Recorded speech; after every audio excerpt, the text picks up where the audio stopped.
evening. I'm Derek Fildebrandt, publisher of the Western Standard. You're joining us for a special U.S. election night coverage. I'm very excited to have you with us tonight. If you're not yet a member of the Western Standard, go to westernstandard.news right now, click on subscribe, and become a member and support one of the only bailout-free media left in Canada. Speaking of Canada, it's not about Canada tonight. Tonight, we're watching the big United States general election, the presidency up for grabs, the Senate up for grabs, the House up for grabs, and a bunch of other races that we're probably not going to be talking about. I'm joined by two of my favorite people, Western Standard opinion editor, Nigel Hannaford. Hello, Derek. Big night. Big night. And Western Standard senior Alberta columnist, Cory Morgan. Looking forward to an interesting night. Hope we see some conclusions at some point. We'll see. Our objective, we're not going to, we don't have a bunch of commercials rolling, so we actually don't make any money by going any later, trying to retain eyeballs for no reason. So our goal tonight, and they actually shut off the air conditioning in our building after after like 5 o'clock in the evening. So it's going to be hot in here. So we have every incentive to wrap this up at some point. Our objective is to try and wrap it up by 11. If it looks like we might get close to a call and we're at 11 o'clock, maybe we'll go a little longer. But our goal is to try and pull the pin on this by 11 and be done. We've got a great lineup of guests. This is thanks mostly to Nigel Hannaford. We've got Brian Lee Crowley of the Macdonald-Laurier Institute, a very prestigious think tank based in Ottawa. One of the smartest guys you're ever going to hear. He's going to be our first guest with us tonight. We're going to have former U.S. ambassador to Canada, who served under George W. Bush, David Wilkins. Hell of a get of a guest. I can't think of someone much more relevant to have on than that. He's going to be coming to us from South Carolina. We're going to have Simon Hankinson coming to us from New Hampshire. He is from the Heritage Foundation, a major U.S. think tank. We're going to have Ted Morton, former Alberta finance minister, coming to us from Montana. I think he's coming from North Montana. Yeah, he lives there now, so he'll be. He's a dual citizen, so he's not a watch party, but he'll break away for us. Yeah, and we're gonna have David Knight-Legg coming to us from Edmonton. David Knight-Legg has worked in the Alberta government, but he's also worked internationally as a major kind of top-level businessman and is a real expert in U.S. politics. But so. Not a guest, but someone not in the studio here, but coming to us from the newsroom. We're going to bring him in now. Is Western Standard news editor and chief editor Dave Naylor coming to us from the Western Standard newsroom. I can actually see him through the glass over here. I can see the back of it. I can see the beautiful back of Dave's head here. Dave is going to be giving us regular updates, rudely interrupting from time to time as the states get called. We're not going to call the states. We're going to make our guesses, but we're going to more or less follow the lead of the major American networks. They've got a lot of detail on these things. But we're going to be updating things as the night goes. Dave will be rudely interrupting from time to time as the states get called. Dave, what do you got to tell us? Well, I got to tell you that former President Trump is out to an early lead in the Electoral College vote. And I'll let you guys explain that to the viewers because it's beyond my capable of thinking. We got Trump leading right now, 178 votes to 113. I'll give it just a very quick rundown on who's won what. Harris has won Delaware, Illinois, Virginia, New Jersey. Trump wins Indiana. Harris wins Connecticut, Maryland, Massachusetts, Rhode Island, District of Columbia. Trump wins Florida, Tennessee, Missouri, Oklahoma, Mississippi, Alabama. And Trump wins West Virginia. Trump wins South Carolina and Indiana and Kentucky. And Harris has claimed Vermont. So right now it's a fairly substantial lead, but that can change very, very quickly. Interestingly, the New York Times has got a live presidential forecaster, which is now definitely leaning in Trump's favor. They've got a prediction of Trump 270 to Harris 258, and of course 270 is the magic figure. And Derek, you just got to wonder about all those people watching from BC who are trying to get their heads wrapped around the fact that you can have an election and have the ballots cast and counted the same day. Well, it's state by state. So some of the states will be done today. And really, there's the hard blue states, there's the hard red states. You can make pretty early predictions based on the different counties coming in based on historical predictors. But I'm not sure BC gets to be that envious of some states. I think Pennsylvania could be going on a long time. We all think back. I was in high school, not watching this in terribly much detail, but I remember back in high school with the Bush-Gore election, Florida, that got hung up into the courts for months before that election was certified. Yeah, dangling chads. No, hanging chads. Hanging chads. You're mixing it with dingleberries. Right. Okay, I want to make sure my numbers are matching yours, Dave. I've got 105 electoral. Actually, maybe we'll just quickly stop. Nigel, why don't you just really kind of high level give us the Coles notes on the Electoral College, because I think a lot of Canadians don't understand that.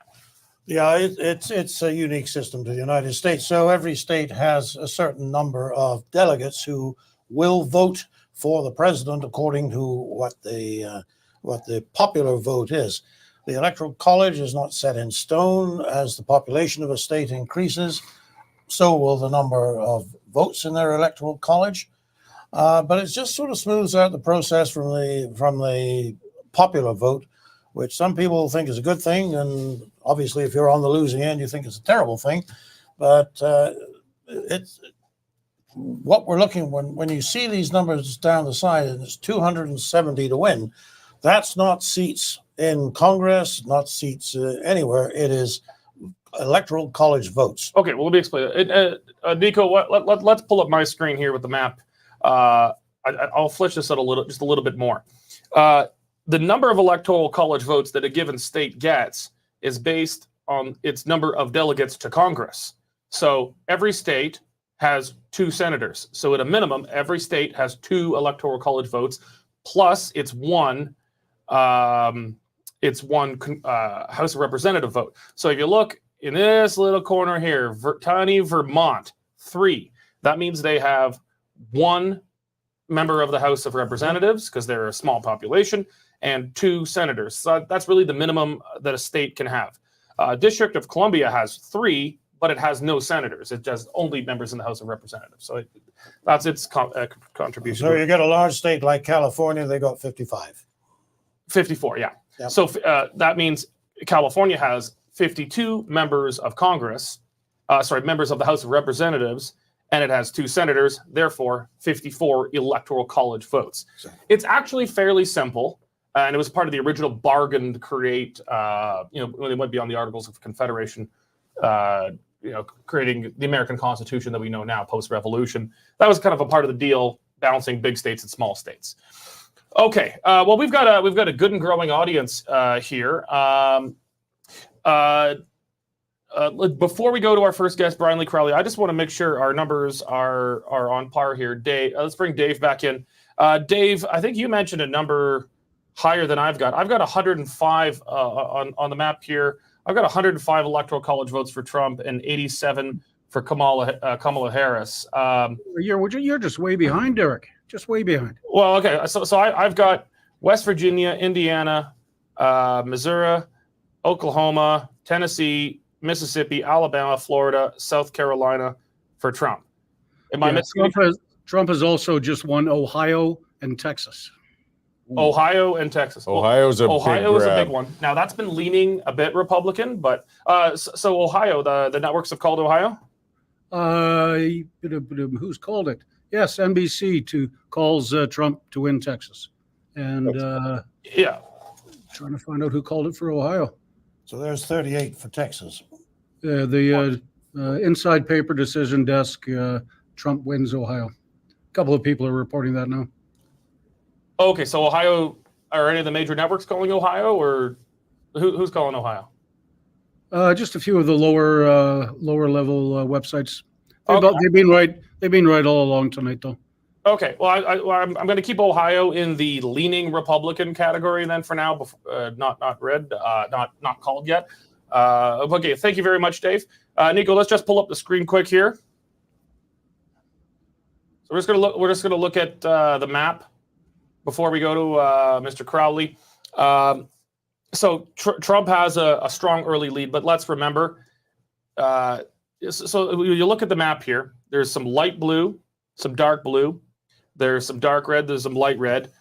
The light blues are states that we could just pretty reliably say are going to go Democratic. There's just California is going to go Democratic. Alaska is going to go Republican. So you can pretty much put them in the bank, even though they're not called yet. When we've got the dark colors, it's the major networks have called them. So, you know, like, so the whole West Coast is going to go blue almost no matter what. So you can expect that, even though it's not called for Kamala Harris yet. So that's where we're at. Fairly strong early lead for Donald Trump. If he takes Ohio, I think he has to take Ohio. That's kind of a must win for Trump. If he doesn't win Ohio, I don't think he's president.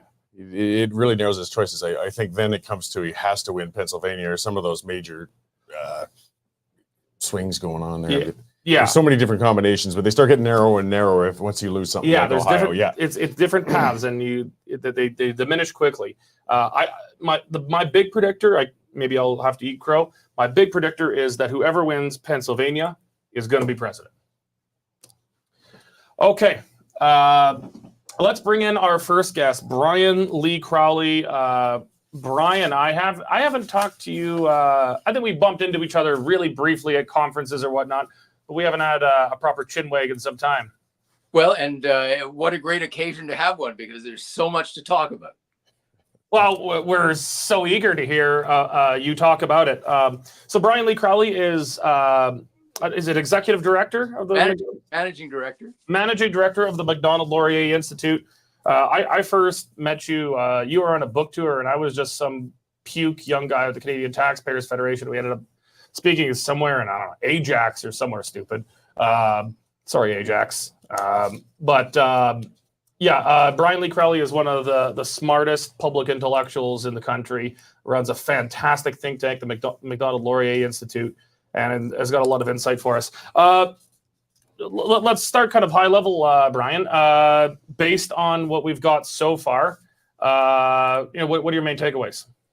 Well, so I think a lot of people quite naturally are focused very tightly on the state-by-state race, but I think we have to dig into this a little more, because even in the states where Kamala Harris is winning, the data is telling us some things about the strength of her coalition vis-a-vis Trump today and vis-a-vis the coalition that Biden put together 4 years ago.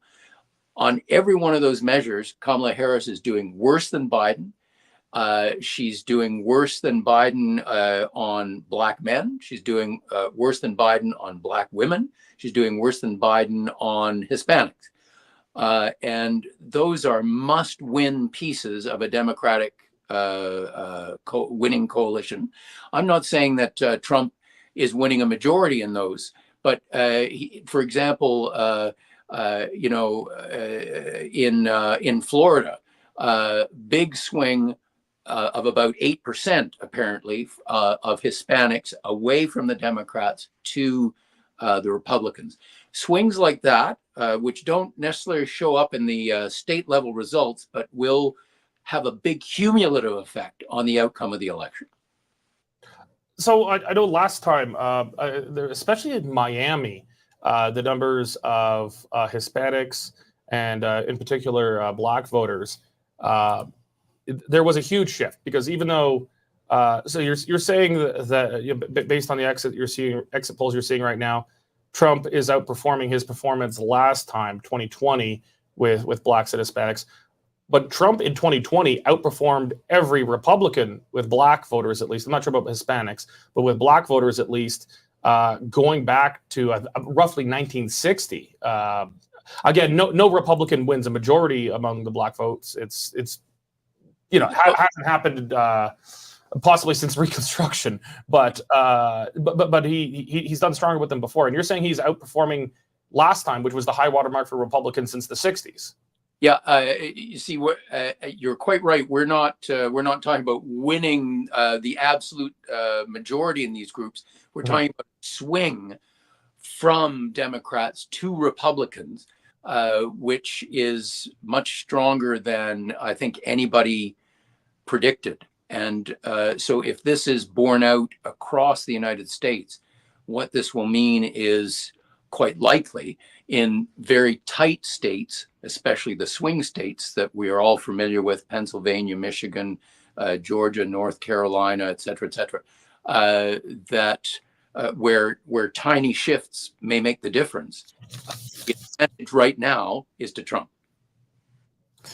Well, that's really interesting, Brian. And I wonder, when we see these unexpected switches, what's causing it? What did we miss the first time around?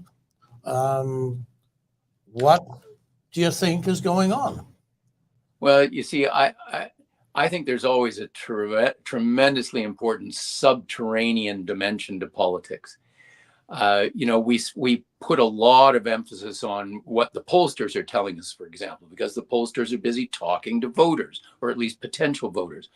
But the question you then always have to ask yourself is, who are pollsters talking to, and are the people they're talking to telling them the truth? If, for example, Trump voters feel that the powers that be in their society don't approve of voting for Trump, and they think that pollsters represent, say, the mainstream media or, the large newspapers, the television networks or whatever, and they don't trust them, they might well not reveal their preferences to pollsters. And the result of this is that, we get all caught up in, there's a scientific method in determining, how people are going to vote and so on. It all depends on whether you can get the right people to give you the right information. And I think that polling has always underestimated the strength of Donald Trump. I don't think that's any different this time around.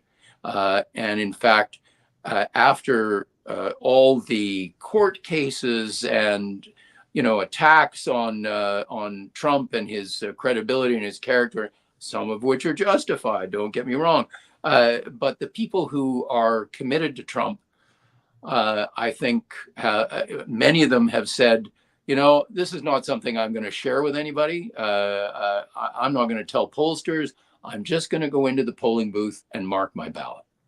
And, you look at how, for example, Barack Obama really condescended to Black voters. And basically, he told them that, hey, if you don't vote for the Democratic candidate, somehow you're letting down the side. And I actually think that this has harmed the standing of the Democrats with a number of people in the Black community who say, I don't need Barack Obama to tell me how to vote. So, Brian, do you think that there was one particular moment when the whole thing started to swing? I mean, there are various candidates. It could have been the debate between Trump and Biden, but of course they fixed Biden. It could have been when Trump got shot. It could have been a number of things. Is there one that stands out to you as when you thought, people are going to move now? Well, you see, I'm a bit of a betting man. I don't hesitate to bet, at least on elections. And I was calling this election for Trump months ago. I actually don't think that there's been a huge shift. I think what's happened over the course of the campaign is a number of people were confirmed in the way that they were already leaning. I think the Democrats tried to get rid of Joe Biden, tried to distance themselves from the Biden legacy, and yet chose his vice president, who's got to wear the results of the Biden presidency. There's no way she can escape them. He named her the person that had top responsibility for the border. The control of the border and immigration is one of the top of mind issues for American voters. I just think Kamala Harris, in retrospect, is going to turn out to have been a very poor choice of candidate for the Democrats. And I think all of this simply confirmed the way that the bulk of Americans were leaning heading into the campaign. I don't think there's been a moment when there's been a huge shift.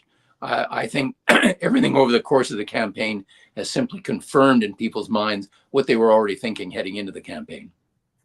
Okay. Well, interesting. That's what some of us would. And Derek, I'm going to tell you that AP has called Ohio for Trump. AP has called Ohio for Trump. Yeah. So, that's a big one here. Let's, Nico, let's bring up the map here. I'm going to do my wish.com version of Wolf Blitzer. Ohio on the map, that is a must win for Trump. That doesn't mean he's going to win, but if he did not win Ohio, I do not think he was going to win. Trump taking Ohio, that's a big one, Cory. So, yeah, this is going to be another Rust Belt election, I guess the way they put it, right? I mean, that's really kind of the battleground zone. You still got Michigan, Wisconsin, some of those areas that it might be in flux as well. But, I mean, Ohio's a pretty positive sign, I guess, if it's going to be called, wouldn't it be?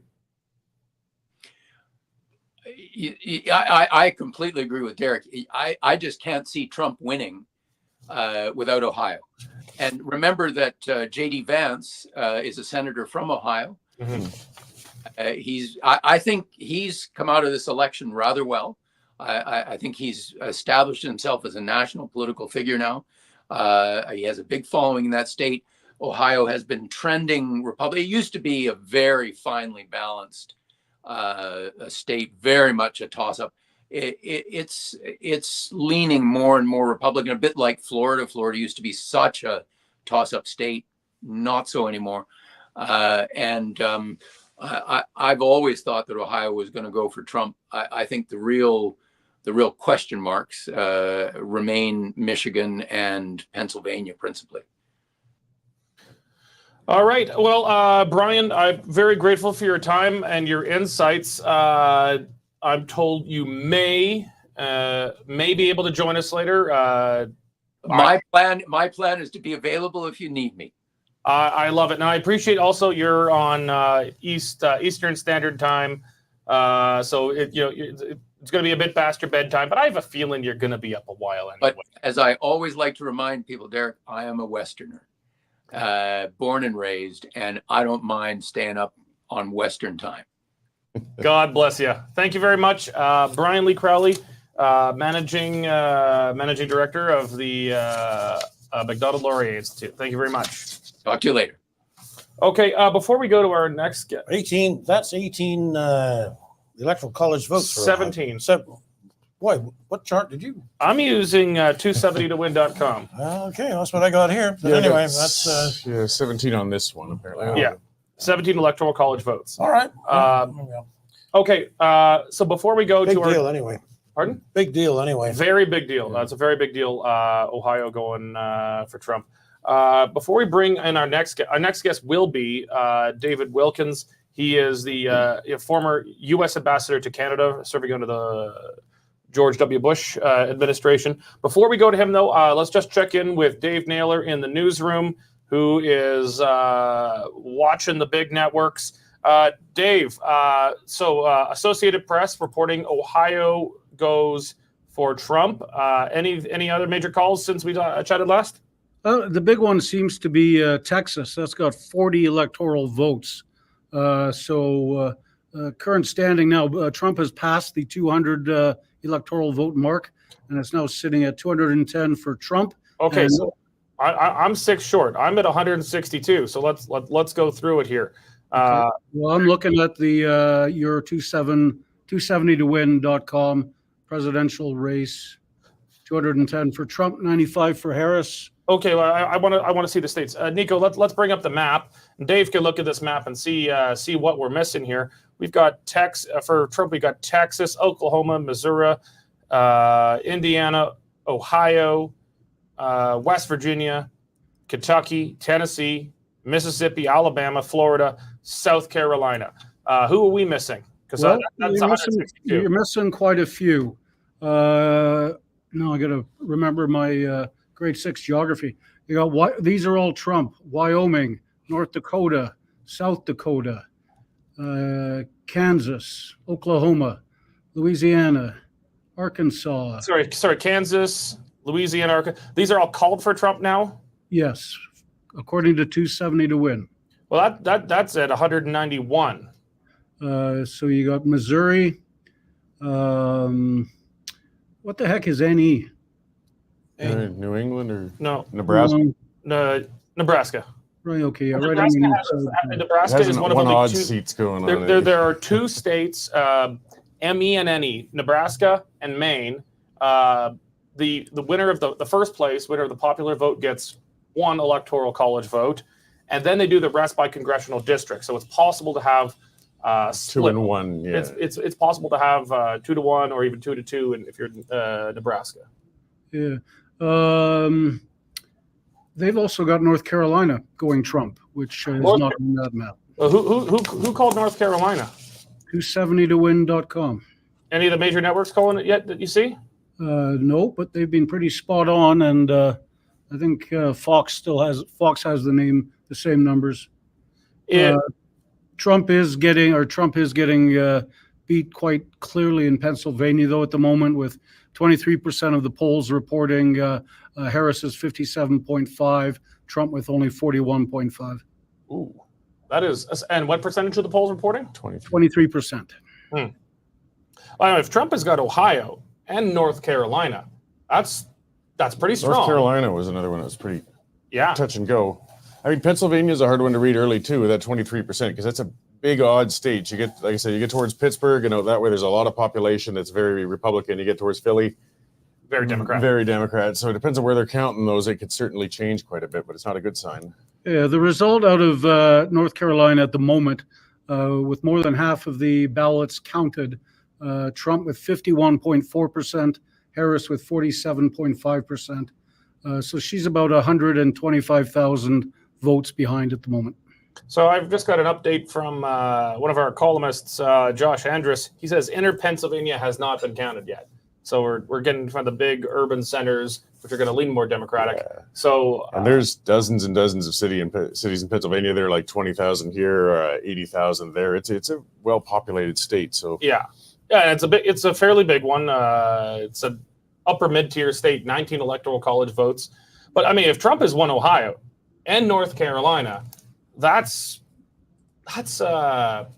looking good for him so far. Okay. I'll just give you the latest here, Derek, from Ohio. With 60% of the ballots cast, Trump well in front, 54.6% to 44.5%. Almost 400,000 votes behind. Okay. And you're saying 270 to win has Ohio called for Trump or just leaning Trump? Nope, called. Okay. All right. Dave Naylor, news editor for the Western Standard. Thank you.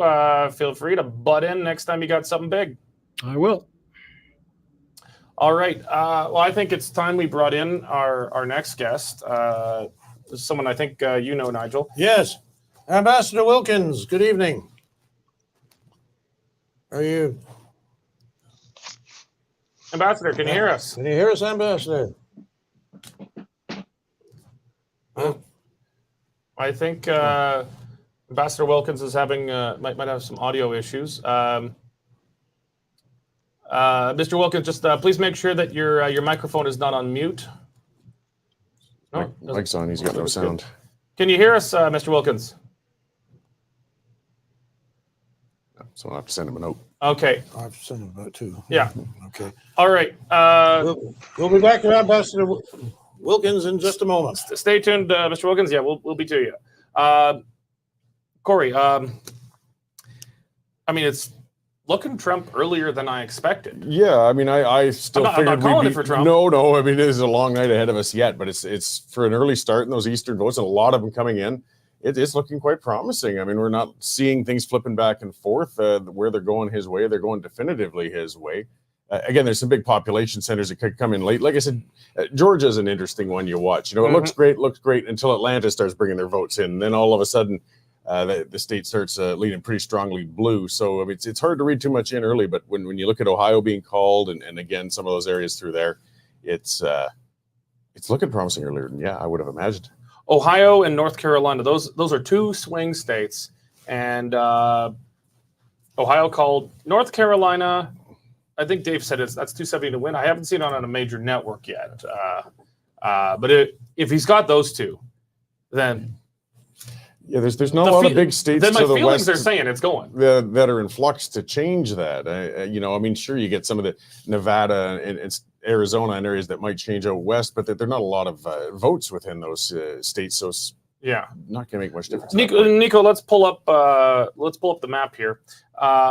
So leaning or called for Trump, 256 electoral college votes, and those ones that I'm still just not convinced of North Carolina yet. I got to wait for a major network on that one. I'm going to take that one out, but let's take it out.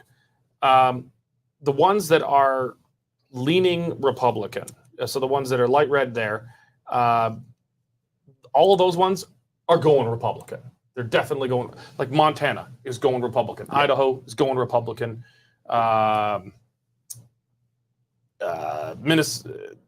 Is Minnesota listed as Republican? No, Minnesota's in the air. That's Minnesota and Wisconsin are both actually. What am I looking at here? What's this one? That's what you're looking at. Not Minnesota. Sorry, I'm thinking of Michigan. Yeah, Michigan and Wisconsin are. Michigan and Wisconsin. But Minnesota is often pretty blue. That's a pretty blue state, isn't it? Yeah, we'll still sit in blue. Yeah. Okay. All right. So, I mean, it's between leaning and confirmed. It's still a fairly tight race. Confirmed, called. Trump's at 191. Harris is at 87. But the hey, David, we can see you, but we can't hear you. The Do you have your mic on, perhaps? But the West Coast has not come in. You got California, 54 electoral college votes. Oregon 8, Washington State 12. Those are 99.99%. They're going Democratic. Yes. We can't do this. We're there. All right. I think we're going to try and bring in former U.S. Ambassador to Canada, David Wilkins again. Let's bring him in now. Nico? We're waiting to bring in the former ambassador here. All right. Former ambassador, U.S. Ambassador to Canada, David Wilkins. Can you hear us? No, he can't. Ambassador, can you not hear us? Okay, it looks like we have continued technical difficulties getting former Ambassador Wilkins in. In the meantime, I think, do we have Josh Andrus standing by here? Do we have okay, let's bring in Western Standard senior food critic, Josh Andrus in. You're looking not bad. Well, thank you. I appreciate that. I put a tie on for you, so you're welcome. Very nice. You clean up adequately.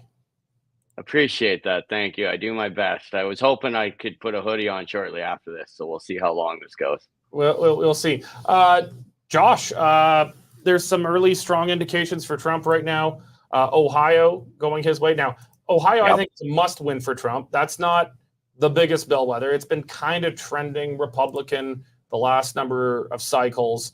If Trump didn't win Ohio, I'd say he's lost. But he's won Ohio, so he's in the game. And some of the sources saying North Carolina as well. What are the big takeaways for you? I'm watching this Pennsylvania vote. I do, like I messaged in, a lot of the results from the less metropolitan areas in between Pittsburgh and Philadelphia are still in play. Minnesota, which is MN, for those of you wondering, is less than 1% returning. So that is something I'm watching too. Arizona closes in about 20 minutes here, so we'll see how that goes. But yeah, like early returns, it does feel like something similar to what we went through in 2016, where we had it was more shocking then, but if you look at the polls and the spreads between what the polls were in 2016 and what the election result is, you would almost this shouldn't surprise anybody. And I think one of your earlier guests was talking about how the polls seem to underestimate the Republicans, and I think that's what we're seeing here. Again, it's early in the night. Polls haven't closed even in Arizona yet, but so far I am feeling pretty good. So quick update. Our newsroom's informed me that Calgary-born Ted Cruz has been reelected to his seat representing Texas in the United States Senate. He was facing a fairly strong challenger in that. One thing a Canadian audience needs to understand is Americans, with the very notable exception of the U.S. Democratic presidential nominee, actually, America has a democratic nomination process, very much unlike Canada. In Canada, it's an extremely party-controlled process with just members voting. The rules can be kind of rigged here and there to favor who the party brass want. The party brass in America have some say over the primaries, but not anything like in Canada. And so you can actually get like a fairly conservative Democrat running in a red state or a fairly liberal Republican running in a blue state. And so if I can comment on the implications of that policy-wise, when it comes to energy policy, and you'll have Ted Morton on in a couple of minutes, and I encourage you to ask him about this. But the way the U.S. system is set up, where you have an equal number of senators per state, gives the red states the ability to influence more policy control. So the Senate is something definitely to keep an eye on, especially when it comes to like committee appointments and things like that. There's one sure thing I'm calling tonight. Maybe I'll look like a jackass, but I'm calling 99.9%. The Republicans are going to take control of the Senate tonight. I think they were only one seat down from the Democrats before. Well, they've flipped one seat so far already. I'm just looking in West Virginia. It looks like they flipped a seat with Jim Justice there. So they're already on the way towards that tight race. They were only down one. And the Democrats were defending a ton of seats. The Republicans, I think, were defending 11. The Democrats had something like almost 3 times the number of seats they were defending than the Republicans. So just that alone. Yeah, the Republicans had 38 seats. I'm just looking at the screen that weren't up for election, so they're safe already. So whereas the Democrats had 28 seats not up for election. There's way more opportunities to score when you have the ball. That's right. Yeah. Yeah, they've flipped one so far too. So that's like it looks good so far. I mean, it looks like we could be looking at a pretty red map, but I remember the last election going to bed thinking that too. So yeah, I mean, then you get them. Some states count the mail-in ballots very late. It's hard to say. But Nigel, do we have any luck with the ambassador? I just got Judy to give him a call, so we'll see. Okay. Ambassador Wilkins, can you hear us? No, he's not even in right now. Yeah, he's down below. He's in the lobby. He'd hear us. He's in the lobby. He's grayed out. He cannot hear us. Oh, okay. Yeah, he's not even. He's on standby. So does he have to press a button to get in? He should hear us in the lobby. He can hear us, but we cannot hear him. Our producer has to let him in, but we'll have to try that. All right.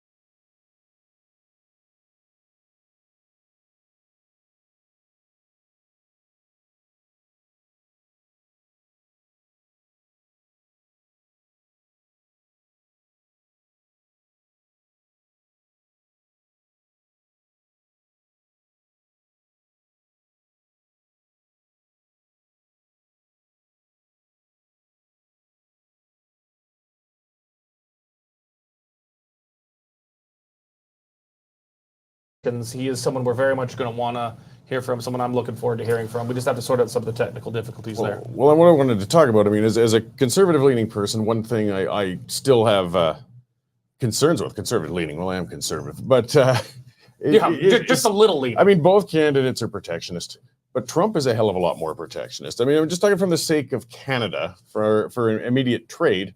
I mean, looking from our perspective, we can't vote in this election, but where's the Canadian broadcast? This is some of our concerns.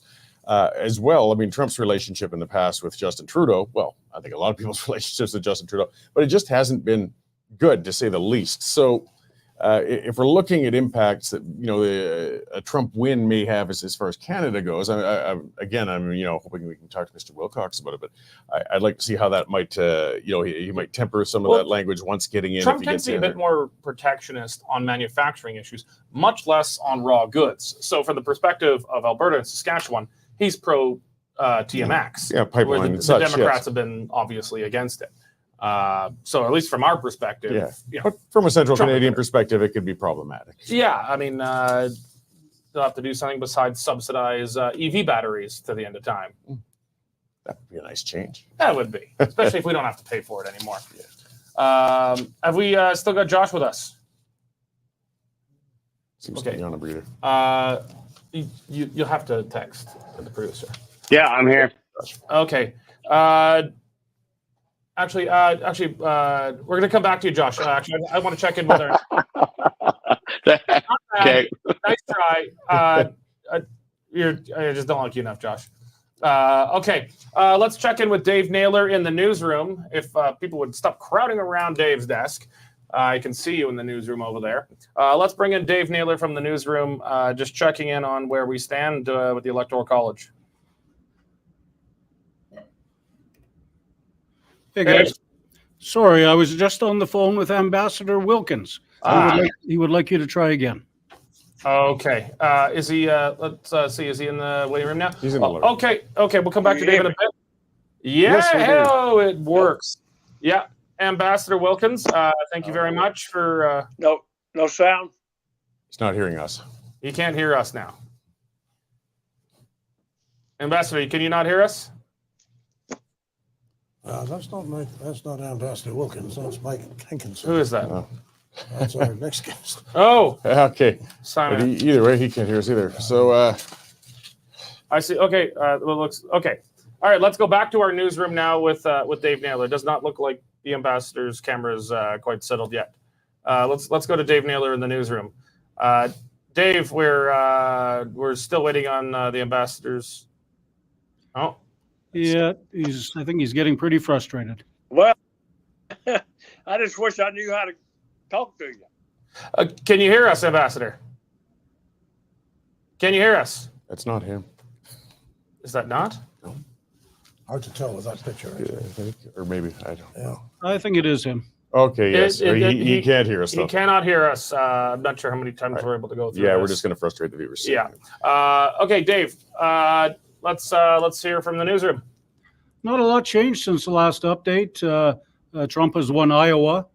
Still waiting for official results in Ohio. Oh, sorry. Do you know what the margin is in Iowa yet? Because the press was saying that the polls were showing Kamala Harris winning Iowa. Fun fact: I used to live in Iowa. They are not voting for Kamala Harris. Well, right now it's 55.4 to 43.7. So Trump is expanding his lead with 65% of the polls reporting. All right. So Iowa has gone to Trump. That's under the eyes, isn't it? Iowa. There it is. Iowa is, it's a bit close to call. They've only got 13% reporting, 54 to. Are we talking Iowa still? No, we're talking, Iowa. Okay, so Iowa's not called for him. Iowa is not called for, even though it's very close to call. Ohio seems to be going Trump's way. Okay. Well, we'll call it when the networks call it, but Iowa's gonna go Trump. I know. I'm looking at one Iowa map that says 20% reporting, and it says Harris is leading by 7 points. I mean, I would imagine that but it depends what parts of the states it's coming from. Iowa it's not the deepest of red states, but it's a fairly red state. I know we do have some results coming in from Georgia with 77% votes cast, Trump at 52.3%, Harris 47%. So he's got the lead in Georgia. Okay. That is a huge one. Georgia is a fairly big state, just 16 electoral college votes. That's kind of an upper mid-level size state for electoral colleges. I think Biden won that vote. I think it was something like 11,000 votes. It was something extraordinarily close for a fairly big state. But again, we're gonna have to watch what part of the state are those votes coming from. We're gonna have to watch. If Trump takes Georgia and Ohio and North Carolina, I mean, it's a very clear path from there. Pretty much on his way at that point. Yeah. Yeah. And those are the ones that a lot of people were saying were must. Or, those were the bellwether ones, or the turning point. Georgia's not a must-win for Trump. Ohio definitely is. Georgia is probably should win. Yeah. Well, but Atlanta again differs quite strongly. So yeah. Nico, do we have any word on the ambassador right now? No. Okay, I don't think that's going to work out. But at 8 o'clock, we're going to have Mr. Simon Hankinson coming to us from New Hampshire and the Heritage Foundation. Okay, so Dave, where I'm sitting right now, I've got 87 confirmed called for Kamala Harris, 191 confirmed called for Donald Trump. Is that what you've got? Probably it's not. Close. The live map on 270towin.com has Trump at 210, Harris at 105. Fox has Trump 195, Harris 117. So they're all in and around the same area. Okay, yeah. Colorado has gone Democrat. That was expected. Colorado, yeah, that's become a fairly blue state now. One of the fun things tonight, I don't think you've talked about, Derek, is Florida voting down the delegalization of marijuana. Yeah, I'm a bit surprised. Florida's become a red state, but even Republicans smoke weed in Florida. I mean, have you met Florida man? Have you met Florida man? He smokes weed. I'm pretty surprised. Well, maybe the weed's cutting into their coke business down there. Yeah. They like to keep it diverse. So on the ballot they had an initiative to I'm not sure it was to decriminalize or to legalize, but cannabis in Florida. I mean, that's a surprising one to me.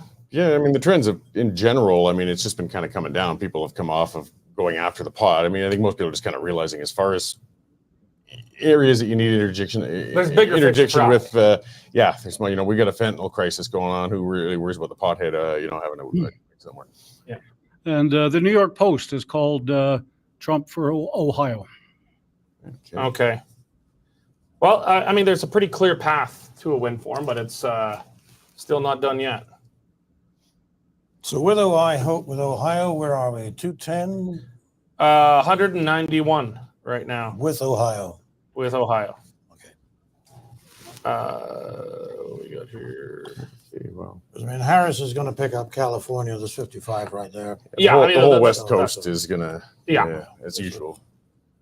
So, Dave, where are you getting the live map for on 270? It's where click on presidents. Or click on president race, live election results. There. Okay, I'm seeing it there. Okay. Yeah. There. Okay, so they're at 210 electoral votes for Trump. Indiana, Ohio, North Carolina, South Carolina. They've got North Carolina called.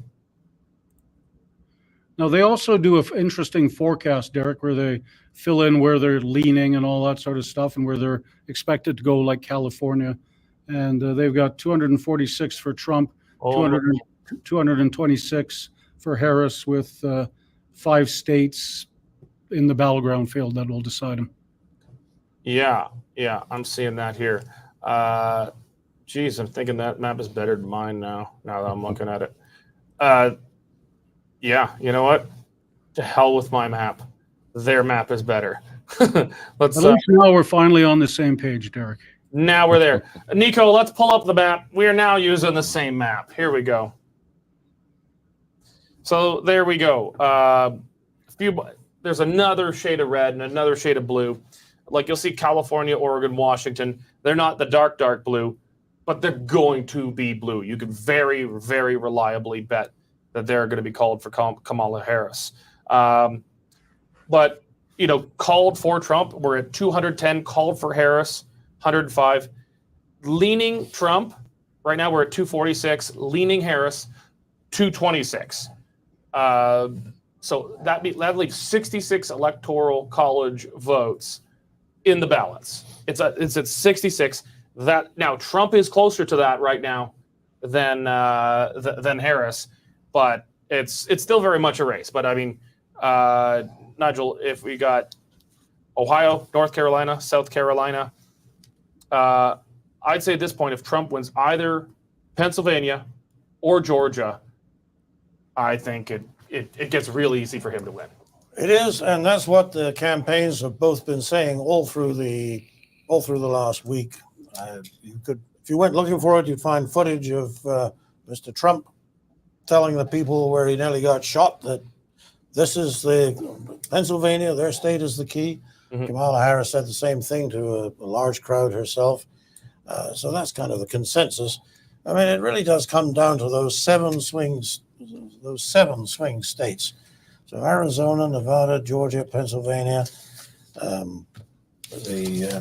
Michigan, Wisconsin. Wisconsin. Yeah. So we now know, I think, who do we know for sure? We know we don't have Pennsylvania yet. We don't have Pennsylvania. We don't have Ohio.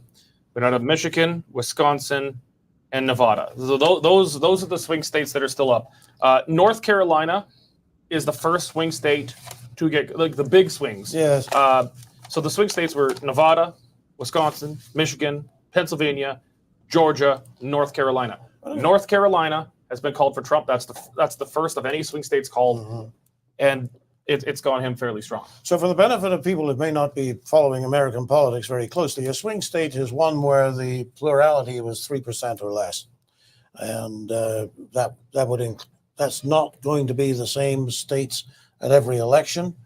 But in 2020, it was those 7 states, and 5 of them have actually been very consistently in whatever they were, they still are. Mm-hmm. But they hold it by a very narrow margin. And those. Let's bring in Josh Andrus. Josh. Okay. Actually, before we bring in Josh, we're going to bring Dave back in. He's got some Georgia and Pennsylvania numbers.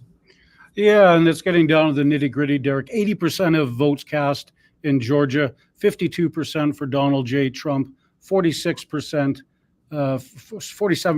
for Kamala Harris, a difference of about 250,000 votes, with 20% of the polls still to come. Pennsylvania, under the P's, we've got 40% of the polls in, Harris at 50.2, Donald Trump 48.9. So extremely close, only about a 40,000 vote difference there. So one thing we don't know, Dave, is whether there are boxes of votes that have to be counted tomorrow.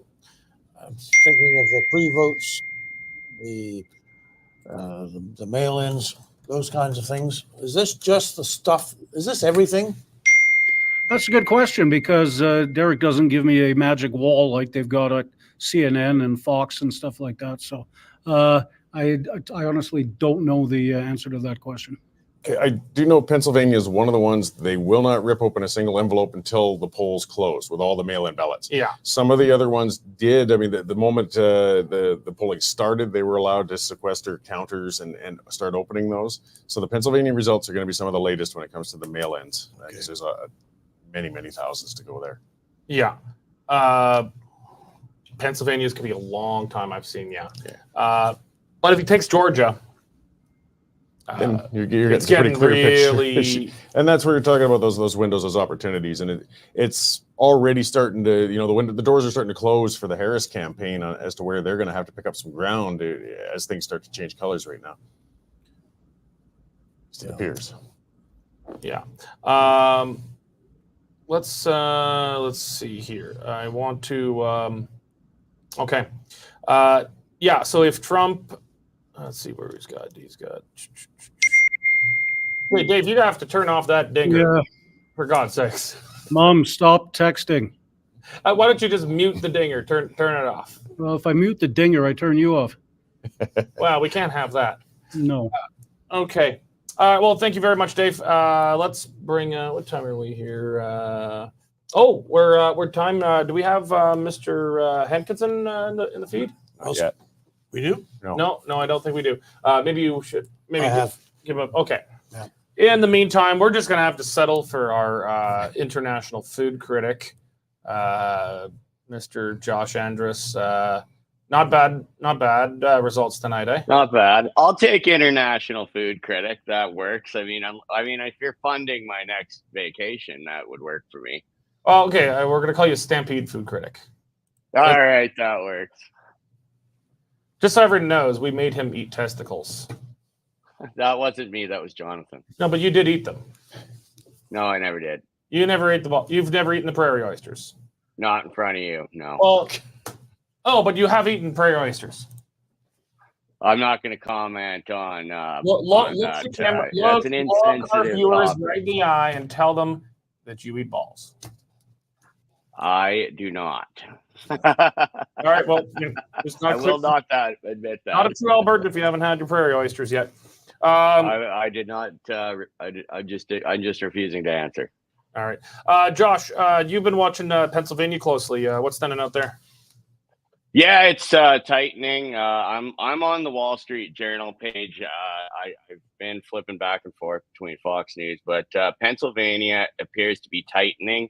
Harris has about a 5,000 vote lead with 41% total vote reporting. According to Wall Street Journal, Georgia here too is at 52% to 47.2% for Trump. So those are two states that. But Pennsylvania, the tightening window is something definitely to watch as we head in. Minnesota, slowly the vote's ticking in, but there's not a lot coming in from the Minneapolis-St. Paul area. Wisconsin, same thing. We're at 35% with Trump carrying a small lead. We'll see how that goes, but it is now 8 o'clock, so I'm assuming that we will have a bunch of polls close right now. Arizona, Nevada. Is that it? Arizona, Nevada. Arizona, Nevada, possibly Utah, Idaho, Montana. Oh yeah. Well, Utah. Well, the Wall Street Journal's got Utah as Trump already, so they must have declared that before any votes come in. I'm not seeing it declared on 270, but I mean, yeah, Utah's going red. Really, in that near west, if I don't know, to coin a new term, the near west states. Nevada is really the only one in play, I think. Arizona, Utah, those are going highly likely to go red. New Mexico, likely to go blue. Colorado is blue. Nevada is really the only one that's up. New Mexico is really starting to turn hit and miss here. Actually, just looking at some of it, it's only 20% in, but Trump's got a narrow lead in there right now, and that was earlier expected to be leading to Harris. So this coming in from our newsroom, CNN says that Nevada is experiencing issues counting mail-in ballots because, quote, young people don't know how to sign their name. Jim, sorry, I shouldn't have burst out laughing on that. That's an education system problem, I think, is it not? So Acosta at CNN says they have several days to work that out. So, Nevada. Now, maybe Nevada isn't going to be material. It's only 6 electoral college votes. It could be material, but if it comes down to Nevada, I mean, holy hell, it really hopefully does. Yeah, that's it. So it's unlikely it comes down to Nevada. But yeah, I suppose, like my handwriting is a lot messier than my parents. Handwriting gets messier with generations as we stop writing entirely. Mm-hmm. But I guess maybe, newer voters today just don't even know how to do a signature. I guess they never have to sign a check. So that's probably what that's about. I see we've got Mr. Hankinson. Yes, we have a guest in the lobby. Okay. So. Yeah. All right, Josh, you can go away now. All right, we'll let Josh come back at some point. All right, our next guest is Simon Hankinson. He's coming to us from New Hampshire. He is with the Heritage Foundation. For Canucks who do not know, the Heritage Foundation is a big deal. It is a very major conservative think tank with a lot of pull in the United States. Mr. Hankinson, thank you for joining us from, I don't know, what do you call it? Is that the Granite State? It is indeed the Granite State.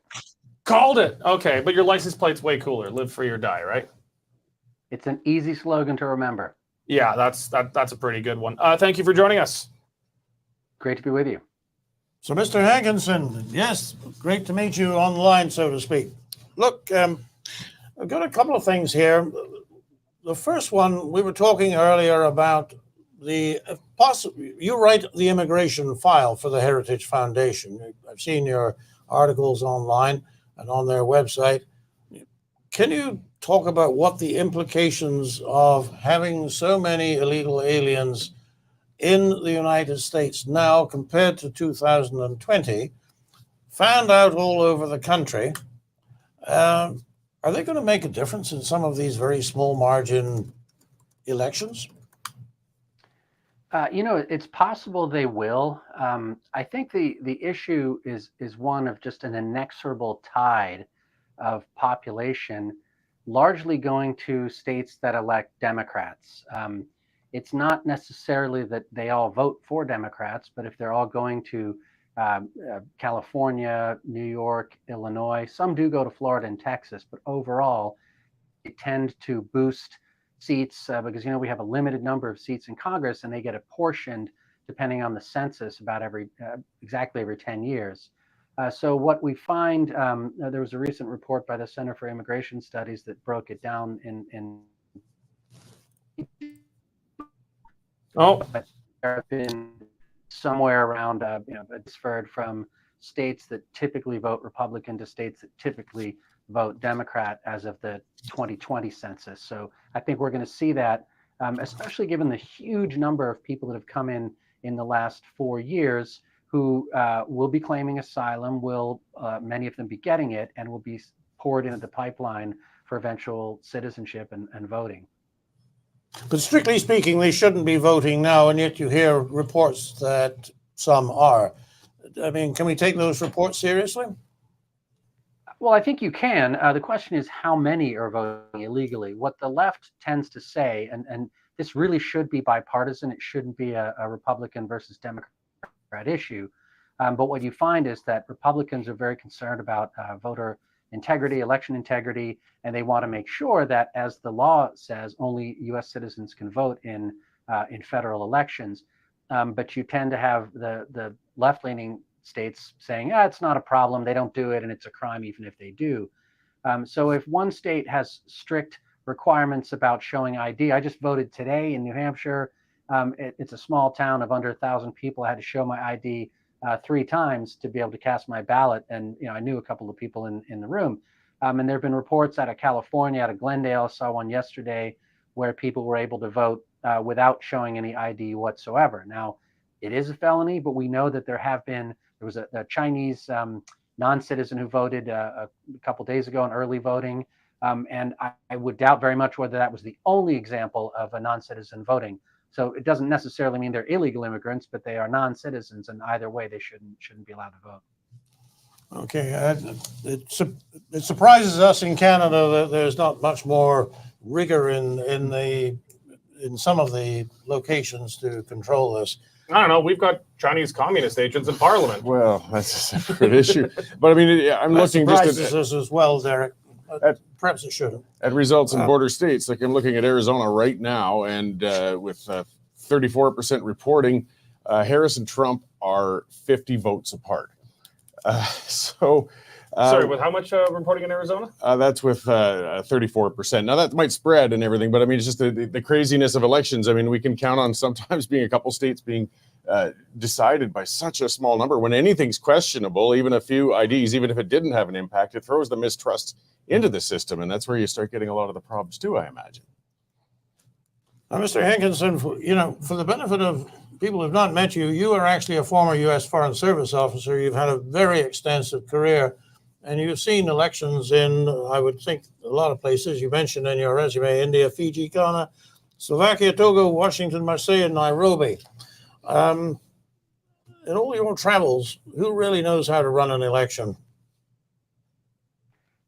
I was very impressed by I actually was an observer at the elections in Togo some years ago, where the president, who is the son of the man who committed the first coup in Africa in 1967, is still the president now. They've only had two presidents from the same family since independence.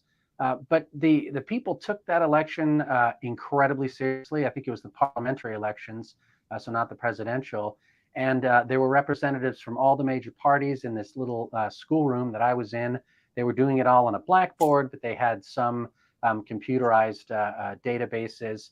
And everybody was making sure that everyone was identified before they could vote, and that they voted in accordance with the law. So I think countries take it extremely seriously, not necessarily wealthy countries, but all over the world.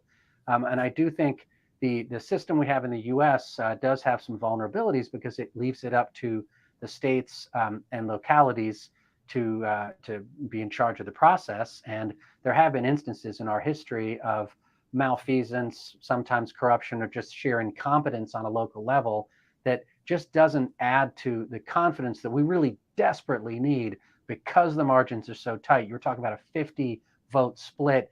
Biden won by, it was like 50,000 votes in a few states in 2020. And people really need to have the confidence that their votes are being counted, and that if their side loses, it was a fair fight. Mr. Hankinson, I want you to stay in the stream here, but we're just going to do a quick update. We've got from the newsroom here, several more states have just been called. Let's bring in Dave Naylor from the newsroom. Dave, you tell me there are some new calls to make. New calls, Utah and Montana have both gone to Trump. I don't think there's a surprise there. And we're now looking at a total of 226 for Trump, 108 for Harris. And while you've got me, I'll just do a quick Georgia update, because Georgia's on my mind. See what I did there? I did. Hey, Nico, in place of me, let's get the map up on the side beside Dave, so people can see the way this is coming up. Yeah, it's in Georgia. It's just about same as what we said last time. And Pennsylvania.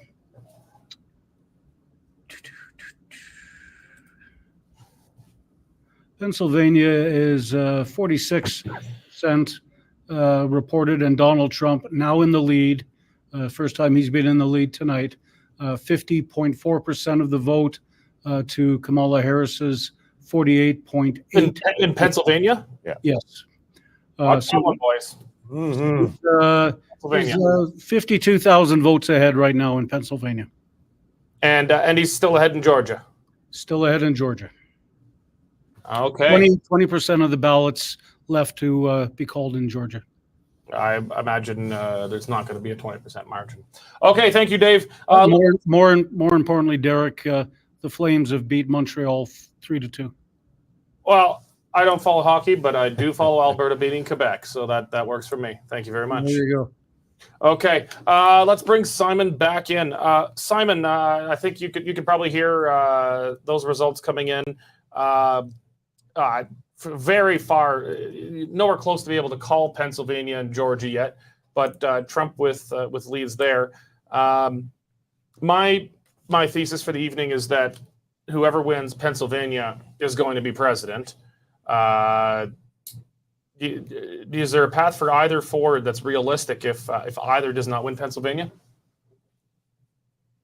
I've been hearing that for a good month or so now, that Pennsylvania is the key state. It's got the right number of electoral votes. It's one of the three blue wall states that Trump took in 2016 and Biden took back in 2020 that have traditionally, at least since 1992, gone Democrat. But there are various pathways. There are wonks who are much better at this than me. There's Nate Silver and Henry Olsen and people who do this for a living who figured out all these different pathways, some of which come up to a tie even in the Electoral College.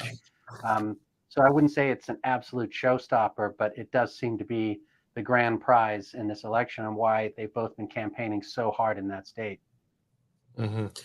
Now, Mr. Hankinson, one of the puzzles is that after Mr. Trump was shot at in Pennsylvania, I must confess, we came into the office the next day and said, "Well, that's it." I mean, just the sort of the simple sympathy factor would be enough to push him over the line. But of course, that's not actually turned out to be the case. He may win, he may not, but he's looking good right now. But as you look back over the campaign, two questions: what were the major turning points as you see them?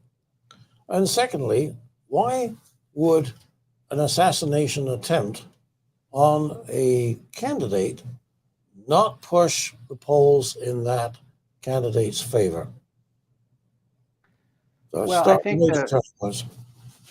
sure. I mean, the number one event that really changed the game was the debate, the Trump-Biden debate, where we just watched in real time the crumbling of this myth that the media had built up and the White House had built up successfully of President Biden being compos mentis and functional. And everyone realized that was not the case. And this man, unfortunately, was experiencing some pretty serious cognitive decline, maybe not every day, but that day in particular. And then, of course, we had the shooting in Butler, which, like you, I thought was going to increase support for the president. But, you know, this is such, this is a man who really attracts love or hate. And it seems for some people that there's really nothing that he could do or say that could make him more palatable to them, and likewise that would cause them to reject him. And then we had Biden dropping out of the race. And then almost immediately, Kamala Harris went from being an unelectable, second-rate politician that even the Democrats really were not impressed with, to Barack Obama with longer hair. It was just extraordinary to see them fall into line behind her and to cover up every mistake that she made. She still hasn't done a press conference, to my knowledge, at all in what, 100 and something days since she was nominated. And then later on, we saw some kind of funny moments, like President Trump going to a McDonald's and serving some food. And then after, there was the silly joke made at his rally about Puerto Rico. And then President Biden made that comment about his supporters being garbage. Then he drove the garbage truck. I'm not sure that those moved the needle a whole lot. In many ways, this race has been kind of locked in. I'm always suspicious of people being described as swing voters and seeing polls go up and down 5%, you know, a month out before the election, when I'm pretty sure people have made up their minds on, you know, the big issues. For Harris, it's abortion, and it's attacking Trump essentially, rather than any particular policies of her own, because a lot of her policies from before 2019, she really doesn't want to bring back because they're pretty far to the left, even of her party. Mr. Hankinson, speaking of polls, I want to ask you about, I mean, if it made enough news, if it caught my attention up here, I'm guessing it caught your attention, was the poll published by the Des Moines Register that showed Harris up over Trump by 3 points in Iowa. Now, before you came on the show, I mentioned a small bit of trivia about myself. I lived in Iowa, actually, the Quad Cities, right on the border with Illinois, as a kid for roughly a year. Iowa has become a fairly reliable red state. It's not a deep red state, but I mean, all things being equal, it's not really in the toss-up column. But the Des Moines Register putting out a poll saying that Harris was up 3 points in that state. That being published by the Des Moines Register. I'm looking at the map right now. Only 2 counties in Iowa are blue. One of them is Des Moines. Was this now pollsters are fallible? They can get it wrong, but do you think this was a push poll just to try and juice up Harris supporters, or do you think it was just bad polling? This got fairly national news in the United States. It even made it across the border northwards here. What are your thoughts? Yeah, I remember that, and I seem to remember that the pollster was pretty well regarded. I guess there are, you know, some pollsters who have great reputations and others who kind of put out junky product, according to the experts. But here's my thing with polls in general. You've got so many different places where they can fall apart. First of all, who do they choose to poll? Who answers the phone or the email? These days, we've got people who don't have landlines anymore, or people who don't answer their cell phone. I know my kids, if you try to phone them, they freak out. They're used to texts and other kind of messages. Second, are they going to answer at all, or give you the answer that is truthful, or are they going to tell you what you want to hear? So there are so many different ways in which polls can fall apart, from the sample right down to the answers, that I tend to find any outlier just that to be considered, but maybe put into the mix in the kind of meta polls of polls, and averaged out. So that one was one of a few polls that we saw that were way out of whack, up or down 5 points, and just part of the game of polling. All right. It's yeah. The other question that, sorry, Cory, did you want to? Nope. No, okay. The other question is, how has Kamala Harris got a pass on the fact that she knew for a long period of time that the president was not functioning at the 100% level? Oh, actually, okay, let's come back to this for a moment. We're going to bring Dave in from the newsroom, actually. We're going to come back to Mr. Hankinson in just a moment. But Dave, New York Times election forecast. The scales are tilting. Scales are tilting for a traditionally anti-Trump newspaper. Their election forecasts now say that Trump has a 78% chance of becoming president again. And it's looking very good for him. I'm wondering what Joe Biden is thinking tonight. I mean, he's not even going to the Kamala Harris watch party. No, I know exactly what Joe Biden's thinking. Is it my bedtime? Or who's the president? Well, I bet you he's thinking he could have done better than Kamala. If he is putting together a cogent thought, he probably is thinking that. And I'll give you the current stats as I have them. Electoral votes, 226 for Trump. Let's get the map. Here you go. 226 for Trump, 108 for Harris. I got some new figures out of Pennsylvania, I think. Yeah, Pennsylvania's looking very interesting, I'm seeing. Which is 51%, and it's hasn't moved much since last time. Trump at 50.7 and Harris at 48.4. Now let's check in with those Georgia guys. They must be just about done right now. Georgia has 82% reporting Trump up by 190,000 votes, 51.8 to 47.7%. Yeah, I'm looking at Georgia. I can actually, you guys can't see it, but I can see the county breakdowns here. Again, I'm not the wizard. I'm not Wolf Blitzer and know every bloody county here. But most of the outstanding counties I'm seeing on the map here, most of them are in fairly rural areas. So that bodes well for Trump. They're not in the major centers. Atlanta is reporting. Savannah is reporting. Augusta is reporting. Most of Columbus, only one, maybe two, depending on how you're considering metropolitan Columbus, is reported. But 1, 2, 3, 4, 5, 6, 7 of 9 outstanding counties in Georgia that have not yet been counted are rural, and those are likely to go for Trump. So, Derek, we've now got more than half the votes counted in Arizona. 52% of the votes now counted. Harris out into the lead, 50.2%. Sorry, 50.2% to Trump's 49%. Sorry, in Arizona. Arizona. So Okay. she's about 15,000 votes ahead in Arizona. Okay, so Arizona. What do we? What do we got for reporting so far? 52%. Yeah. Okay. I mean, based on tonight's trends, I would find it extremely difficult to believe Arizona is going to go blue. That would be massively bucking a national trend. It's a light red state, and the toss-ups tend to be leaning red. Let's ask Mr. Hankinson. That's a good idea. Okay, thank you, Dave. All right. So, Mr. Hankinson, we've just been advised, you may have heard it, that that Arizona, with 52% of polls reporting, is now very slightly ahead for Harris, 50.2 to 49.8.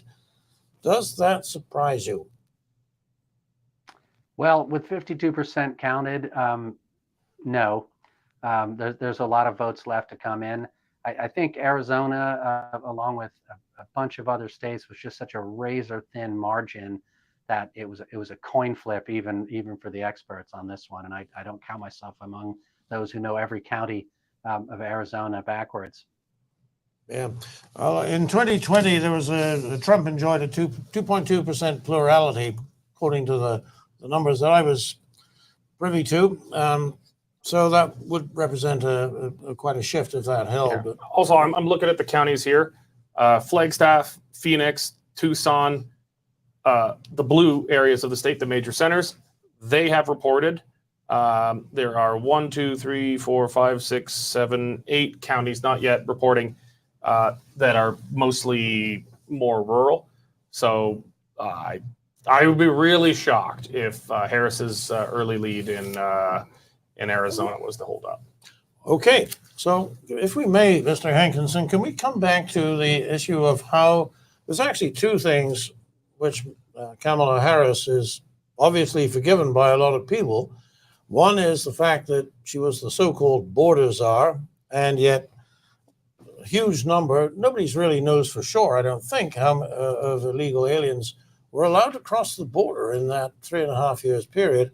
Somehow that's not considered to be something she should answer for, and nor is the fact that she kept the secret about Mr. Biden's poor health. And of course, the question arises who was actually running the country at that time, because it doesn't actually seem like she would have been likely or capable to do it. What do you think? Why are people letting her off? Well, I don't know if Canadians, I know many of you live close to the border and watch some U.S. channels and have an idea of what our news coverage is like.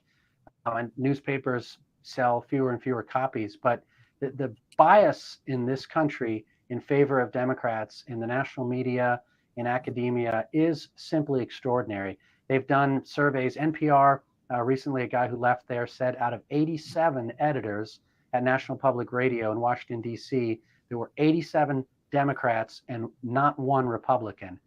It's almost as bad in the New York Times, the LA Times, the Washington Post, CBS, NBC, ABC, all of the national media. So that's the answer to why she gets a pass. They desperately want her to get elected, and they desperately don't want Trump to get elected.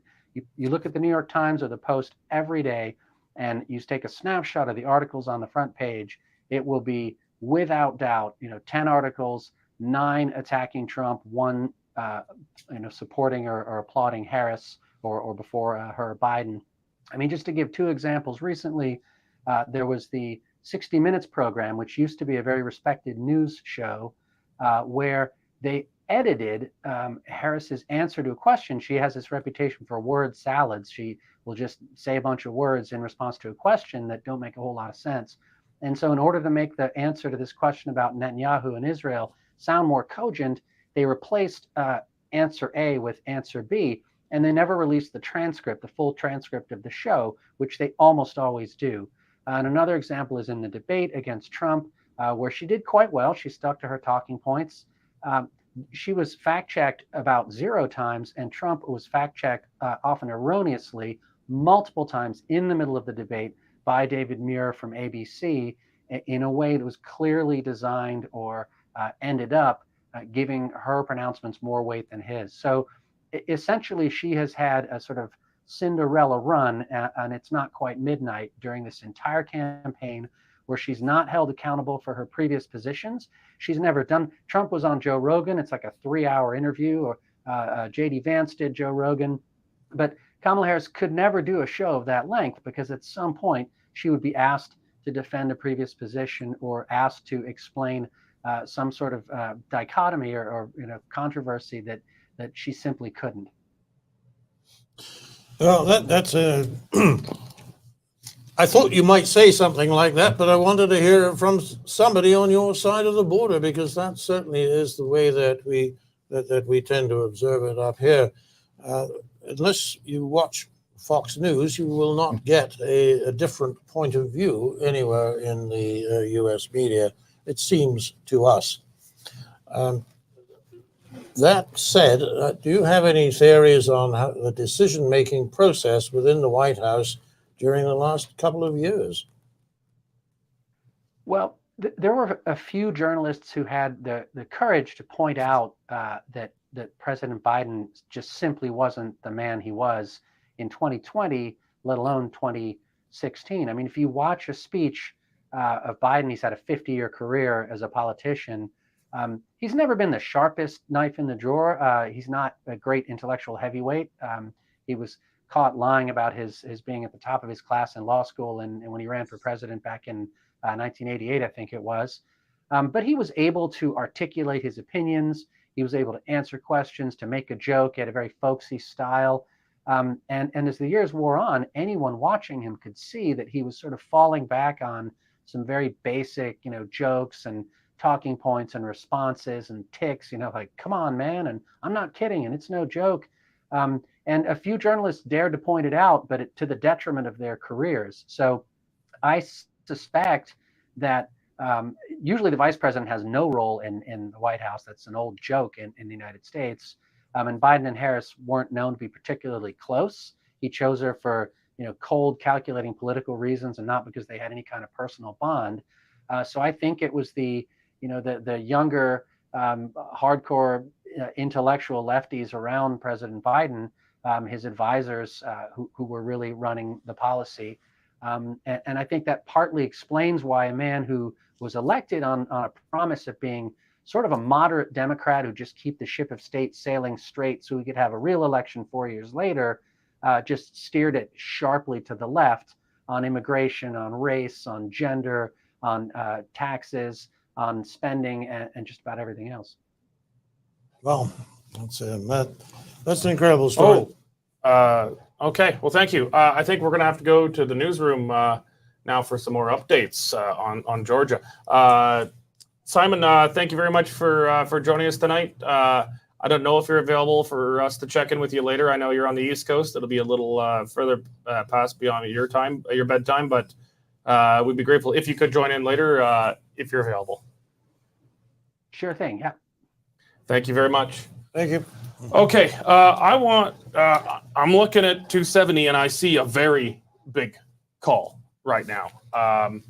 Let's go to Dave in the newsroom. Dave, I'm looking at Dave. You got to deal with that ding, and my God. I know.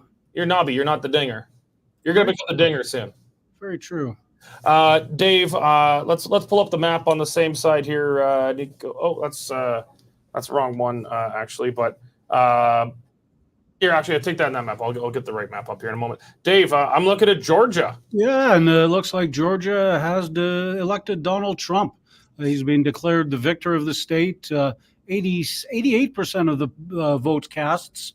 He's got about a 180,000 vote lead, 51.2% to 48%. So that's big. That's 16 electoral college votes going his way. Okay, so we're gonna bring up the map here. That's getting really red. Georgia is a probably need to win for Trump, but it wasn't a must win, but it was a probably need to win. Trump is at 142 electoral votes confirmed. Harris is at 108. But I mean, she's got another solid 100 in that column because we got the left coast. Yeah, well, we got some interesting things. Just a side note to pop in. I'm looking at 70% counted in Virginia, and it's 49.3 for Harris to 49.1 for Trump. Virginia, you would have thought would have been a stronger Democrat stronghold, and they got nearly 70% counted, and they are only 7,000 votes apart right now in that state. Might still hold on. Well, no. Virginia is at 95% reporting.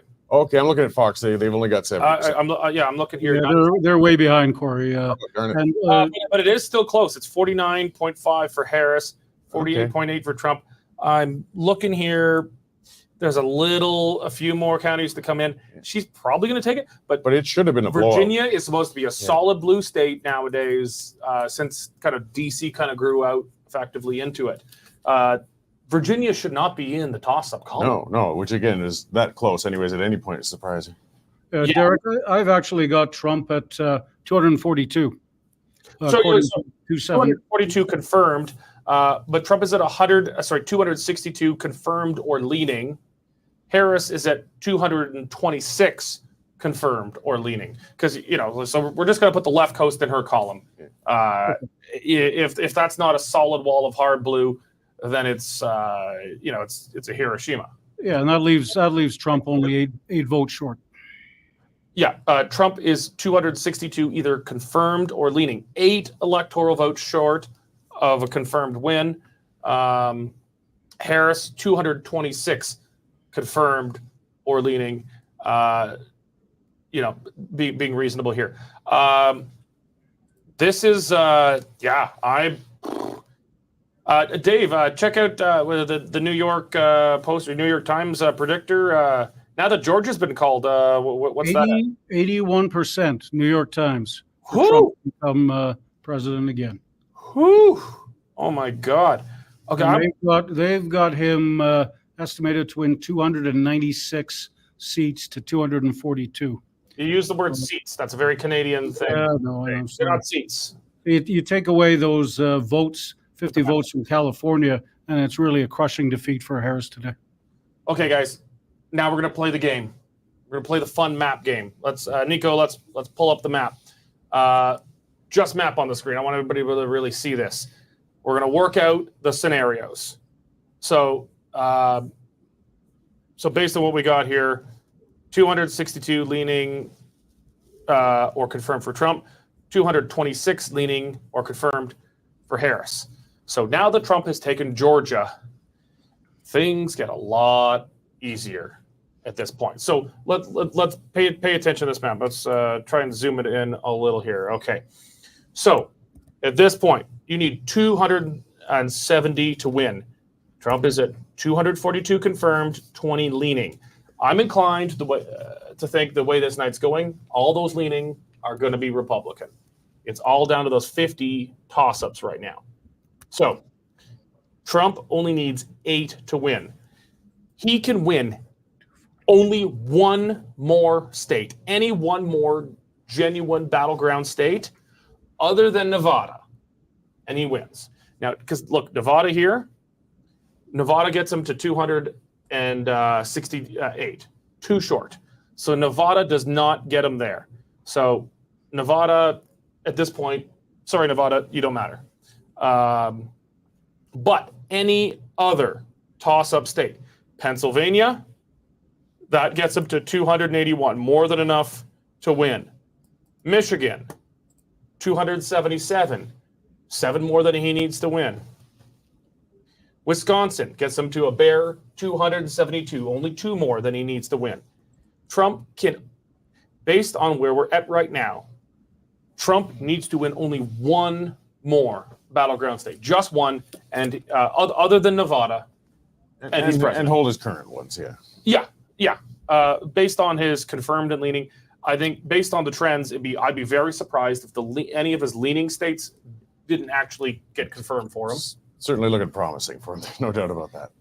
There are 4 more toss-up states. He's won all the toss-ups so far. 4 more to go. 3 of those are enough electoral votes to put him over. So, Derek, this is how it looks now, and it could be that we get to 11 o'clock, and it looks like a Trump clean sweep. Is this going to be 2020 all over again? Mm-hmm. That is the question. I wish we knew whether these states that have been called have actually completed all of the count that they need to complete. Yeah, that's a fair point. That's a fair point. Yeah. Interesting quote from Elon Musk just now, who tweeted on X, game, set, and match. Mm-hmm. A lot of people are crediting him buying Twitter is actually the moment the campaign turned around. Yeah, I got it. I mean, if not, I didn't give a crap about Twitter for years, and it's spicy now. Well, and something we didn't get to with the last guest, but we mentioned about how badly leaning legacy media is and conventional media is in the United States. But if we're going to talk about polls too and kind of cross subjects, trust in media in all of North America has been in sharp decline. Like, people aren't trusting. It could actually be backfiring to a degree with people when they see these establishment media outlets, and young people say, well, if they're pushing that hard this way, their rebellious attitude saying, well, I'm going the other way. You want to fight the man, you vote. You vote conservative now. Yeah. Nico, let's get the map back up there. I want to so we just went through that exercise now, but how easy it is now for Trump to get to 270. One more of the three biggest swing states left. He doesn't even need Nevada. And he needs either Wisconsin, Michigan, or Pennsylvania. Pennsylvania is probably his best. Actually, let's. I'm not sure actually how those ones are doing yet, but let's do this exercise backwards for Harris. So based on her leaning and called and Trump's leaning and called, let's say those stay the same, and we're talking just battlegrounds that are left over. Say she wins the big prize. Pennsylvania, still not enough. That gets her still far short at 242. We add Michigan to her. She's still short at 260. She would also need to win Wisconsin with 10 electoral votes to get her to a bare 270. And that would be Trump at 268. I mean, it would be a photo finish. So looking up here, these three states, so Wisconsin, Michigan, Pennsylvania, she has to win all three of the biggest battleground states left. That's a tall order. I'm looking here at how they're going. So still a fair bit to count, a lot to count in Wisconsin, but with 54% estimated reporting in Wisconsin, Trump is leading narrowly, 49.8 to 48.7 in Wisconsin. Michigan, only 24% reporting, a lot to go in Michigan. Michigan's got to be the weirdest shaped state. It's like, is it the only genuinely non-contiguous state that actually doesn't border itself? 24%, so a lot to go. Harris does have a lead, 51.5% to 46.7% for Harris over Trump, but really early. Maybe she gets it. Pennsylvania, Trump, so 59% reporting estimated. Trump leading 50.8 over Harris's 48.2. If Trump wins any one of those three, he is president. Any one. She has to win all three. And so at this point in the math, Nevada doesn't count. I'm sorry, Nevada, you're out of the race. Maybe someone else is going to see something that I don't, but there's still odd combinations. I mean, Arizona's neck and neck. That's 11 votes sitting there. Oh, okay. So if you look at Nevada and Arizona together, then you're starting to get into that territory, actually, 16, 17 seats. Votes. So let's play that game theoretically here. Pull the map back up. Let's say Arizona goes for Harris. That gets her to 237. She's still far short. She gets that. She gets Nevada. She gets Pennsylvania. She's still short. She gets Wisconsin. She would need, So with Arizona, that would change the map. If she took Nevada and Arizona together, I don't think Arizona's going to her. But if Arizona did, then she only needs to win 2 out of the 3 big battlegrounds that are left after that. She does need to win Nevada. Then Nevada does matter. Right now, I don't think it does. But if Arizona flips, then Nevada does matter. But then she needs to win Wisconsin, 2 of the 3 of either Wisconsin, Michigan, or Pennsylvania to barely make it through. I don't think that's happening. I think Arizona is not going her way. I think she has to win Wisconsin, Michigan, and Pennsylvania, or she's toast. Well, Derek, one of the things that strikes me is that we're even having this discussion because we had been given to think that this was going to be a tough go for Mr. Trump, that I think it is. Kamala Harris was going to, come through in the end. And now it's relatively early in the evening, and we are considering the possibility that he may actually take it. I find that curious, and it makes me wonder, well, what was the magic that went into the campaign? Now, was it the unity team when he got together a group of people who, unlike him, were immediately likable? Tulsi Gabbard, Elon Musk, RFK Jr., Make America Healthy Again, broadened the appeal hugely to folks who, if they didn't relate to Trump, they could at least relate to J.D. Vance or to Tulsi Gabbard. And all of a sudden, people, okay, taken together, that's a better crew. And there was the other thing about the Democrats.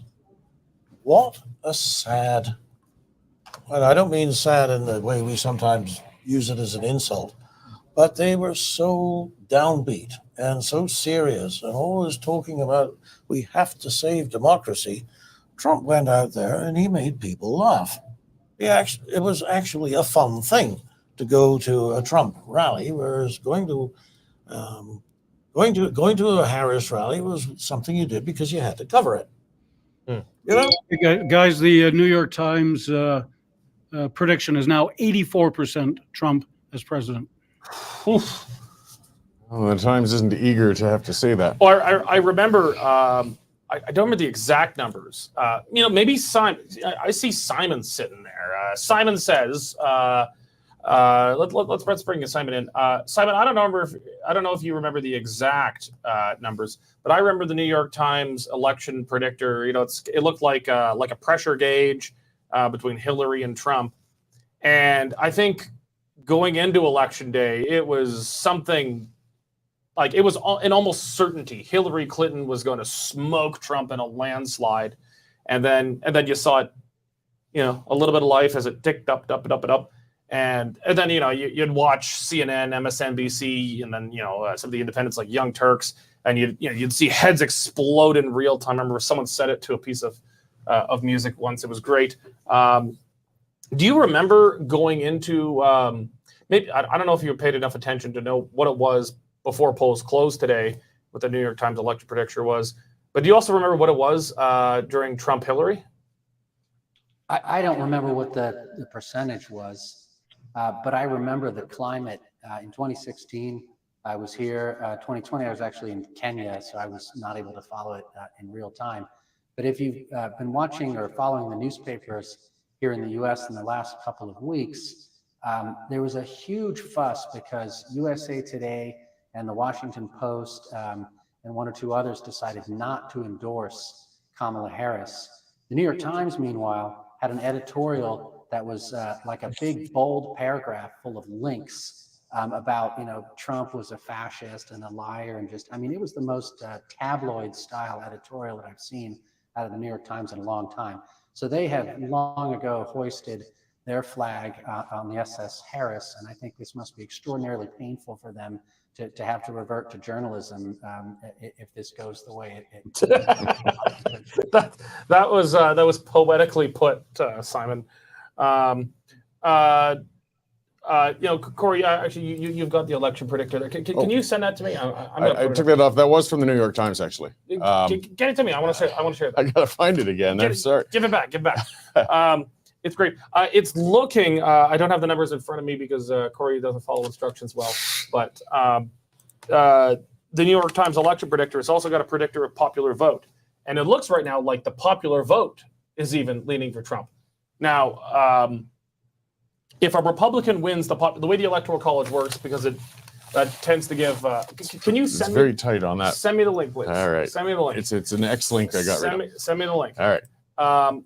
If a Republican wins the popular vote, he is extremely likely to win the Electoral College, because the Electoral College gives a little extra weight to the smaller states, which are mostly, but not entirely, Republican. There's things like Vermont and New Hampshire. They're, no offense to New Hampshire, love your license plate, but it gives weight to smaller populated states. I think I'm not positive, but I think the last time, Simon, maybe you probably know better than I would. The last time a Republican won the actual popular vote in the States was it George H.W. Bush?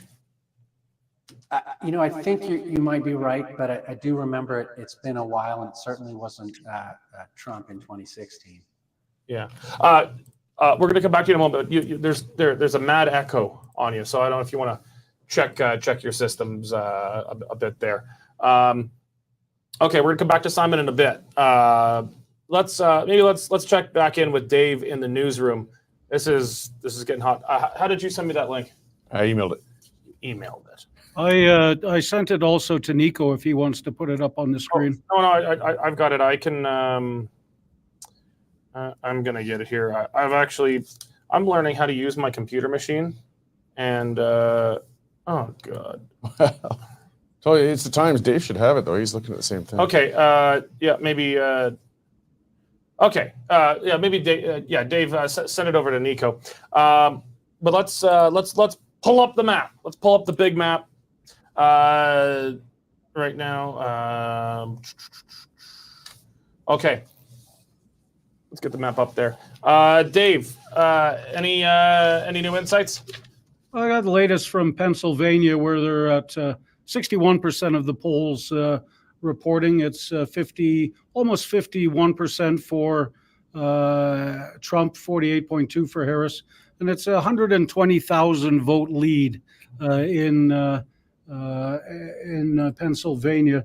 I'll just quickly check in with Arizona, where 53% reporting, and it's Harris with a 3,000 vote lead there. Long way to go. That's going to be going all night.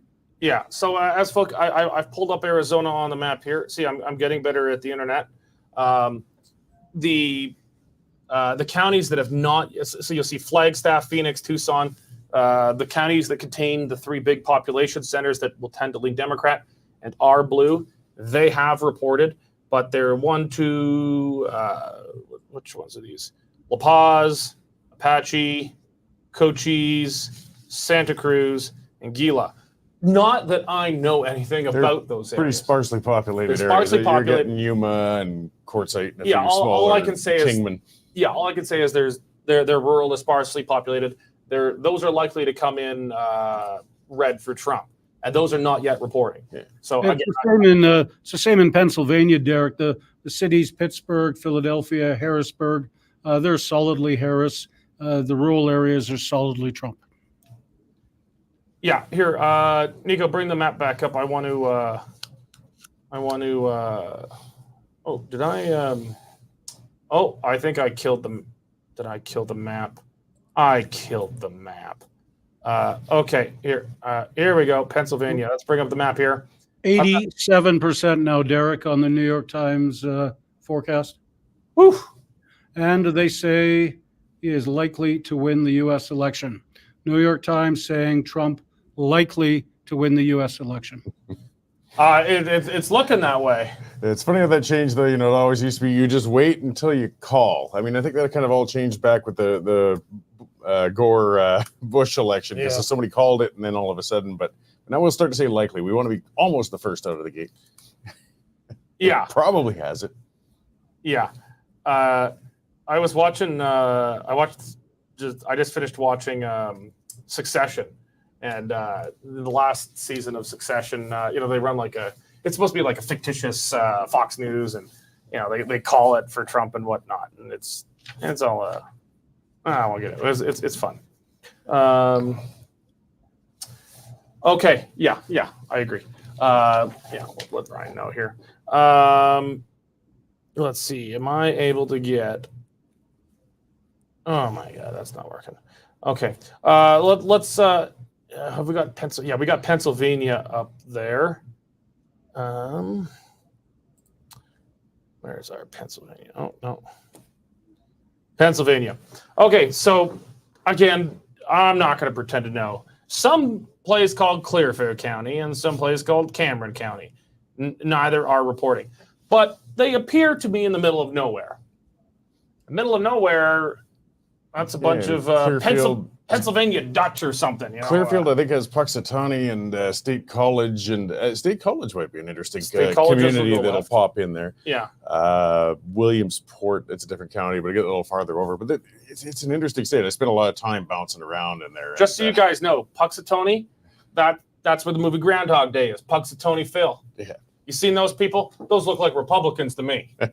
Well, And every time they vote like Groundhog Day. Those They smaller always vote towns they're Republican. as red as they get. Yeah. All right. Anything else from you, Dave? Just an interesting financial market reacting. The dollar is already soaring around the world, and Bitcoin has hit an all-time high. So if you're a Bitcoin investor, you've made a lot of money tonight. Oh, good. Well, I know Elon tried to make a go of Dogecoin, which is hilarious because Department of Government, what is it, accountability or I don't know. Man, Elon Musk and cabinet, that's going to be lit. I mean, I can never remember Milo or whatever. What's the name of the Argentine president? The madman that Emilio. Yeah. If I'm a U.S. civil servant, I'm not sleeping very well tonight, knowing that Elon Musk has pledged Elon's coming in chopping jobs. Yeah, Elon Musk has pledged to cut $2 trillion with a T $1 trillion from the U.S. budget. Now, over how many years? I don't know, but that'd just be absolutely wild. My concern is that at this point, Elon's not really doing it for the money. He's engaged with these great enterprises of renewable energy and putting a man on Mars, making the human race interplanetary. Those things kind of seem more important than actually running the government to me at this point. And I don't want him distracted from that. He seems to be able to walk and chew gum, though. Things like X. Yeah, he's running like a dozen companies. I'm not sure how he's doing it so efficiently. I struggle to run one. Okay. Let's take a look actually at Wisconsin and Michigan. What have we got there? So 59% reporting in Wisconsin. Trump with a very narrow lead, 50.1 to Harris's 48.3. I'll show the folks that. So Wisconsin, if Trump wins Wisconsin, he's president. If Trump wins Pennsylvania, you see here, he is president. If Trump wins Michigan, which you see here, he's president. Now, Kamala Harris has there's only 30% reporting in Michigan, but she's 51.9 to 46.4. So she's got a decent-ish lead in Michigan. But Trump's got a lead in Wisconsin. Trump is leading in Pennsylvania.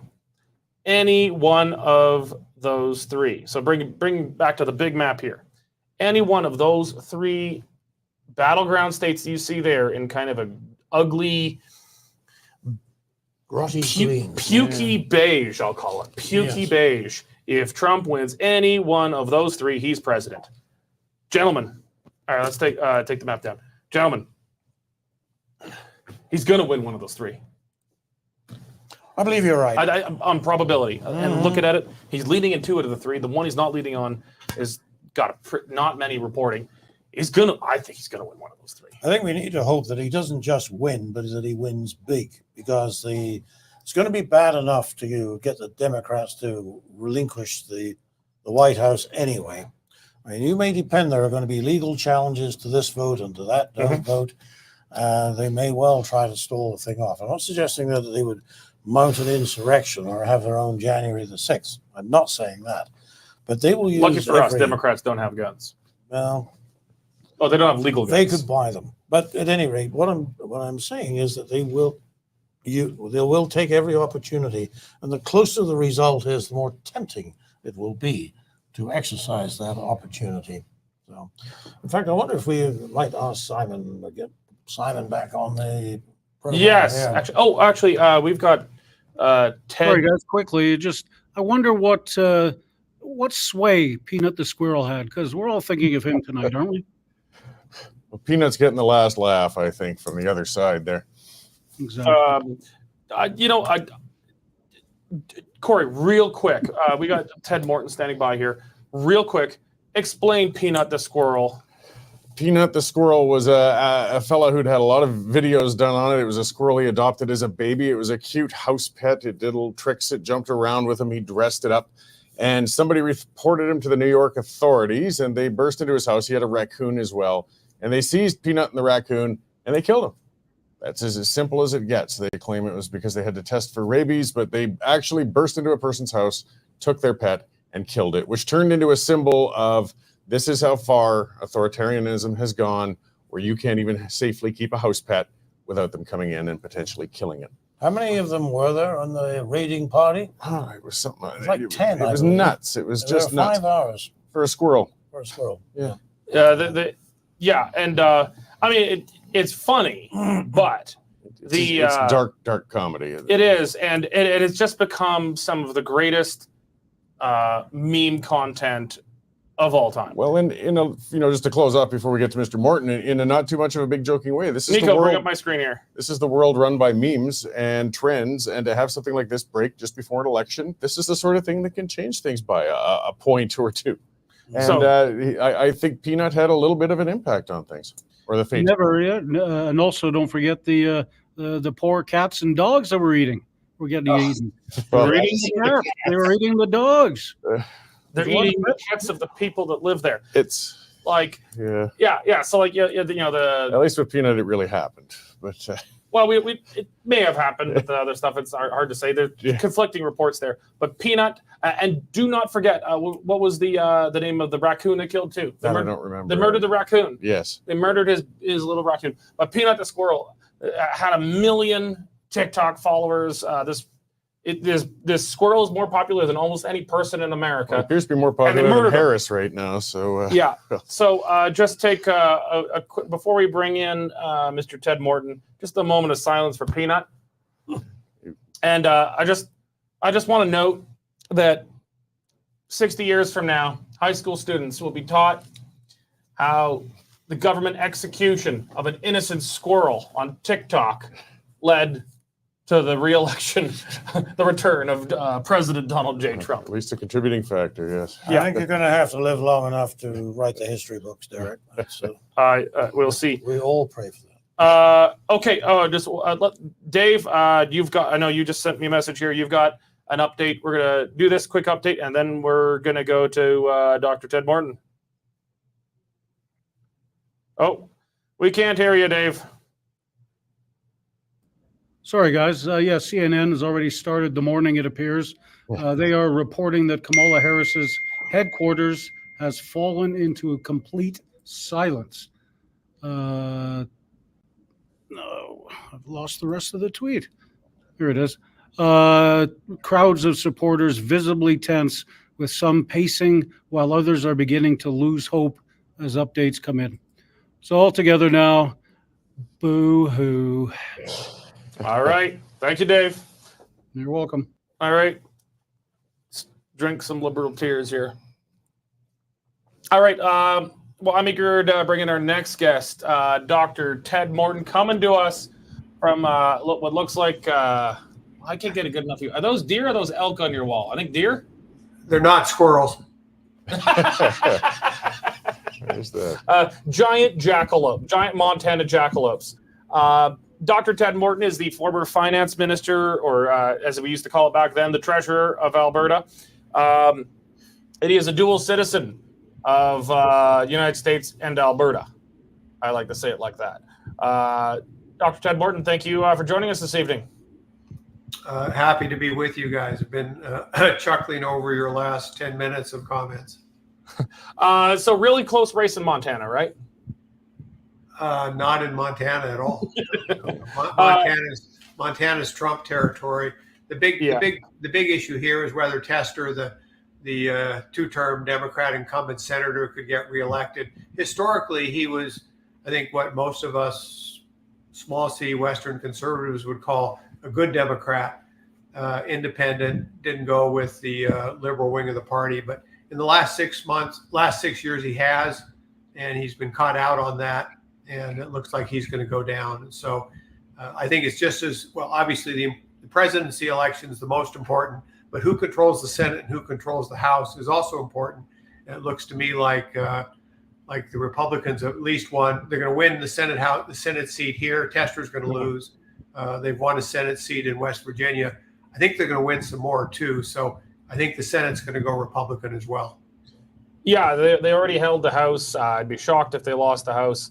And the Democrats have got nearly 3 times as many seats they're playing defense on in the Senate right now as the Republicans. Just the way the Senate is working out. Although the ones I'm watching, the Senate elections in the all 3 of the blue wall states, and then Nevada and Arizona are still too close to call. So we'll see.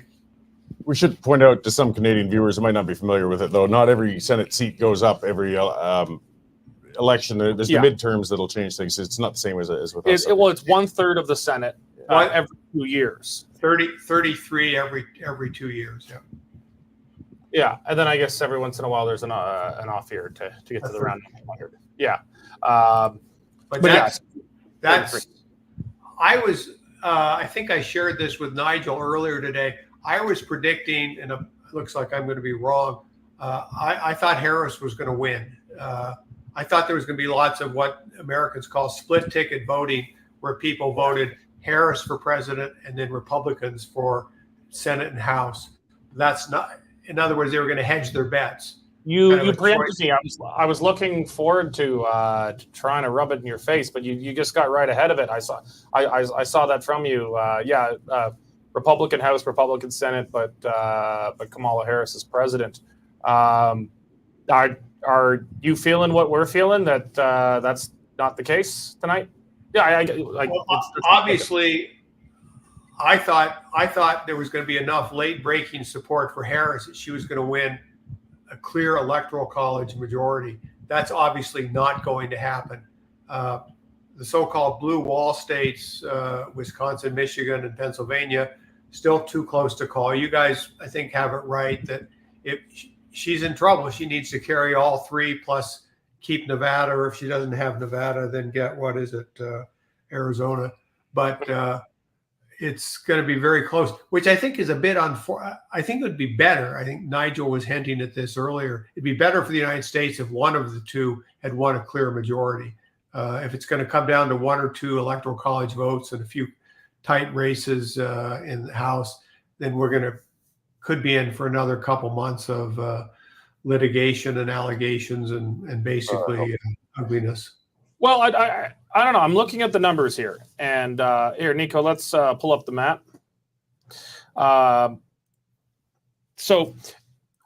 Based on where we're at right now, even if let's just leave Nevada out. Nevada, unless Arizona flips, Nevada doesn't seem to really be a player here. If Trump wins Pennsylvania, he does get a clear electoral college majority, 281. It's pretty clear. Even the smallest, if he only wins the smallest of those blue wall Rust Belt states, Wisconsin, that gets him to 272. That's a pretty slim margin. But Wisconsin's probably not even his best chance to break through the blue wall. It's probably Pennsylvania. For Harris to win, it's mighty narrow, and it would be a very narrow win for her. I think at this point, Trump, I'd be shocked if Trump lost at this point, unless there's crazy stuff with the mail-in ballots that come in. But I'd be surprised if Trump only won one more of the 4 toss-ups at this point. And I guess I will be too, although again, right now they're all too close to call. 48 hours ago, I thought Harris was going to carry at least, leaving Nevada out, at least 2, if not all 3 of the so-called blue wall states. Maybe she still will, but certainly not clear that she will. So Ted, what do you? I mean, you were quite sure about that. What do you think might have gone wrong? You were not the only one. A lot of people were saying Kamala was going to take it. Obviously, if she does, it's not going to be by the kind of margins that they had in mind and perhaps you anticipated. For most Americans, I would say easily well over half, 60%. The choice this year was between which is the least worst of the 2 candidates. I know you guys like Trump a lot. He's you actually might be surprised. Some of us, I grudgingly vote for him, but there's a lot I don't like about the guy. I think Cory's. All I'm saying is, I think this was kind of which is the least worst. Kind of like Trump. Yes. Okay. All right. Which is for a lot of Americans, this was a choice between who is the least worst, and Trump was seen as dangerous, extreme, an egotist. All of the people who worked with him in the last election that then have come out against him, that hurt him badly. But on the other side, the more people, well, if the Democrats had a so-called normal year where Biden would have stepped aside back in January and they would have had, Harris never would have won the Democratic nomination. She's their candidate by default, right? Because it was too late for anybody else. And she got a big bump when Biden dropped out, and then she got a bit of a bump in Chicago for their national convention. But the more Americans have seen her for the last 2.5 months, the less they like her. She's, too woke, too extreme. She kind of seems like a B Hollywood actress that's just reading the scripts that are being given to her. So obviously, and I'm aware of that. I think I wrote that in the piece that I shared with you.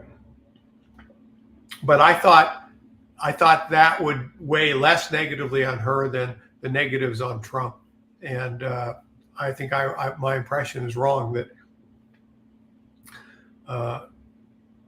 the negative impression, the more Americans have seen of her, the less they've liked her, may tip the balance. Although, again, remains to be seen in these so-called blue wall states. The big change, and again, this is from somebody that's taught American politics, up at the U of C for almost 40 years. Historically, college educated and therefore more affluent Americans were pretty reliable Republican voters, and blue collar, particularly blue collar white families were very reliable Democratic Party supporters. That's almost been turned 180 degrees in the last decade. And that represents a real change in American politics. And how that goes forward from here, I'm not sure. But it's dramatic change from what would have still been the case even 15 years ago. I want to get way ahead of ourselves here to post-Trump. Let's say he wins tonight, which I'm looking at the New York Times election predictor, 88% chance of victory at this point.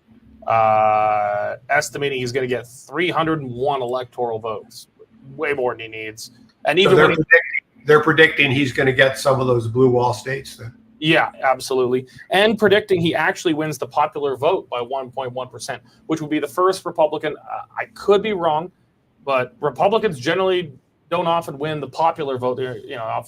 Often enough win the Electoral College, but that he'll actually win the popular vote by more than 1%, which is the first time since '88. That would be significant. That'd be very significant. Very, very unpredicted and a surprise. Yeah. So let's say that happens, because we know the New York Times isn't pulling for this result. If they're saying it, they must grudgingly believe it. Let's look ahead 4 years. JD, actually, just a moment of silence for Generation X. There's never been a Generation X candidate for president or vice president, and Trump just totally skipped Generation X, went straight to a millennial with JD Vance. How do you think JD Vance has come out of this? And do you think, because he's in the very fortunate position of only having to cool his heels for one term before he gets his shot at the brass ring. How do you think JD Vance is going to shape up out of this? Perhaps as both a generational leader and as a candidate with the inside track, at least, for the Republican nomination 4 years from now. Depending on how the next 4 years go, he potentially is the inside, would have the inside track. I read his book, was it 4 or 5 years ago? Mm-hmm. I thought it was pretty interesting, and it began to explain the shift that I was just talking about of blue-collar white families leaving the Democrats and going over to the Republicans. And I think, other than he got in trouble for what were his comment about single women cat ladies? Single cat ladies or something like that. That was rather unfortunate politically, but other than a few missteps like that, I think he's actually been a much more articulate defender of kind of the Republican agenda than Donald Trump. Let's face it, Donald Trump's not that interested in public policy. He likes to attack the other side. So I think Vance could very well be well positioned, and he's very articulate. I mean, he comes from would have to be called a very underprivileged family, and he ended up going to the Ivy League, getting a law degree. That's pretty impressive achievement. So I'm, other than the cat lady comment, well, he wasn't wrong, but it was I think he may have a bright future. So Ted, you've said all along that you didn't care for Trump because of his personality and his character. What, on a policy side, what harm do you think he could do in the future 4 years? Because as I look back, I don't see anything terribly regrettable in his policy and actions in his original tenure of office.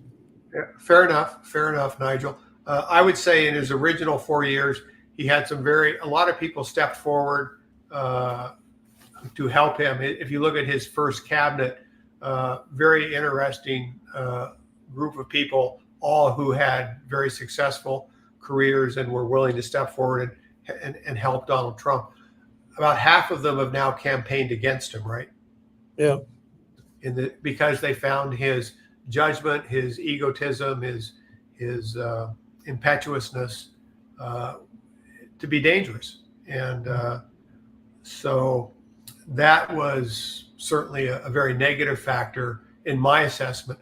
As I said in that piece, I think from my own experience in politics, policy is important, but judgment and character are important too. I think Trump scores poorly on both judgment and character. So do you take any confidence from the unity team? We got RFK, Elon Musk, J.D. Vance, Tulsi Gabbard. Does the fact that people like that have decided to help him get where he's going to get give you any ease? No, I would go more. I trust people that have been in the same room with him more than people that haven't. And there's a pretty impressive list of ex-cabinet ministers that are very, very negative. So, but obviously, I hope I'm wrong. I hope they're wrong if he ends up winning. So we'll see. I think one of my big concerns is internationally, the United States is still de facto the leader of the free world. The free world right now is very much under attack, not just in Eastern Europe, in Ukraine, not just in the Middle East and Israel. North Korea and China are threatening South Korea and Japan. Iran, Russia, and China are obviously all working together, funding one another, helping one another. American leadership there is critical. I'm a little worried about what kind of team Trump is going to have around him if he's the president to deal with that. So that's the foreign policy side. Back on the domestic policy side, I think one of the interesting takeaways, and this has relevance in Canada for Danielle Smith in Alberta, and I think nationally for Pierre Poilievre and the next federal election here, it's pretty clear there's a huge negative reaction from the middle of the voting class, the middle class, against the anti-family stuff that's coming out of the woke DEI movement. And I think that may be partly explaining why Trump has done so well here. And I think it may explain why,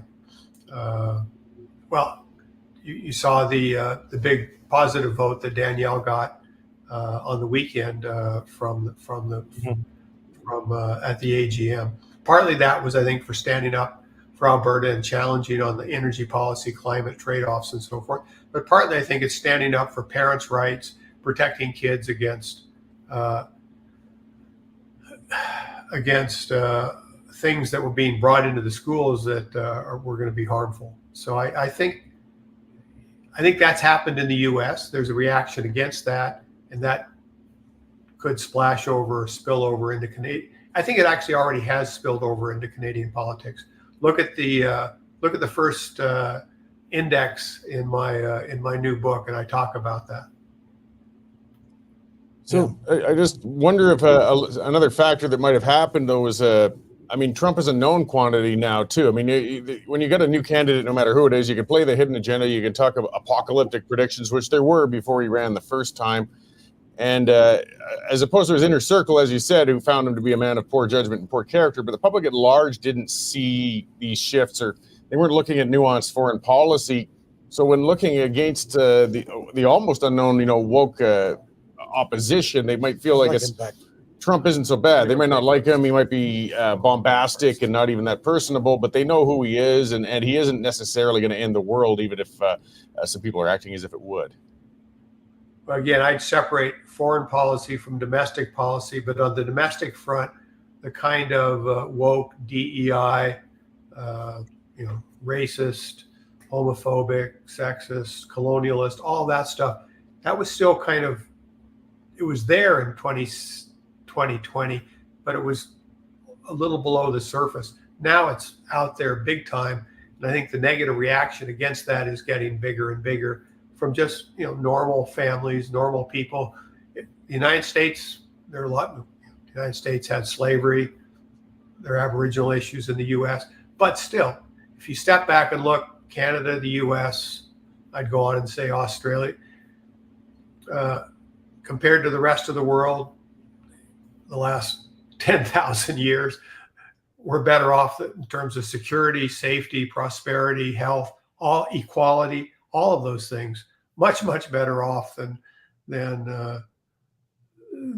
what all the other alternatives. So I think the woke DEI, that crusade, I think, is now backfiring badly. I think that help explains what may be happening today. And I think that is also beginning to happen. We see in Saskatchewan, Alberta, and a couple of the maritime provinces as well. That and the murder of Peanut. So, okay. And those are not squirrels on the wall behind me. Those were all properly butchered and giant jackalopes. They fed people. I think they're giant jackalopes.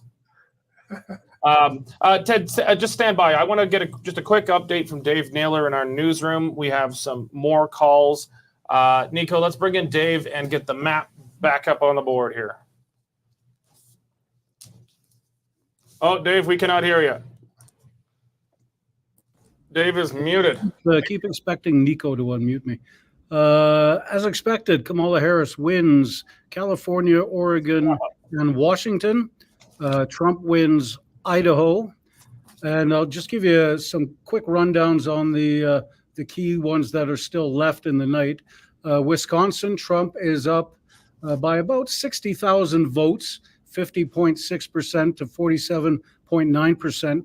Interestingly, RFK has secured 11,000 votes, which means if it wasn't for that, Trump would be up by 70,000 votes. Turning to Arizona, we've got 54% counted. Trump up by only less than 3,000 votes. Nevada. He needs to know. I'll let him go. 20 minutes, or he can go. Nevada. We've got nothing in Nevada yet. Oh, that seems strange. Nothing in Nevada. Nevada. I'm looking at that too. That is Wisconsin. 66% reporting. Trump is up by exactly 60,000 votes, 50.6% to 47.9%. And Michigan, after Maine, Michigan, Harris is up 50.3% to 48%, and she's got about a 43,000 vote lead. And just a quick check. That is only 35% voting. Wisconsin's returns have kind of stalled for a bit. Yeah, we haven't really seen much from Wisconsin in a while, but it doesn't look like it's going to need Wisconsin likely. Pennsylvania, Trump seems to be now moving ahead. He's up more than 100 and some thousand votes, 51% to 48% for Harris. 2.73 million to 2.56 million, to be nearly exact. Yeah.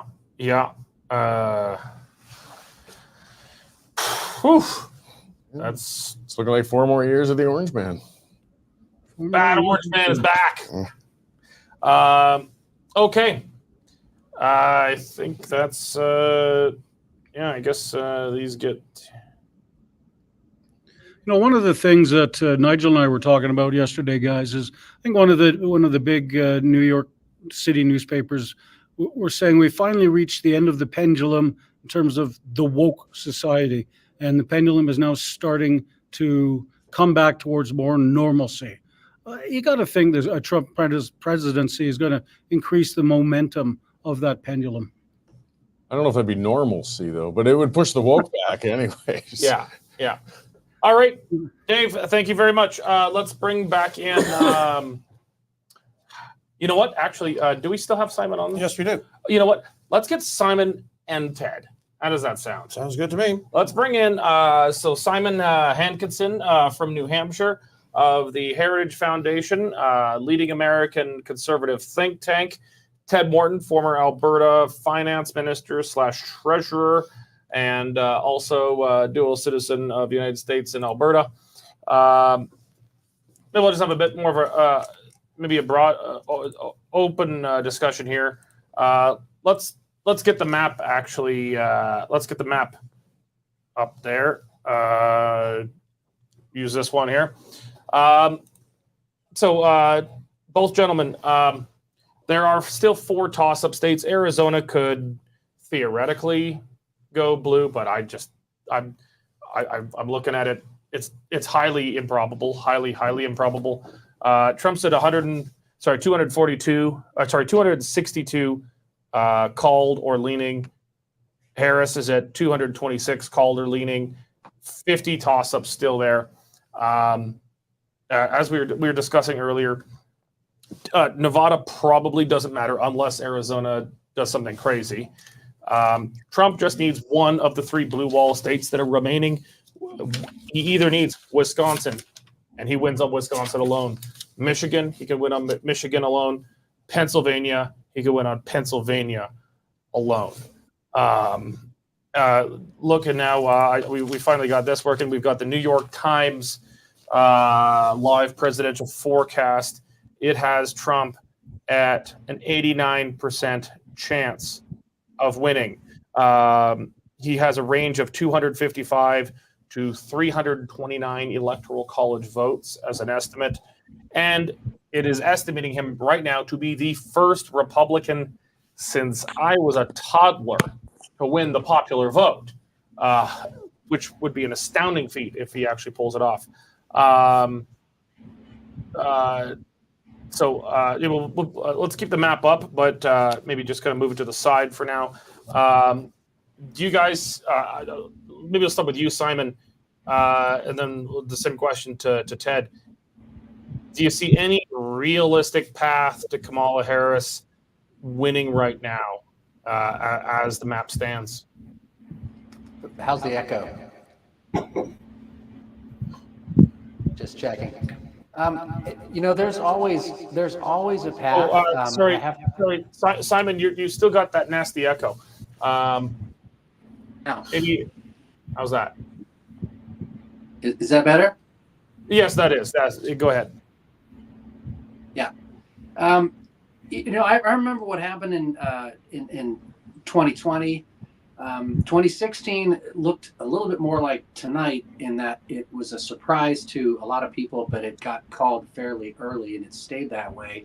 Whereas in 2020, you had a lot of states that looked like they were headed for Trump, and then when some big counties with the big cities were called in, he ended up losing those. So yeah, it is looking much harder for Harris. It looks like she'd have to pull all three of those rabbits out of the hat. But Pennsylvania, at least to look at the map I was looking at, is some ways away, and they probably haven't counted Philadelphia, which is where a lot of the population is. Ted, looking at the map, Trump just needs to win either Wisconsin, either Michigan, or either Pennsylvania, any one of those three, and he wins. Is this fairly safe to call at this point, or is it? I don't know. I think Simon's right. I mean, how that last couple of percentage points break in those states, it's hard. It's almost impossible to say. It could happen, but if the New York Times says it's an 86% probability, like, the New York Times isn't happy making that prediction. We all know that. But so we'll see. But the Pennsylvania case is interesting, I think, for Alberta and for Canada, because, as you guys may know, but I think most Canadians, most Albertans wouldn't know, oil and gas, well, actually not oil, gas has become a big part of the Pennsylvania economy, and with directional drilling and the new technologies that make previously unrecoverable gas recoverable, just what we're doing here as well. And the anti-energy, in the name of climate change, the anti-energy, anti-pipeline policies of Biden and Harris, I think may explain partly what's happened in Pennsylvania. And going forward again, thinking about Canada-U.S. relations, I think a Trump presidency will be more supportive of cooperating with Canada on energy security. And Trump worries me a little bit because, as you know, and we all know, that he's a bit of a protectionist, and that potentially complicates NAFTA, or whatever the new form of NAFTA is called. It could complicate that. But on energy, which is critical, not just to Alberta, but the whole Canadian economy, I think it explains the reaction against the anti-energy. The only thing that counts is climate change approach of Biden and Harris. That's backfired, I think, in Pennsylvania. And particularly if we have a Republican Congress, we're certainly going to have a Republican Senate. The House is still open. Are going to be much more balanced approach to figuring out how to balance climate change concerns with energy security and inflation and price, because oil and gas, it's not just about cars and heating, it's steel, concrete, plastic, ammonia, fertilizer. Everything that runs the modern economy runs on oil and gas. So that's a big part of the inflation factor. And again, one of the issues that's obviously hurting Harris a lot. Let me ask you for a very bold prediction. If Trump wins, does Keystone get built through both of your homes? Yeah, well, as all three of you know, I was not just a big Keystone supporter, but I worked hard to try to influence opinion on both sides of the border on Keystone. And on day one, the very first day of the Biden administration, he vetoed what Trump had approved. And I do a fair amount of hunting in the fall up in the central east part of Alberta, and all of the pipe that was supposed to be part of between Oyen and Consort, you could see what was supposed to be part of Keystone was just left on the ground there. That was being built, and that was a huge setback for the Alberta economy, a huge setback for the Canadian economy. And again, with the Trans Mountain new TMX expansion, that's important. having Canada and Alberta completely dependent on U.S. markets.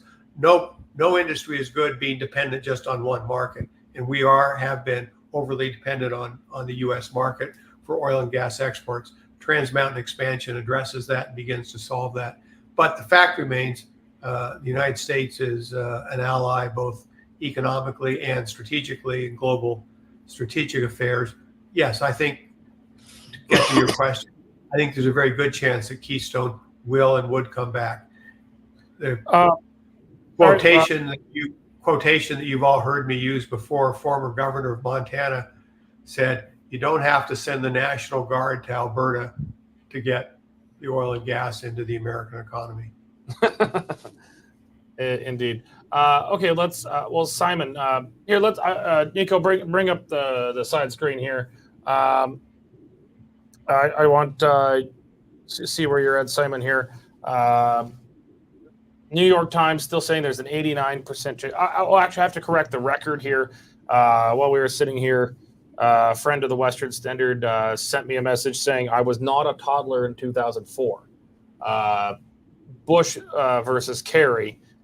Bush did beat Kerry in the popular vote, 50.7 to 48.3. So, okay, 2004. So 20 years ago was. Oh my God, that was 20 years ago. Ugh. 20 years ago was the last time a Republican actually beat a Democrat for the popular vote. It's not done, but it certainly looks very possible. Actually, very quickly, before I come to you, Simon, you're going to be happy with this announcement, I'm sure, Ted. Let's bring in Dave from the newsroom here for a quick update on the Senate. Yeah, it looks like Republicans have retaken the Senate. They have flipped seats in Ohio and West Virginia, and still Montana to come. Okay, Nico, so Ohio wasn't on my list, so that's interesting. So, Nico, bring up the screen here. Yeah, Sherrod Brown got defeated. So it's as it's looking right now. The Republicans are going to move from 49 seats in the Senate up to 52, taking a clear majority. Simon, do you think with today's expected result in the Senate that the Democrats still want to get rid of the filibuster? I imagine they'll be having a serious think about it and probably come up with the exact opposite conclusion in a few days. Because the filibuster is always the friend of the minority. And we'd heard that they were considering Kamala Harris and Chuck Schumer getting rid of it for certain policies. But when you do it for a few, why not do it for all? And that was really something that Republicans were afraid of if she had won and they'd kept control of the Senate. So I expect that's pretty good news. I was in Ohio a couple of weeks ago. I went to Springfield, where you probably heard there's a large influx of parolees and migrants of various kinds from Haiti. That was an issue there. And Bernie Moreno was able to take that away from Sherrod Brown, who's been senator forever, but has really voted pretty far left. Do you think, conversely, I meant the first one being a bit of a jerk, as I like to be, but do you think the Republicans will rethink their opposition to getting rid of the Senate filibuster?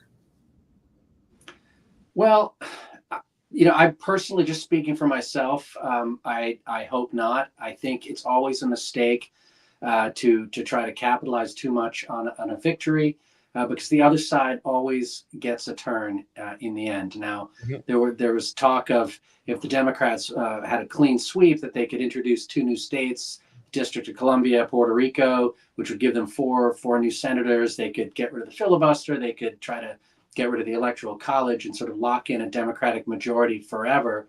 But I think that kind of thinking is very short term. What seems like a majority today can change tomorrow when populations, like working class white voters who used to vote for Democrats, have moved to the Republican Party. We're seeing increases in the black vote, the male vote, the Hispanic vote for Republicans. So I think it's a short-sighted move to try to get rid of these protections for minorities that have encouraged compromise and bipartisan legislation. Admittedly, that's been very difficult for the past decade or so. Mm-hmm. Nico, pull up the side screen just on the side here. It doesn't have to be the whole screen. But going to the New York Times here, I really hate giving credit to these guys, but like this is a good page that they've got running every year. The Needle. When you scroll down, you get the high, the high level 89% chance of Trump, electoral college estimate, popular vote estimate. But this is interesting right here, gentlemen. This is what I want to look at. Which state will decide the election? And it's got the probability within each state. Nevada, there really isn't enough data yet, but Nevada doesn't really matter. It's just not, it doesn't have the numbers to move it one way or another, although Kamala Harris would need it. Michigan, 87% likely going Republican. Wisconsin, 69% likely going Republican. Pennsylvania, 70% likely going Republican. Arizona, 80% likely going Republican. Georgia, more than 95% likely going Republican. But let's focus on the three that we're sticking with this evening. Class, Michigan, Wisconsin, Pennsylvania. The weakest of those for Trump is 67% likely for him. The strongest of those is 70%. And he's got three of them. That is good odds. And he's just got to win one. That's it. Yeah, if you multiply it out, you get quite a very high, strong percentage. It's. I wonder if it's too early to even look at the question of whether the Democrats can take a joke. They lose the House, they lose the Senate, they lose the presidency. There was some very extreme language uttered by the presidential candidate for the Democrats in 2020. Well, let's be fair. There's been a lot of extreme language from every presidential candidate for several cycles. Yeah, but she was speaking very favorably of the rioters and the people who are burning cities, and they should. And they, So how is this going to play out tomorrow morning if Trump does, in fact, win? Ted, do you think it's going to be trouble? In terms of an urban backlash that in the cities that have had civil disorder in the past? Yes. In the recent past. Yeah. That's what I'm getting at. I haven't given any thought to that yet. My gut instinct is no, but I guess we'll wait and see. Well, I mean, we've seen images of boarded up downtown cores in mostly Democratic cities for some time. Yeah. I mean, the Republican conservative types tend not to riot much. I mean, there was the January 6th Capitol. Was a noteworthy one if they're gonna. It was noteworthy. To the credit, it wasn't private property they destroyed. It shouldn't make light of it, but it was a very notable exception. But it tends to be much more frequently on the Democratic side. But if tonight would be leaning differently, again, it's not done, but if it'd been leaning differently and Republicans had felt had been stolen from them, I wouldn't put it beyond Trump supporters to get rowdy as well. What do you think, Simon? Well, unfortunately, the days of 2000, where we had that really close race between Bush and Gore, and in the end, Gore decided to concede. We didn't see really any violence after that election, but there's just such antipathy now, and the Democrats painted such a dark picture. I would argue a very unrealistic and unfair picture of what a win by President Trump would mean for this country. The death of democracy and the bringing in of a regime that would rule with an iron fist forever.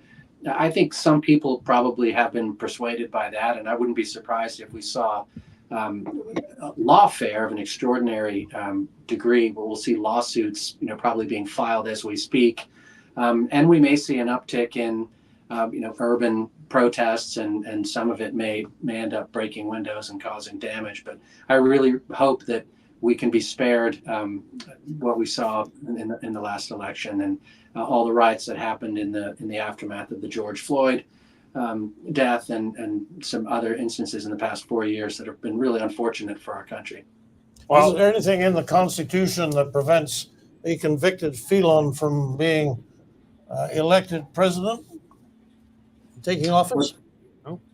Don't get me started on the convicted felon label, which they have tried so hard to make stick.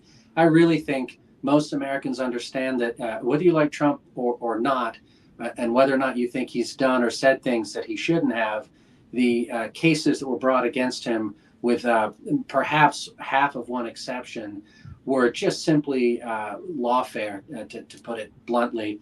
And those felonies were essentially misdemeanors that were statute of limitations barred, that were resurrected by some obscure reference to a federal law which New York State couldn't even enforce. But as far as I know, there is nothing in the Constitution that bars someone with a conviction from running and winning the presidency. But don't quote me on that. I'll have to look it up. So I have a question I want to put to whoever wants to pick it up. It could be Ted, Simon, Nigel, Cory,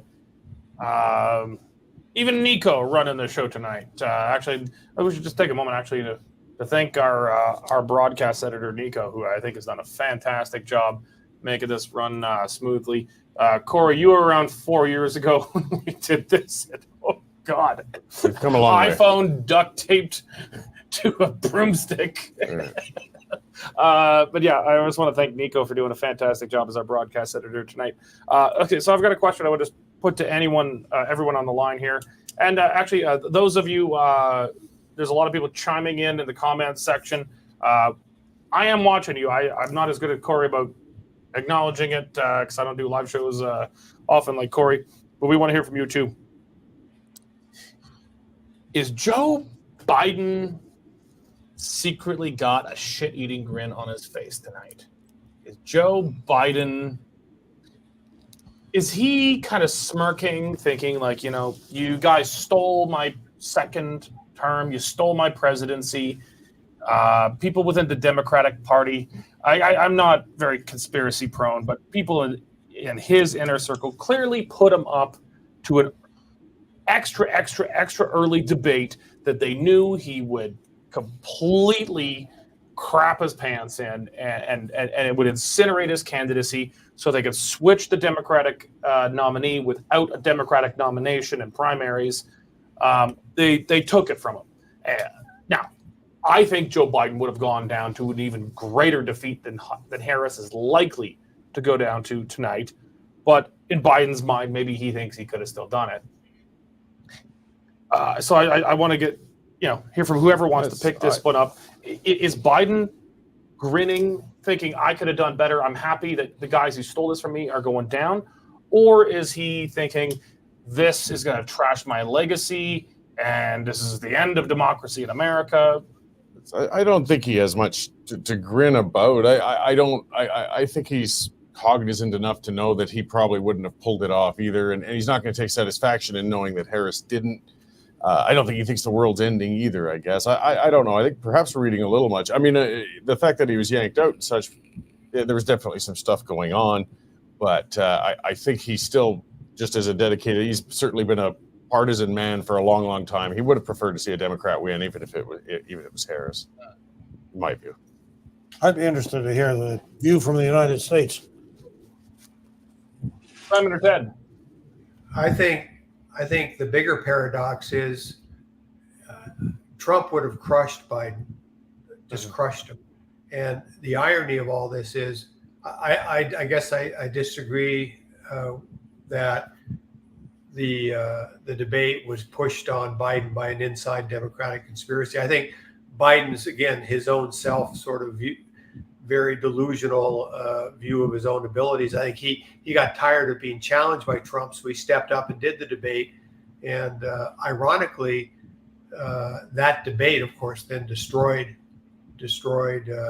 him. But it also in retrospect, it potentially could have hurt Trump very badly too, because Trump would have won easily against Biden, as we'll see what happens later tonight. But Harris ended up being a much bigger challenge to Trump than Biden would have been. Well, I certainly think so. Actually, maybe that's Simon. If you want to maybe pick up on my original question about what's Biden thinking, but also if you care to retroactively prognosticate, if that's a thing, about how do you think Biden would have fared tonight relative to Harris? No, I think Ted's right. I think Biden would have gone down in flames because his cognitive decline would have just been so obvious. We've seen him out in front of the cameras a few times in the past couple of weeks. Obviously, Harris wanted him out of sight because he was always a gaffe machine in his entire career, even when he was fully with it. But now the gaffes are coming thick and fast, and I don't think he's really aware of making them. I think this is a story of really hubris that, Joe Biden, a man who had run for president several times and really had never had a shot, was only able to win it in 2020 because he ran a basement campaign during COVID and was going up against a man who was, while very popular with a minority of the country, extremely unpopular with an equally large minority. And Biden was able to attract enough swing votes to squeak a win. But then they put up Kamala Harris, who just frankly is not a good candidate. I mean, she has never really won a contested race in her life. She is pretty far to the left of even the Democratic Party, in Oakland, San Francisco, ultra progressive with views that are just not compatible with mainstream America. And much as she tried to hide those views, I think they must have known, the people, the James Carvilles, I call them the old dogs of the party, they must have known that she was just not the candidate to run against Trump. And if they had run somebody else other than those two, they probably would have had a really good chance of winning. But the hubris in just assuming that the American people would swallow whoever they chose to put up against Trump just because they hated him so much was their downfall. I would agree. I would agree with that. She never, if there'd been a normal Democratic primary process that started back in January, February, March, she never would have won it. And whoever would have won it would have had a better chance against Trump. She has, the more people see of her, the less they like her. I have to think that to Derek's question about what Biden is thinking right now, it's really a question. Did he dislike Trump more than he dislikes Harris? And my bet would he probably did. You heard the garbage comment a week ago. How many votes that cost Kamala Harris, who knows? But that was the bitterness that you sometimes see come out of Joe Biden. I suspect that he would rather have had that he will not take any satisfaction from Doug Biden. I'm sorry. He will not take any satisfaction from Donald Trump beating the usurper from within his own party. I think he'll be sad about it. Yeah, I think it'll be more of an "I told you so" than anything else. But as you say, it won't give him great satisfaction because in the end, his team lost. Right. Assuming that's what happens. I know we're not there yet, but going by the New York Times prediction anyway. That's good. Let's actually, who I know wants to get back into this conversation is Western Standard's Stampede food critic, Josh Andrus. Josh, while we're chatting here, let's bring up the map, Nico. I actually want to talk about the map. I'm glad you brought it up. On the map, Arizona, I have been watching very closely. Maricopa County, which is where there was a lot of, we'll call them conversations during the 2020 election, hasn't been reporting. That is the seat of Phoenix. Or Phoenix would be the seat of Maricopa County. That is at 50.7% with a total of over 1.1 million votes. That's by far the largest county. So I'm not as confident as everybody else on Arizona. Well, yet. Well, just before you go on there, I want to show you this. So there are 52% of estimated votes coming in from Arizona. Trump has a razor-thin lead, but it's only 53%, but he has a razor-thin lead, 49.79% to 49.41%. Just about 7,000 votes separating the two candidates. But let's look at this. Arizona, the New York Times is saying Arizona still has an 80% chance of going Republican. It has a better chance of going Republican than Pennsylvania, Wisconsin, or Michigan, all of which are leaning fairly heavily Republican at this point. Are you telling me, Josh, that you think Arizona's in play? Because the Democrats. Yeah, I've got a bad feeling. Like, just based on last time, I seem to remember going to bed thinking that we had Arizona and waking up in the morning and seeing that we didn't. Or not we, the Republicans. So that's something that I've been watching. Yeah. And then Pennsylvania is the other one. The Philadelphia County, Delaware County, Montgomery County, and Bucks County, all around there. Those numbers are trickling in too. So I understand why they haven't called the election yet, and I would hesitate to go there myself, but it's looking pretty good. Like, Georgia should go. We're okay. I'll pull up the New York Times here. Georgia, the New York Times, Democrat paper extraordinaire, saying it's a greater than 95% chance of Georgia. Georgia was, I could be wrong, but that may have been the closest state on a percentage level. Maybe even in raw vote total, popular vote total in the last election. That was razor thin last time. They're calling that pretty solidly for Trump right now. Let's and I think that's like Fulton County, which is the seat of Atlanta. Heavy Democrat support that comes in. They're at 91% expected to vote reporting. That's the Wall Street Journal's got that. That was the riding that caused some frustration in Georgia. So there's not much expected to come in from that county itself. So hopefully, I think Georgia holds. Yeah, Georgia's solid unless there's something crazy in the mail-in ballots. But I want, like, Maricopa County, I don't think it's moved in an hour. No. Maricopa County was reporting today they could take up to like almost 2 weeks to count or something crazy. I'm not. I know some of our viewers are not going to agree with me on this one. I'm not a believer that the last election was stolen. I think it was some funny business here and there, but probably not to move it. But there is something funny with Maricopa County. Like, and I'm not saying it's even untoward. I'm saying, do they not know how to count? Do they not do math so good in Maricopa County? What's the issue? Maybe I'll put this. Go ahead.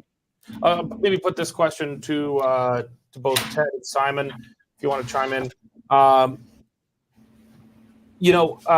think there was I really hate this term denialism. It's kind of comparing it to the Holocaust or something. I think it's a term in poor taste. But let's say folks willing to dispute the election even after it's been done, settled in the courts. That was fairly prominent among a lot of Republican and Trump supporters 2020. But there was a lot of that by Democrats and Clinton supporters in 2016, where they claimed it wasn't fair and Putin swayed the election. And then you go back to Bush Gore 2000. claiming that that election was stolen too. I mean, if it's decisive tonight, I don't expect Democrats to contest the legitimacy of it, at least that hard.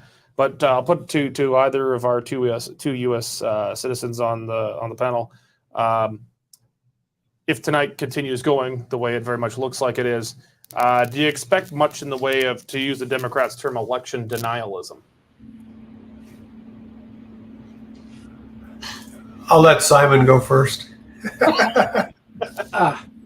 I really hope not. I'm sure there will be all kinds of recriminations and legal challenges, but I guess it kind of depends on where the counts are the most delayed. I still don't understand why there are certain counties that can get it all done in certain states in record time, and there are others where it drags on for weeks. I know there are different rules about mail-in ballots and such, but if I were running Maricopa County, I would have, after the last election, have made a huge effort to make sure that my operation was running like a well-oiled machine, so that it instills some confidence in the next results.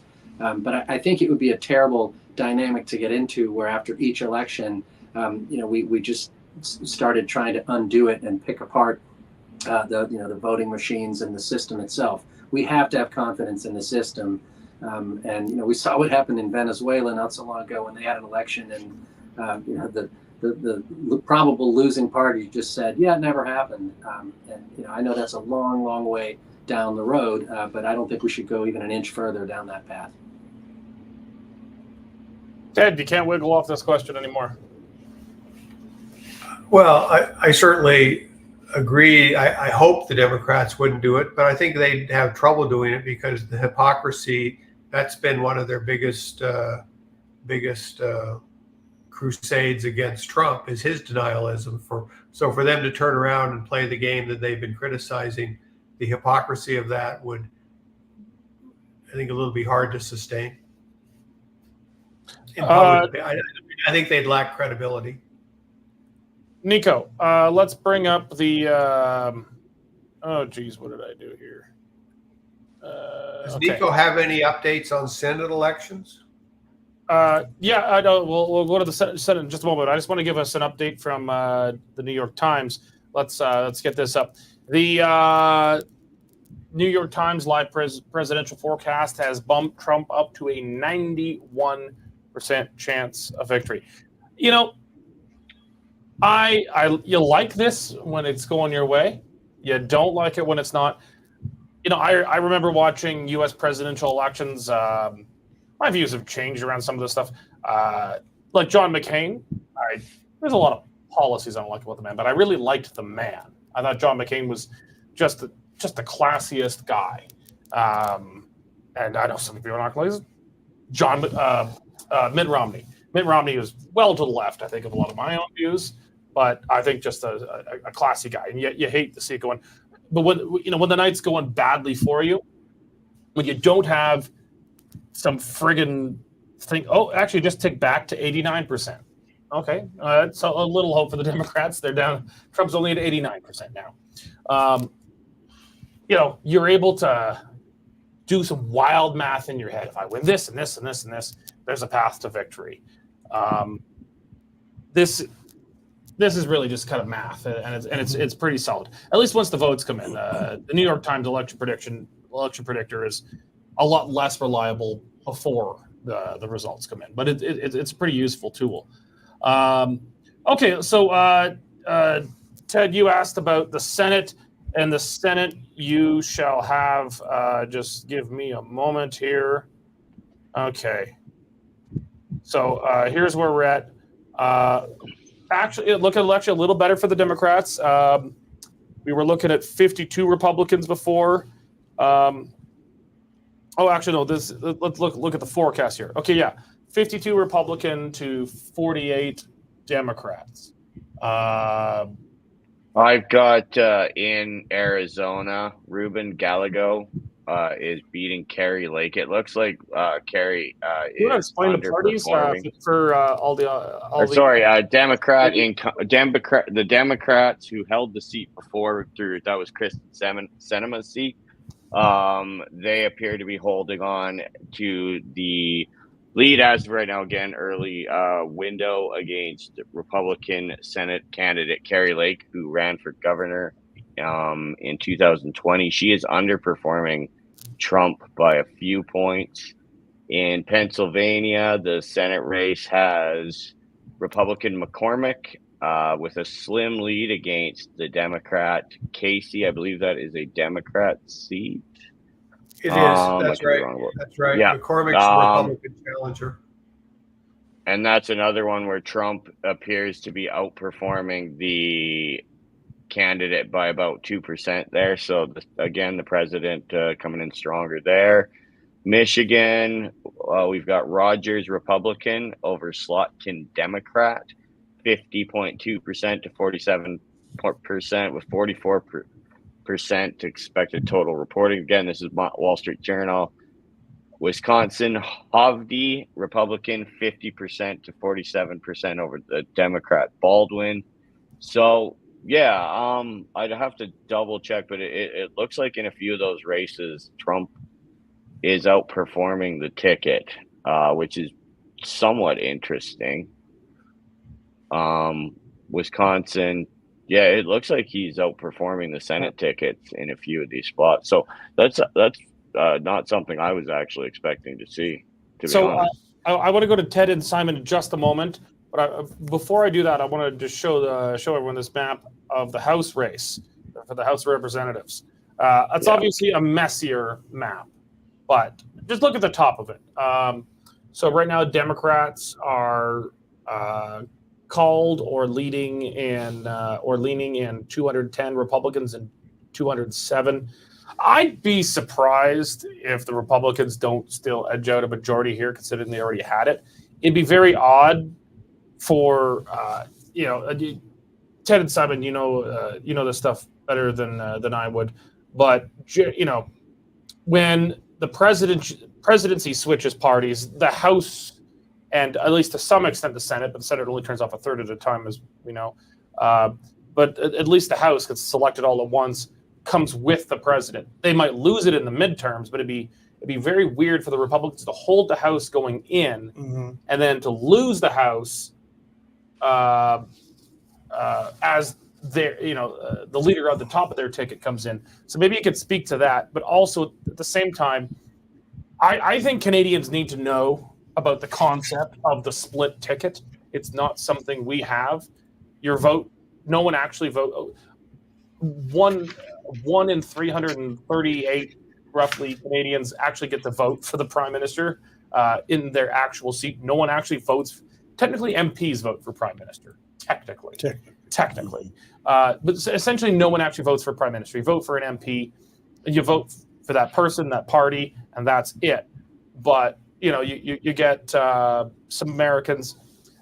I'm kind of a Republican leaning, but I don't like Donald Trump's temperament, so I'm going to vote Kamala Harris. But down the ticket for Senate, for House, for governor, for dog catcher, I'm voting Republican.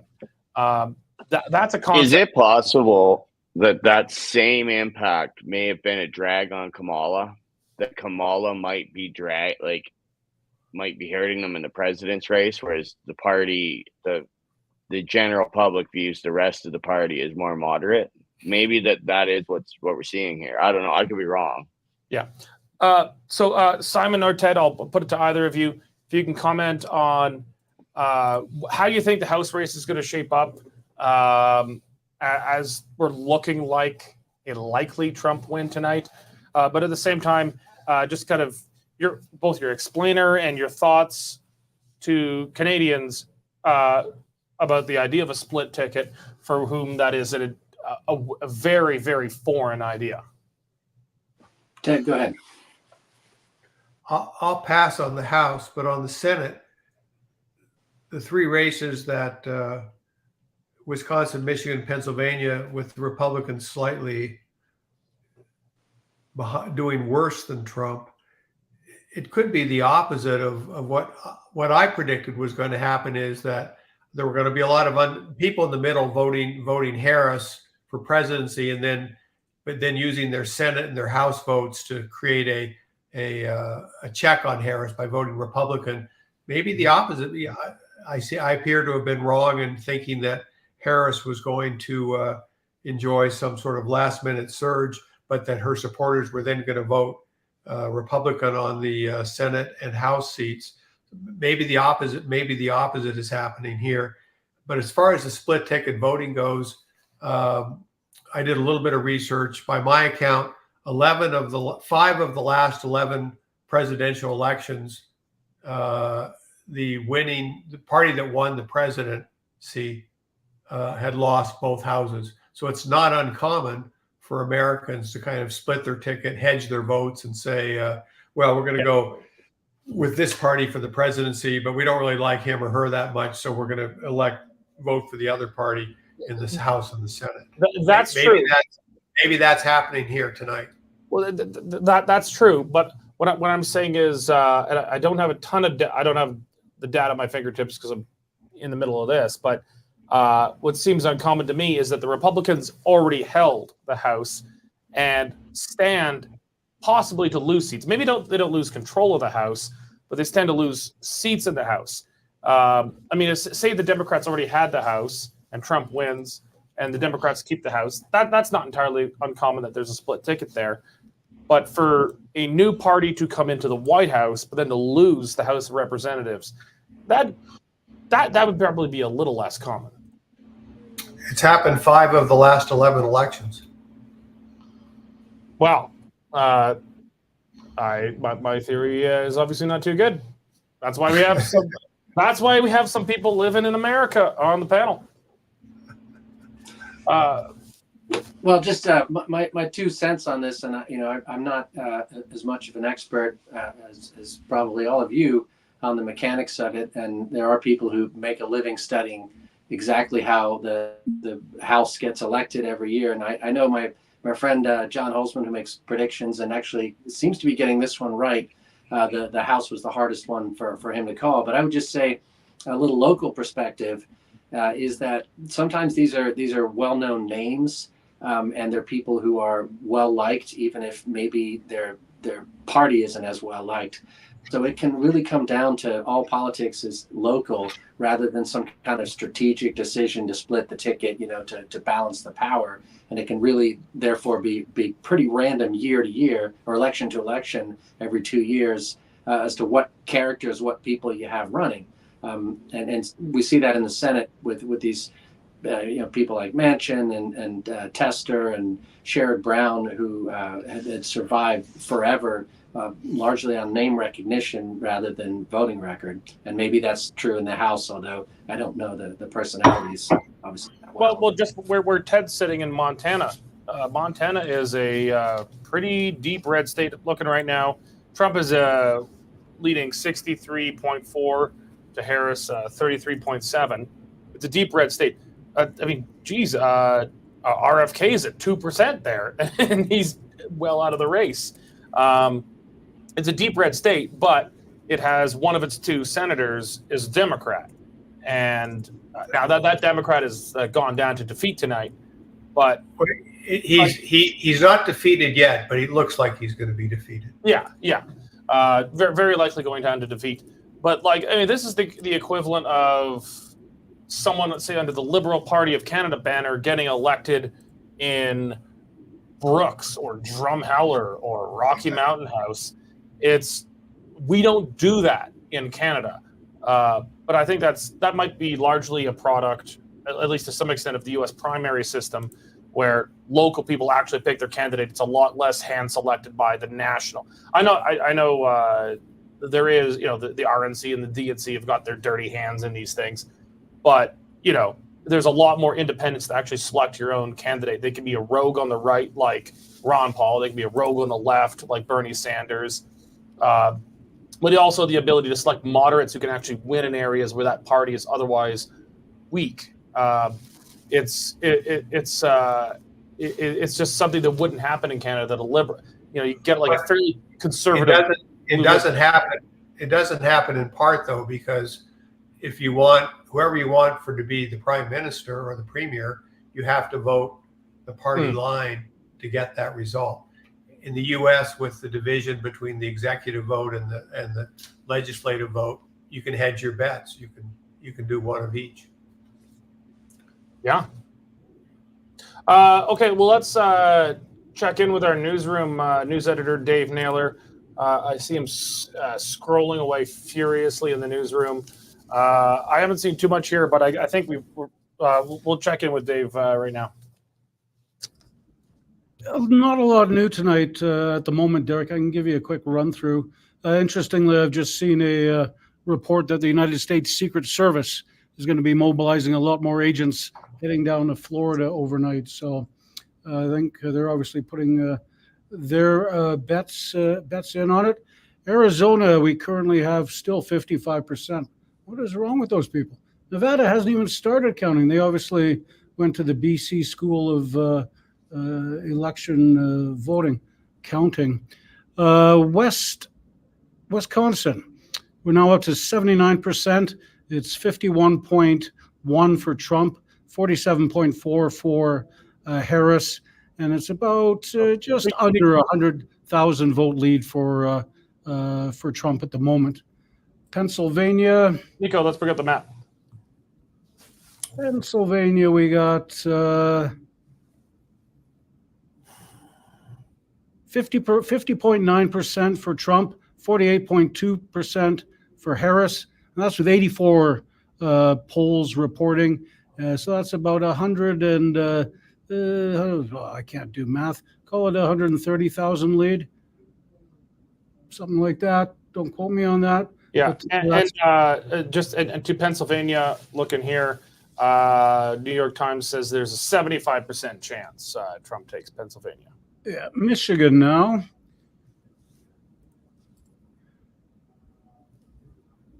With 54% still, so that really hasn't changed. It's 50.1% for Trump, 48% for Harris, 60,000 vote lead for Trump. So he's leading where he needs to at the moment, Derek, to reclaim the White House.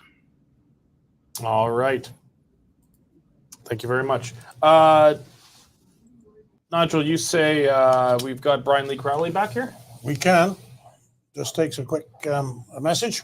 Okay. Yeah, let's get Brian Lee Crowley back. All right.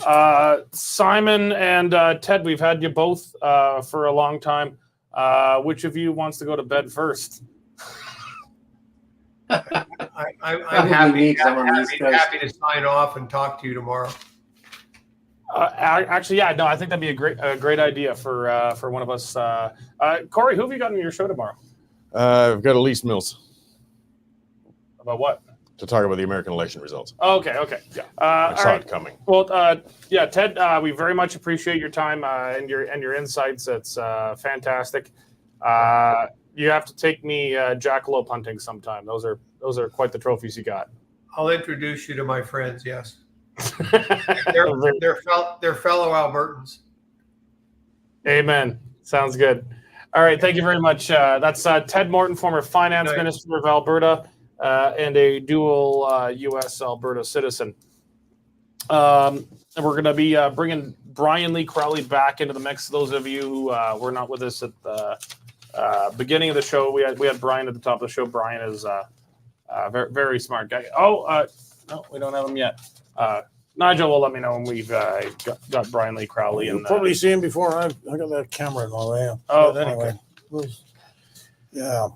All right. Well, let's look at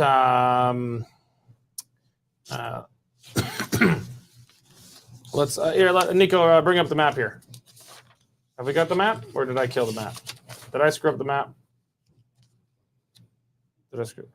I probably screw up the map. Okay, there we go. Let's bring up this map.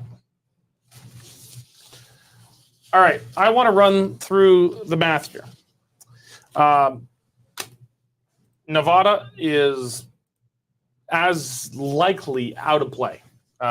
Thank God, because they don't like to actually count the ballots. They just like to sit around and do whatever they do in Nevada. They're gambling with America's future. Gambling. Okay, so here's the numbers. Trump, a candidate needs 270 electoral college votes to win. Trump has 242 and another 20 leaning his way. So he is sitting at 262 likely electoral votes.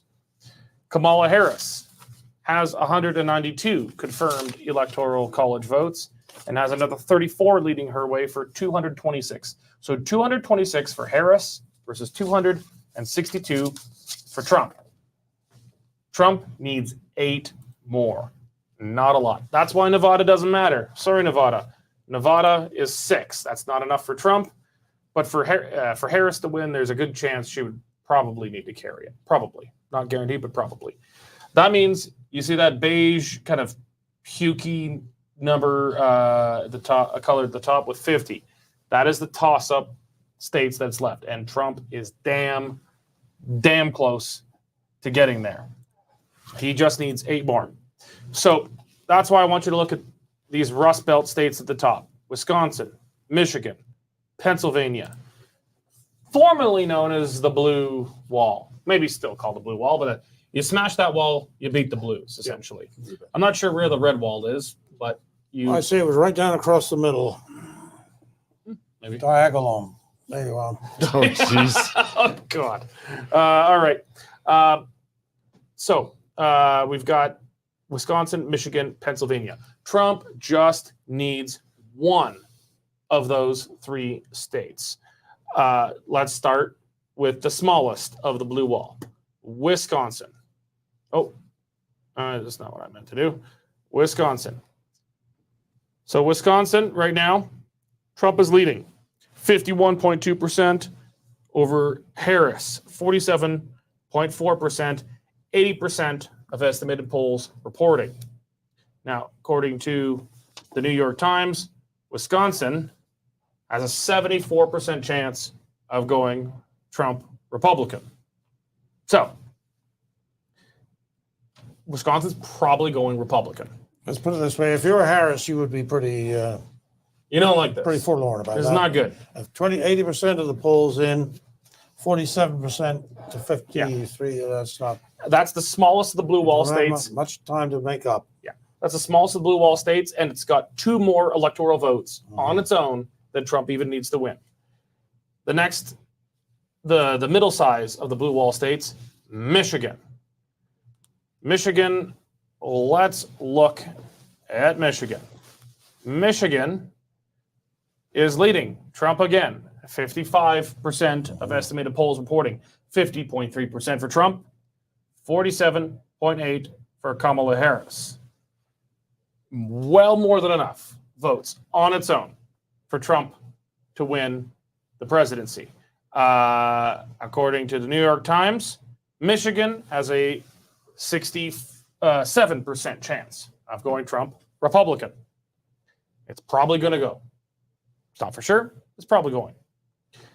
The big one, and this is the one I've pinned my whole theory on, but at this point, Trump actually doesn't need to win Pennsylvania. He just needs to win 1 of the 3. Just 1 of the 3. So, Pennsylvania. Let's look at... So, which is the state with 20 leaning that way? Because he does need that one, according to the way. There's no state with 20 left. Well, there's 242 and 20 electoral college votes in one state. That Pennsylvania is 19. 19. You're always off by 1. 242, 262. We were talking about that earlier. So if Trump-leaning state. Yeah. Oh, I think we got to get our map back up here. It's still, I just worry about getting premature. There's 600,000 votes outstanding in Pennsylvania, and they're only 100,000 apart. Yeah. These things can change. Okay, we got the map back up here. Pennsylvania, 85% estimated reporting. 85% is a lot. I mean, within this, it could move. It could move. It depends on where they're coming from. That's the exactly. Trump is leading all 3 Blue Wall states. 50.8% Trump, 48.2% Kamala Harris. New York Times, Democrats of Democrats say there is a 78% chance Trump is winning Pennsylvania. So what this comes down to now, Let me pull up this one here from the New York Times. These 3 states, Michigan, Wisconsin, Pennsylvania. Michigan, 66%. Wisconsin, 75%. Pennsylvania, 78%. Trump just needs 1. Just 1. That's it. Yep. And he wins. That's right. And it's over. Mm-hmm. I think that's a good time to bring in David Naylor from Edmonton. Yes, not an American, but a man who knows many Americans. In fact, tonight feels like a more intellectual version of talking to Americans. Here we go. For all the millennials and Gen X's and boomers who remember talking to Americans, it was a much more intellectual exercise than that tonight. But David Naylor has been a senior member in the Alberta government, and I don't know how to describe you otherwise other as an international businessman of mystery. There we go. That's a good description. Put that on your business card. David, also a columnist for the Western Standard, writes some absolutely fantastic stuff, including just a lot of stuff about the American election. You've actually paid more attention to this, I think, than anyone else at the Standard. You've been just neck deep in it. Do you see any plausible path to victory for Kamala Harris at this point? You know, that's a great question. I've been debating some friends of mine in the States. I went aggressive a week ago, and I said I think Trump could actually win all of the swing states, and with 312 electoral votes. We'll see if that happens, but he's on track for it right now. I think also watch the Senate. The Republicans have already got a majority in the Senate. I think they could end up with 54 seats. 54. Yeah, I think there are some very close races right now. Moreno just beat Sherrod Brown in Ohio. Sheehy will definitely win Montana. So you know, it's just, I think it's a Republican sweep. I think they'll also win the House. You know, the House will be very close.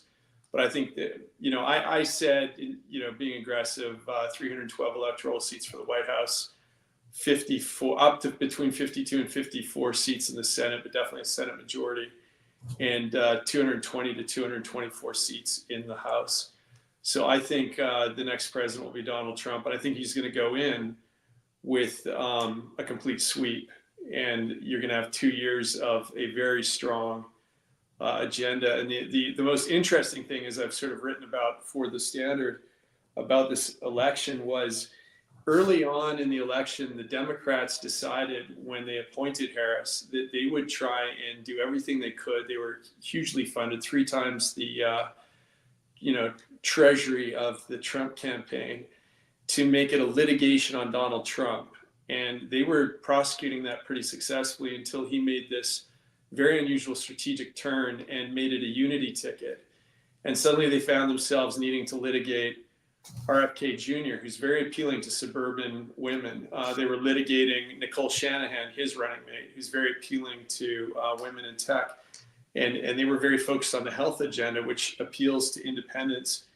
They ended up needing to litigate against Elon Musk, Vivek Ramaswamy, Tulsi Gabbard, most recently Ron Paul. And I think what happened is the attempt to make this election a referendum on Donald Trump instead of a referendum on the Biden-Harris years meant that they were unable to actually respond to the unity ticket strategy very effectively.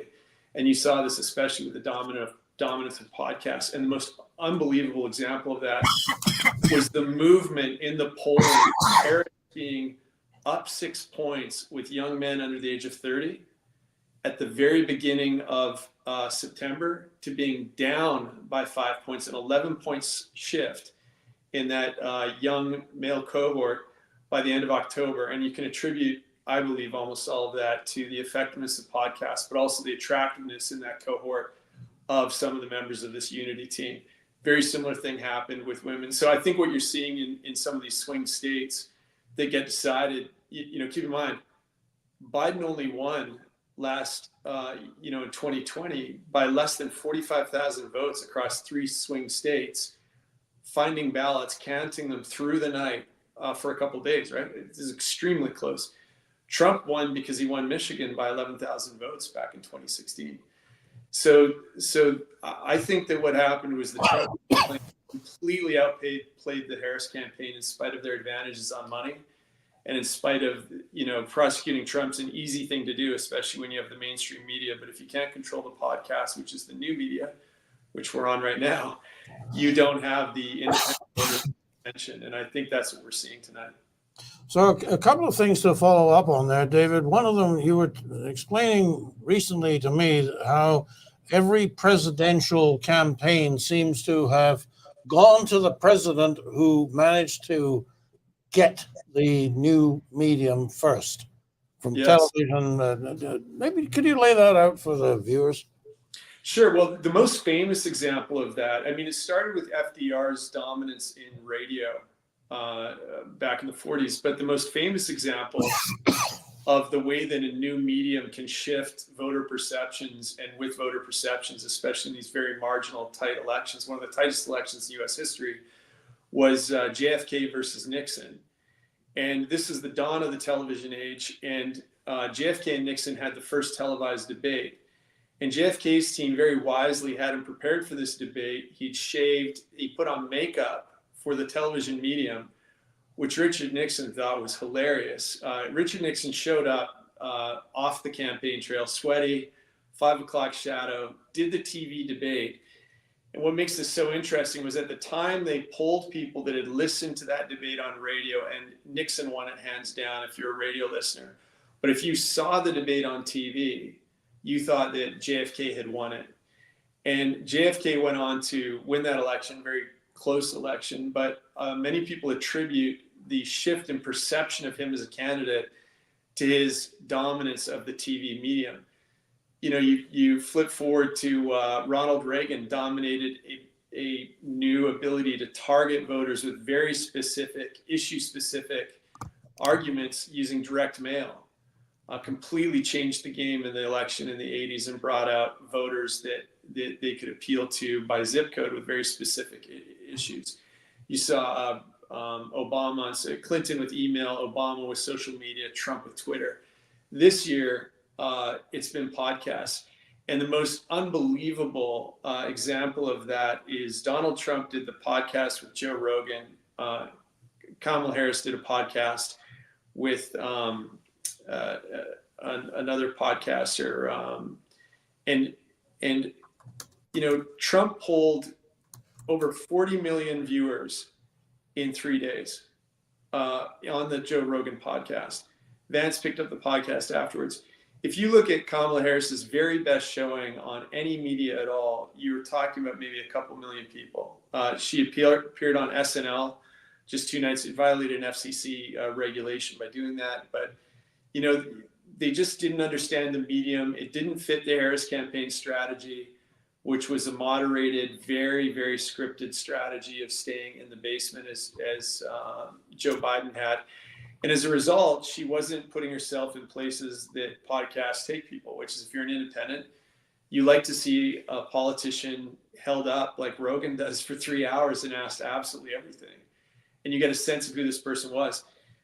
When you look at the Atlas Intel, which was the most accurate polling company in the 2020 election, when you look at what they found with independents after Trump had started this unity ticket strategy, independents said they understood what Trump stood for, they knew who he was, and they knew what his policies were, and they didn't understand that about Harris. This came up in multiple different questions, and I think that one of the things that's happened with the voting population, independents are now larger as a cohort at almost 40% than either Republicans or Democrats, first time in history. And they don't vote party, they vote issues. And if you're voting issues, you want to hear about the issues you care about. And if you can find people on podcasts, see them ask the question by people that you trust, who are the hosts, you get a sense of their authenticity as a candidate. And I think that this new medium, this new technology was game changing, and that it benefited the Trump campaign. Sorry, go ahead. Hold on. Before that, I want to bring Brian Lee Crowley in for this conversation. Sure. To follow on something that David Knightlake said. Bring Brian in here. I'm here. Yeah, Hey, Brian, I'm sure I think you heard what David Knight said about the unity ticket. Yes. And that was really, that's interesting. It's I'm not saying it's never been done before in some form. I mean, presidential candidates will balance themselves out with, their vice presidential candidate normally, and that's kind of it. And then you'll have some surrogates out there. The Democrats, Kamala Harris picked a frumpy white guy from the Midwest, so that balances her off. Okay, but her surrogates were mostly just celebrities for the most part. But Trump built the so-called unity ticket. These big personalities who can kind of, for lack of a better term, narrowcast. Elon Musk is, almost futurism.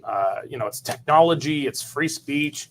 He's kind of the anarcho-capitalist, short of Ron Paul, who they got on side. Tulsi Gabbard, RFK, etc. Could you elaborate on, what do you think the effect of the so-called unity ticket was, in terms of able to target different groups on the one side, but also then post-election, how well is that unity ticket going to work? Is Trump going to actually let these guys kind of run their own fiefdoms and do their own thing? Or do you think they're going to, you were actually kind of talking about this earlier, I think it was Ted Morton talking about it, are they going to get frustrated with Trump and then just kind of storm off and do their own thing? Yeah, look, I think it's very interesting that Trump, who's usually thought of, I think pretty correctly, as a guy who's totally self-involved. He's a bit of a narcissist. He's the candidate who reached out to all of these larger-than-life figures, brought them onto his team, gave them media space, embraced them as voices of the future, reaching out to different constituencies. I thought it was actually quite an impressive performance. And I agree that most of the time, the tradition in American elections is you complement the ticket with a vice presidential candidate who, balances up the weaknesses of the presidential candidate. And maybe, in different states, you get the local senator or something to come and stump for you. But this kind of reaching out to such a broad range of really impressive, articulate, thoughtful, powerful individuals, I think really redounded to Trump's credit. And I think one of the imitation being the sincerest form of flattery, I think belatedly Kamala Harris tried to do something like that with, say, Liz Cheney and so on. But I don't think it was nearly as successful. Now, you asked a different question, which was, what will be the role of these people once the election is over? I just don't think that that Elon Musk wants to get into politics per se. The world's richest man, he's got this huge space company. He's got Twitter or X. Electric cars. Part of what he wants, I think, is something that's quite consistent with Trump's general approach, which is to, stop interfering with people as much as the Democrats who love to run around and tell people what to do and tell industries, what to invest in and so on. I think Ramaswamy and Musk and Ron Paul and so on are all interested in a regime in Washington that wants to get out of people's lives. So I don't think that they want to have their own political careers per se, other than Ron Paul, I guess. But they want a different cultural feel in Washington, which I think Trump is quite prepared to give them. Okay. We're just going to pause there for a moment to go to our newsroom, bring in news editor Dave Naylor. He has got some news. Dave, Kamala Harris has some news, and it sure sounds similar to news from Hillary Clinton in 2016. Dave, we cannot hear you. You're yelling at the wall. Sorry, normally I'm yelling at the sky. Yeah, it's she obviously sees the writing on the wall, Derek. CBS is reporting that she will not speak at her party election gala tonight at Brown University in Washington, D.C. Meanwhile, Trump is apparently on his way to a convention center near Mar-a-Lago, where he will address the faithful tonight. And I'll just give you a quick rundown on those three key states that we're focusing on, starting with Michigan. Donald Trump now 120,000 votes ahead. He's got 50.9%. Harris 47.1%. In Pennsylvania, we have total of 86% reporting Trump at almost 51%, Harris at 48%, and it's a 62,000 vote lead for Trump there.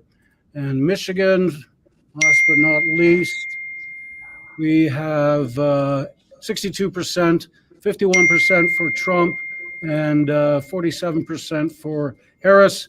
And it's about 130,000 vote lead for Trump.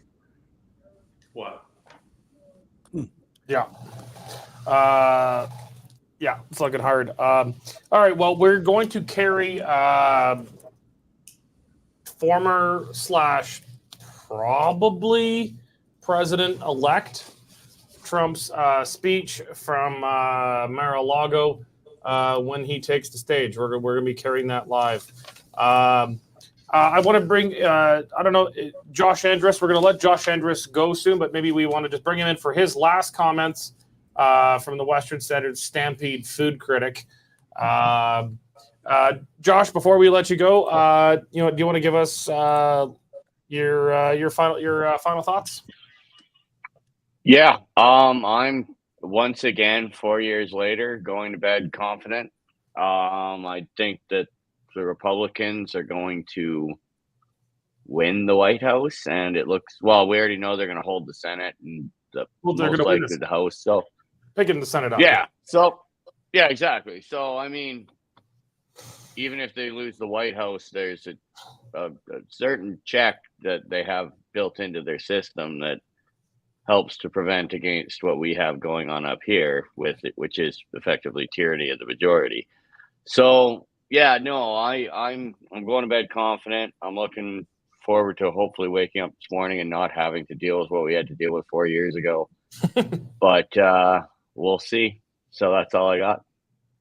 All right, thank you. That's Josh Andrus. Yep. Thank you for having me. In addition to being our Stampede food critic, he is also a Western Standard columnist and the head of Project Confederation. Well, I'm on strike for my columns again, just so you know. You're fired. I'm union busting right now. You're done. All right. Okay. See you guys. Have a good night. Pinkertons for you. All right. All right. Okay. It was Josh Andrus. I want to come back on Brian, actually. Okay. Why don't you take it? Brian, right at the beginning of the program, we were talking about what were the main points on the, and David, I'm going to be asking you the same question. So, hey, Sure. we were talking about, well, where were the big turning points in the campaign? How did it all come together? But one thing that seems to have emerged over the evening is that the support for Harris that we thought was there, which would make things extremely close, was not as strong as we thought. It seemed like people were giving us the idea at the start that, yes, we're all for Harris all the time, but they weren't. And things changed over the course of the campaign, I would argue. What say you? Well, so you see, I think we have to distinguish between those people who are seen, at least in the minds of the media and some people in the Democratic Party, as spokespeople for different parts of the population, and those groups of the population themselves. You know, whether we're talking about Catholics or we're talking about women, we're talking about married couples. You know, there were lots of people who claimed to speak on behalf of these groups and claimed to say that they were going to vote for Harris.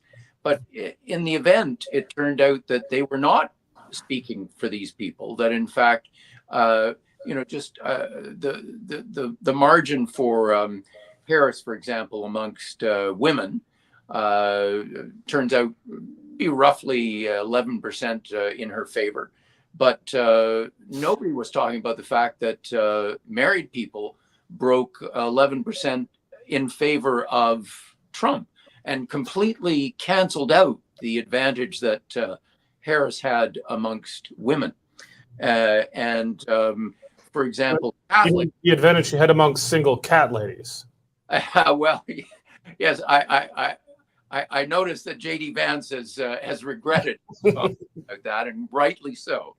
But you know, Catholics, another group that were traditionally thought to be closer to the Democrats, much more distinct from, say, evangelicals. But Trump appears to be winning the Catholic vote by 12 to 15%. You know, that decision not to go to the Al Smith dinner may have been a real faux pas by Kamala Harris. And so, you know, if you like to think of the electorate as composed of all these disparate groups, and politicians are trying to win the groups, I actually don't think it quite works that way. But if you like to think about it that way, many of the groups that people had assumed were safely in the Democratic camp turned out not to be that way at all. And I think that a lot of it has to do with something David said, that you know, this is the first election where independents are a larger share of the vote, the voting population, than either of the political parties. You know, clearly, I think one of the things that pollsters missed is the fact that, you know, in this election, Donald Trump was completely a known quantity. He'd already been president for 4 years. He'd been doing his thing for the last 4 years in opposition to the Biden presidency. And, you know, the media and the Democrats kept trying to relitigate, you know, talking about all these things that people don't like about Donald Trump, as if it was something they just discovered. Whereas the electorate knew all about that. They'd made their decision. They decided that even though they didn't like Trump as a person, that was not going to be what would decide their vote.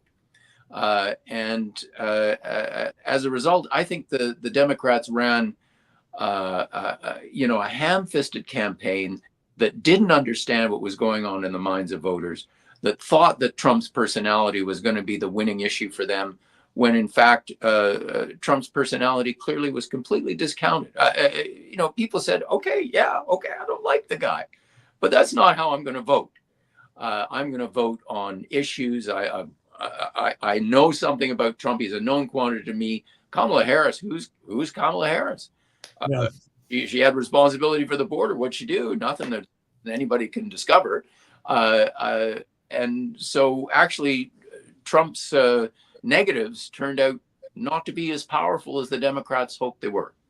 So, same question to you, Brian. Where did they lose the narrative? And incidentally, what's your opinion of having celebrities join you? You know, Beyonce come on stage, go and do a chat with Oprah Winfrey. You know, is this helpful if you want to be president? There's a question for me. Well, you can certainly take a whack at it, but I certainly want David to. Well, yeah, I've yacked a lot. Why don't we let David? All right, David, you're on. Sure, I'll pick up the celebrity question. Well, first of all, I think in my mind, there were three very pivotal moments in the campaign. And I really want to pick up on a theme that I think Brian's mentioned that's really important, which is because Kamala Harris was coronated instead of going through a normal nomination process, I think her campaign began with a very tone-deaf sort of sequencing, because typically what happens when you have to win your party over, you try and appeal to your base. And you kind of get that out of your system as a party. And then when you go into the general election, you shift your strategy towards trying to appeal to the majority, to the middle, people that aren't in your base. And I think Kamala Harris's campaign reflected a group of people that were still making arguments for their base. They weren't making very good arguments for the general public, which is why they went through this insane sort of lost week of trying to convince people that Trump was Hitler and a fascist, because they had sort of this specious quote by somebody that said he said something one time about Hitler's generals. I mean, it was embarrassing. And I think that level of tone deafness is what happens when you're still talking to your own team and thinking that you can convince somebody to sort of become a desperate hard left liberal instead of coming to them on their terms. So I think the first mistake, in a way, started with the coronation. That sort of shaped a poor strategy, because they hadn't worked out who she was and what she would stand for, and then how they would account for that. The second mistake related to that was her choice of Tim Walz, which was just baffling. You know, when you looked at the option of potentially choosing Joe Shapiro, who's a moderate, likes school choice, has won statewide in Pennsylvania, knows Pennsylvania like the back of his hand, and could have delivered Pennsylvania, focused on delivering Pennsylvania. To choose somebody that is already, is as liberal as she is, and she was the most liberal senator, in a state that they already sort of had in their column, and turns out to have been a guy that was sort of deeply misleading about his military career, his DUI, and then was just, candidly, just sort of a strange persona, was a huge unforced error. And again, I think what happened when you sort of ask yourself, how does a campaign do that? It was because they were trying to satisfy their base rather than appeal to the middle. And to make a strategic mistake when you have someone like a Joel Shapiro in a state like Pennsylvania is crazy. So, I would say the one moment, and Brian mentioned this, the weekend where Trump was at the Al Smith dinner and was given free rein to troll the Harris campaign. And some of the trolling was very funny. And then later on decided, and this came out of a podcast with some young guys, that he would troll Harris for what he said was lying about her service at McDonald's. He ended up breaking the internet with those pictures of him donning an apron and serving fries and chatting up people going through the McDonald's drive-thru.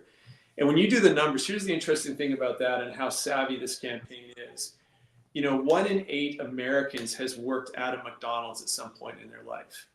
I had no idea it was that big. I did not know that McDonald's was the single largest employer, public or private, in the entire United States.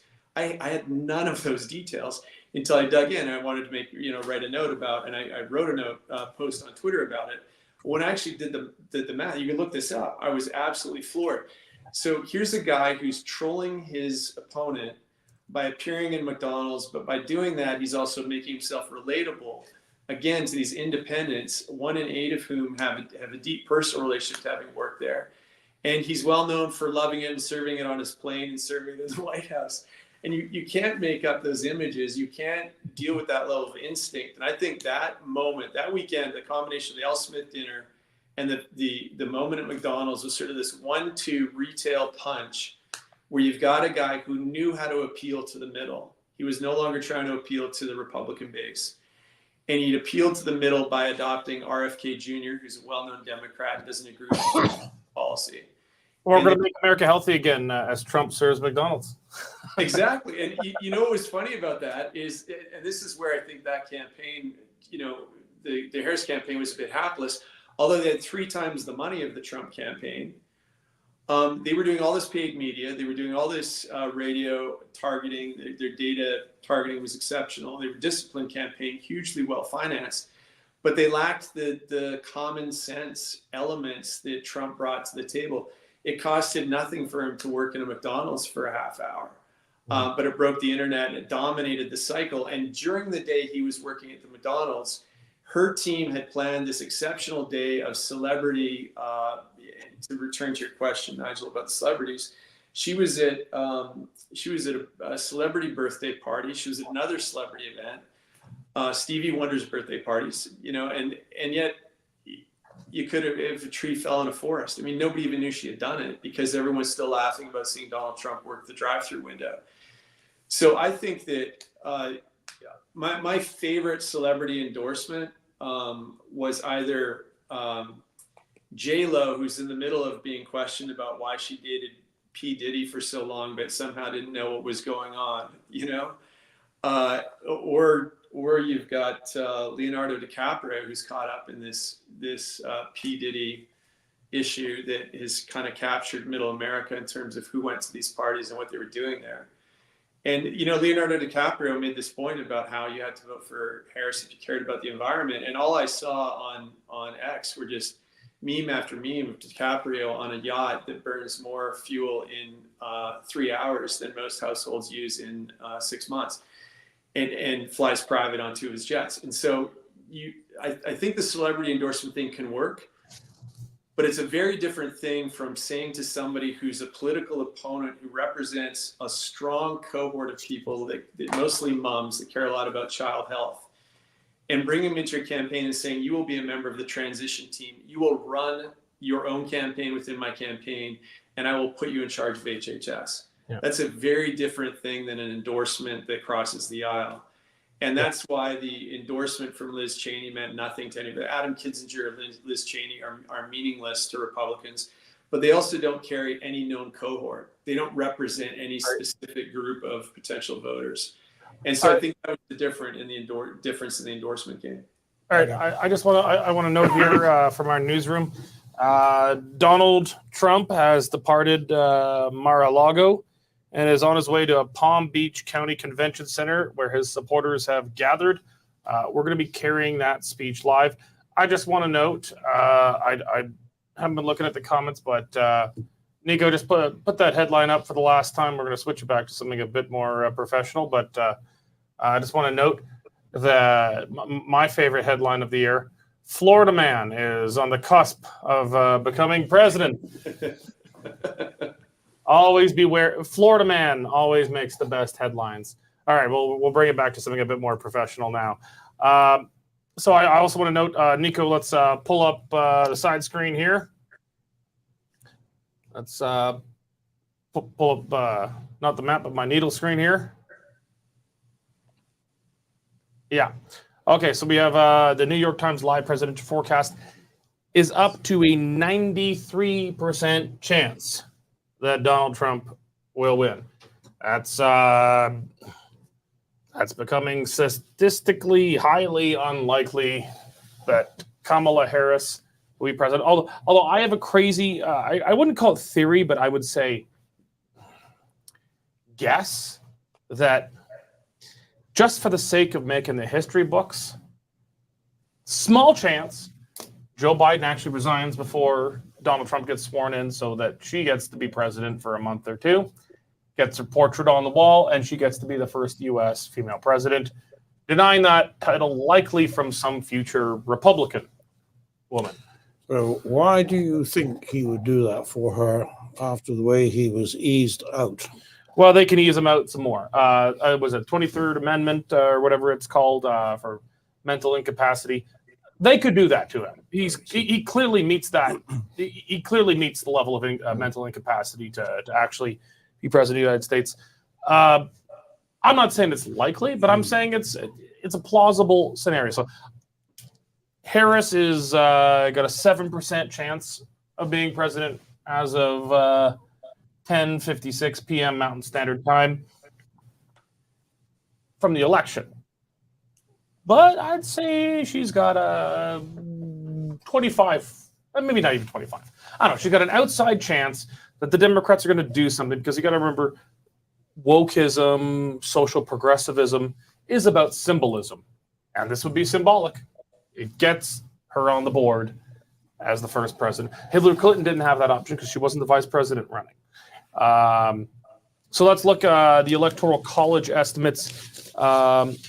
Worst case scenario for Trump is 260. High end for Trump, 23-22, which would be a blowout. Obviously, it's likely to be somewhere in the middle there.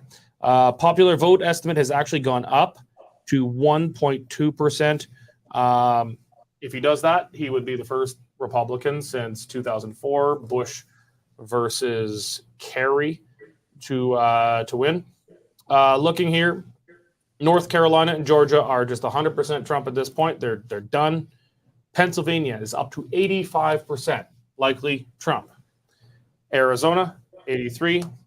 Doesn't need it. No, doesn't. Should need it. Yeah. Arizona, 83. Wisconsin, 78. Michigan, 70. But the big three, again, to remember, is Michigan, Wisconsin, Pennsylvania. Trump needs just one of those, and it's done. I'll put this question to any one of our panel members. It could be David Naylor, it could be Brian Lee Crowley, it could be Nigel, it could be Cory. You could all take a turn at it if you want to pick it up. Actually, I will put it to Cory first, but then anyone else can have it. Is this the end of woke? Oh God, no. Have they been? They have been defeated. Likely, okay. They're 97% likely defeated here by not just someone who's not woke, but the man they think is Orange Hitler. Mm-hmm. Are they gonna? They didn't seem to learn any lessons after they were defeated in 2016. Do you think, because the pendulum is swinging hard, it's swinging hard against them now? Yeah, are they going to learn lessons? Is this the end of woke? This is a setback for woke, but they are insidious. They're determined. They dominate bureaucracies. They dominate universities. They dominate large corporations. Is this the end of it as a major electoral force? As an electoral force, yes, but as a societal force, there's still a whole lot of rot to clean out. It'll be interesting to see if President Trump goes after, or how he can go after and try and stop that. But people have had enough. There's no doubt. They've had enough of it in their face. They've had enough of the cancel culture. They've had enough of the faux outrage over every perceived slight. They've had it with being told that men are women. But it doesn't stop the backroom stuff that goes on, the stuff we don't see as visibly. So the lunatics who push the woke agenda, they're on their heels tonight, but no, they're not gone by any measure. I don't know that I agree with you, Cory. It takes an instruction from the top. It took an instruction from the Biden administration to send the Army and the Navy into a period of self-reflection in which some people were actually eased out because they wouldn't fit the new DEI look that they were seeking for the military. Well, nobody voted for that. It was just done. Well, it can be done undone. Oh, yeah. And I'd like to see it, but there's a lot of colleges and universities to work on. Well, they'll come next. Yes, I hope so. And Mr. Trump knows all about using money to influence events. Oh, certainly. So there's a lot of people who have to live with it and put up with it who just hate it. They don't want it. And so if somebody actually shows some leadership, but it will follow. I don't know. What do you say? If I might, I think it's very important to remember that elections are by their nature kind of binary. You either win or you lose, especially in a two-party presidential system like this. But the other thing that we're seeing, which isn't reflected in the fact that Trump will win a major victory, is how deeply divided America is. I mean, if he wins the popular vote, it will be by maybe 1%, and he might not even win the popular vote. The Republicans will have maybe a 2-seat majority in the Senate, maybe a handful of seats majority in the House of Representatives. It doesn't take much to flip this at a future point. And remember too that Trump has got a maximum of 4 years ahead of him. He can't be reelected. His political career will be over halfway through a second term. Most presidents lose a great deal of their political authority. There's going to be midterm elections. I mean, none of the forces that have been at work in this election are defeated. As somebody once said, and I think it's absolutely true, in politics, no defeat is final and no victory is permanent. That was John Williamson of the Canadian Taxpayers Federation. Well, there you go.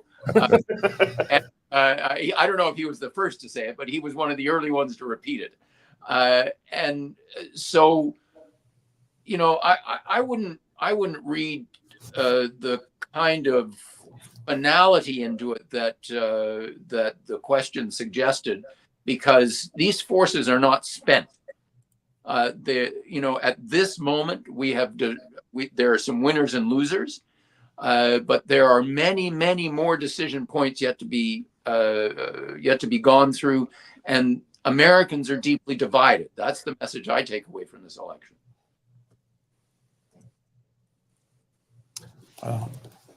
Yeah. Well, I'll just note we're waiting for kind of president-elect-ish Trump to address his supporters. He's already left Mar-a-Lago. He's on his way to Palm Beach Convention Center. You can see the image there. Mega hats everywhere. I'm going to go out on a limb and say he declares himself, no matter what. I think if he gets to that stage, I think Trump declares. That's yeah.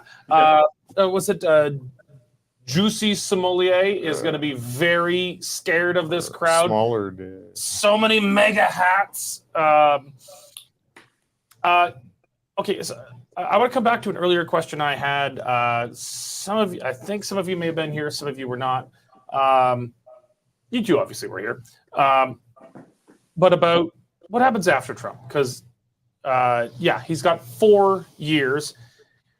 If he can't block all the bullets with his ears, he's got 4 years. And then, because I do not believe, Oprah, that this is the last election in America. This is the last election in America of 2024. Yeah.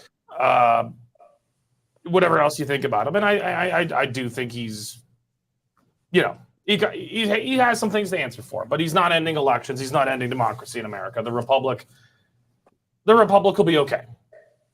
But what comes after? After Trump, is there still Trumpism? Does Trumpism require Trump?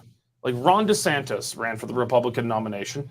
That's the guy I probably would have preferred the most in this cycle, who put his name forward.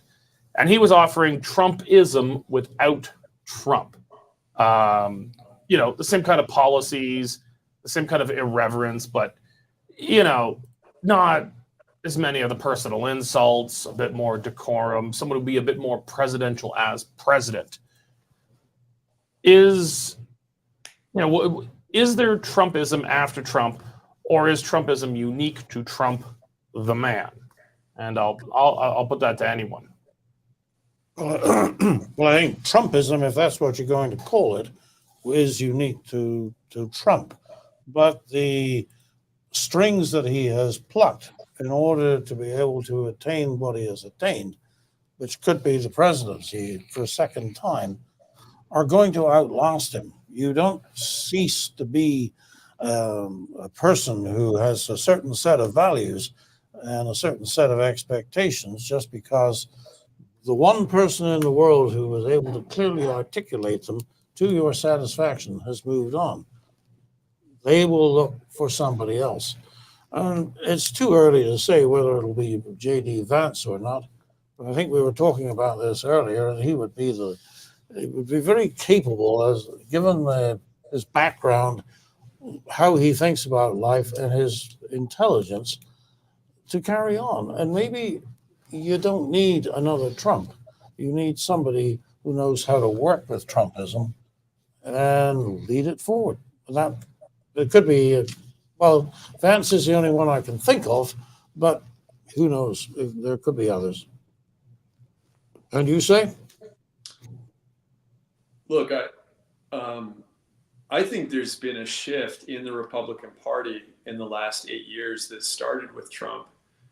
But it's broader than Trump. And I think that even though Trump is, an American original and a one-off, I think that the core of what his electoral success and the new configuration of the different interest groups that he addressed, particularly working class people, has shifted the Republican Party itself. And you've got a generation of leaders that actually have come up in Congress and in the Senate that look a lot less like the Mitt Romney, George W. Bush center of the party that existed, 15, 20 years ago, and look a lot more divergent from that center. And there's a variety of, I think that's a multipolar configuration now. I don't think it just sits with Trump at all. And you saw, as divergent as Burgum on the one hand, Tim Scott, you've got Ron DeSantis coming in as a governor. Glenn Youngkin is an extraordinary governor, and I think extremely capable and able to articulate presidential aspirations. I think that one of the hidden issues between the two parties right now is the Republicans are the party of the octogenarians. They are a very old, very tired crowd in the Senate. The Republicans have dominated the governor's offices and are producing a variety of very highly competitive people that will bring their own kind of perspective as president or potential president to the party. But I think this is a shift that's been structural, not just secular or episodic, depending on who's there. I think Trump has partly remade the party by making it more accountable to a broader swath of the socioeconomic group. You saw what happened with his penetration in the Hispanic community, particularly Hispanic men. The numbers are coming out with the African-American men. And I think part of the social conservatism that he's picked up on to be the top pick in Dearborn, Michigan by the Arab community, Muslim community. He's addressing things that people care about. The trans issue that he came out very hard on is one of the things that I think he saw it as a great advantage. A previous version of Republicans would have been quite careful not to say anything. He came out and said it, and I think he won hearts and minds with it. And so I do think that's a shift that's affected the DNA of the party. So I want to get a little historical here. I was just speaking off the cuff. The other night with my family, and I was thinking if Trump wins, he'll be only there's only been one or two non-consecutive two-term presidents. I just did a little work on the Google machine here, and actually turns out there was only one, Grover Cleveland. Actually, a very great but yet underrated American president from the Gilded Age, 1885 to 1889, and then again from 1893 to 1897. Trump is poised right now to be only the second non-consecutive two-term U.S. president. It's significant. I'm not sure how it's significant, but it is significant. Canada has not had many non-consecutive. I think I was maybe mixing up my numbers with Canada, but prime ministers with non-consecutive terms. Sir John A. Macdonald was both first prime minister and the first to have non-consecutive terms. Mackenzie King technically had non-consecutive terms, but his break in there was extremely short. Pierre Trudeau had a brief interregnum, 9 months of Joe Clark doing his best impression of a math professor, had a non-consecutive term. So there's been a bit more, but that's a parliamentary system with majorities and minorities and that kind of thing. So let's put it out there. What is the significance, if any, of a non-consecutive presidency? Other than that, instead of having to suffer 8 years of Trump talking to them, Democrats now have to suffer 12 years of Trump talking to them. Well, lessons learned, I think, would be my first response to that. I think the Democrats are going to have a very hard time derailing this presidency the way they did with the Russian hoax.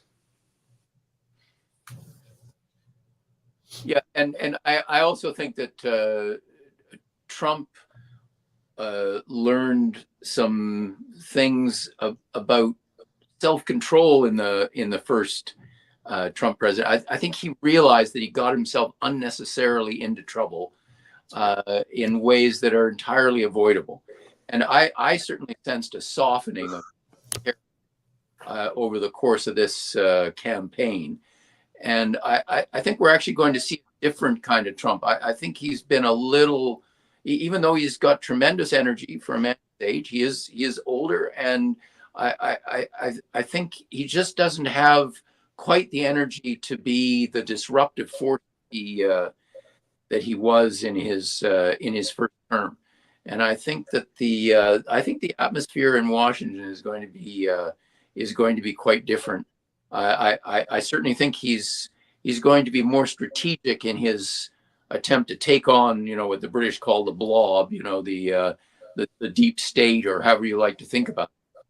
Because I think it was very disorganized and kind of firing off in all directions in the first presidency. I think he's going to be a lot more strategic, his appointments, and in picking those things that he thinks are really important and driving those home in a way that I think he was unsuccessful in doing that in his first term.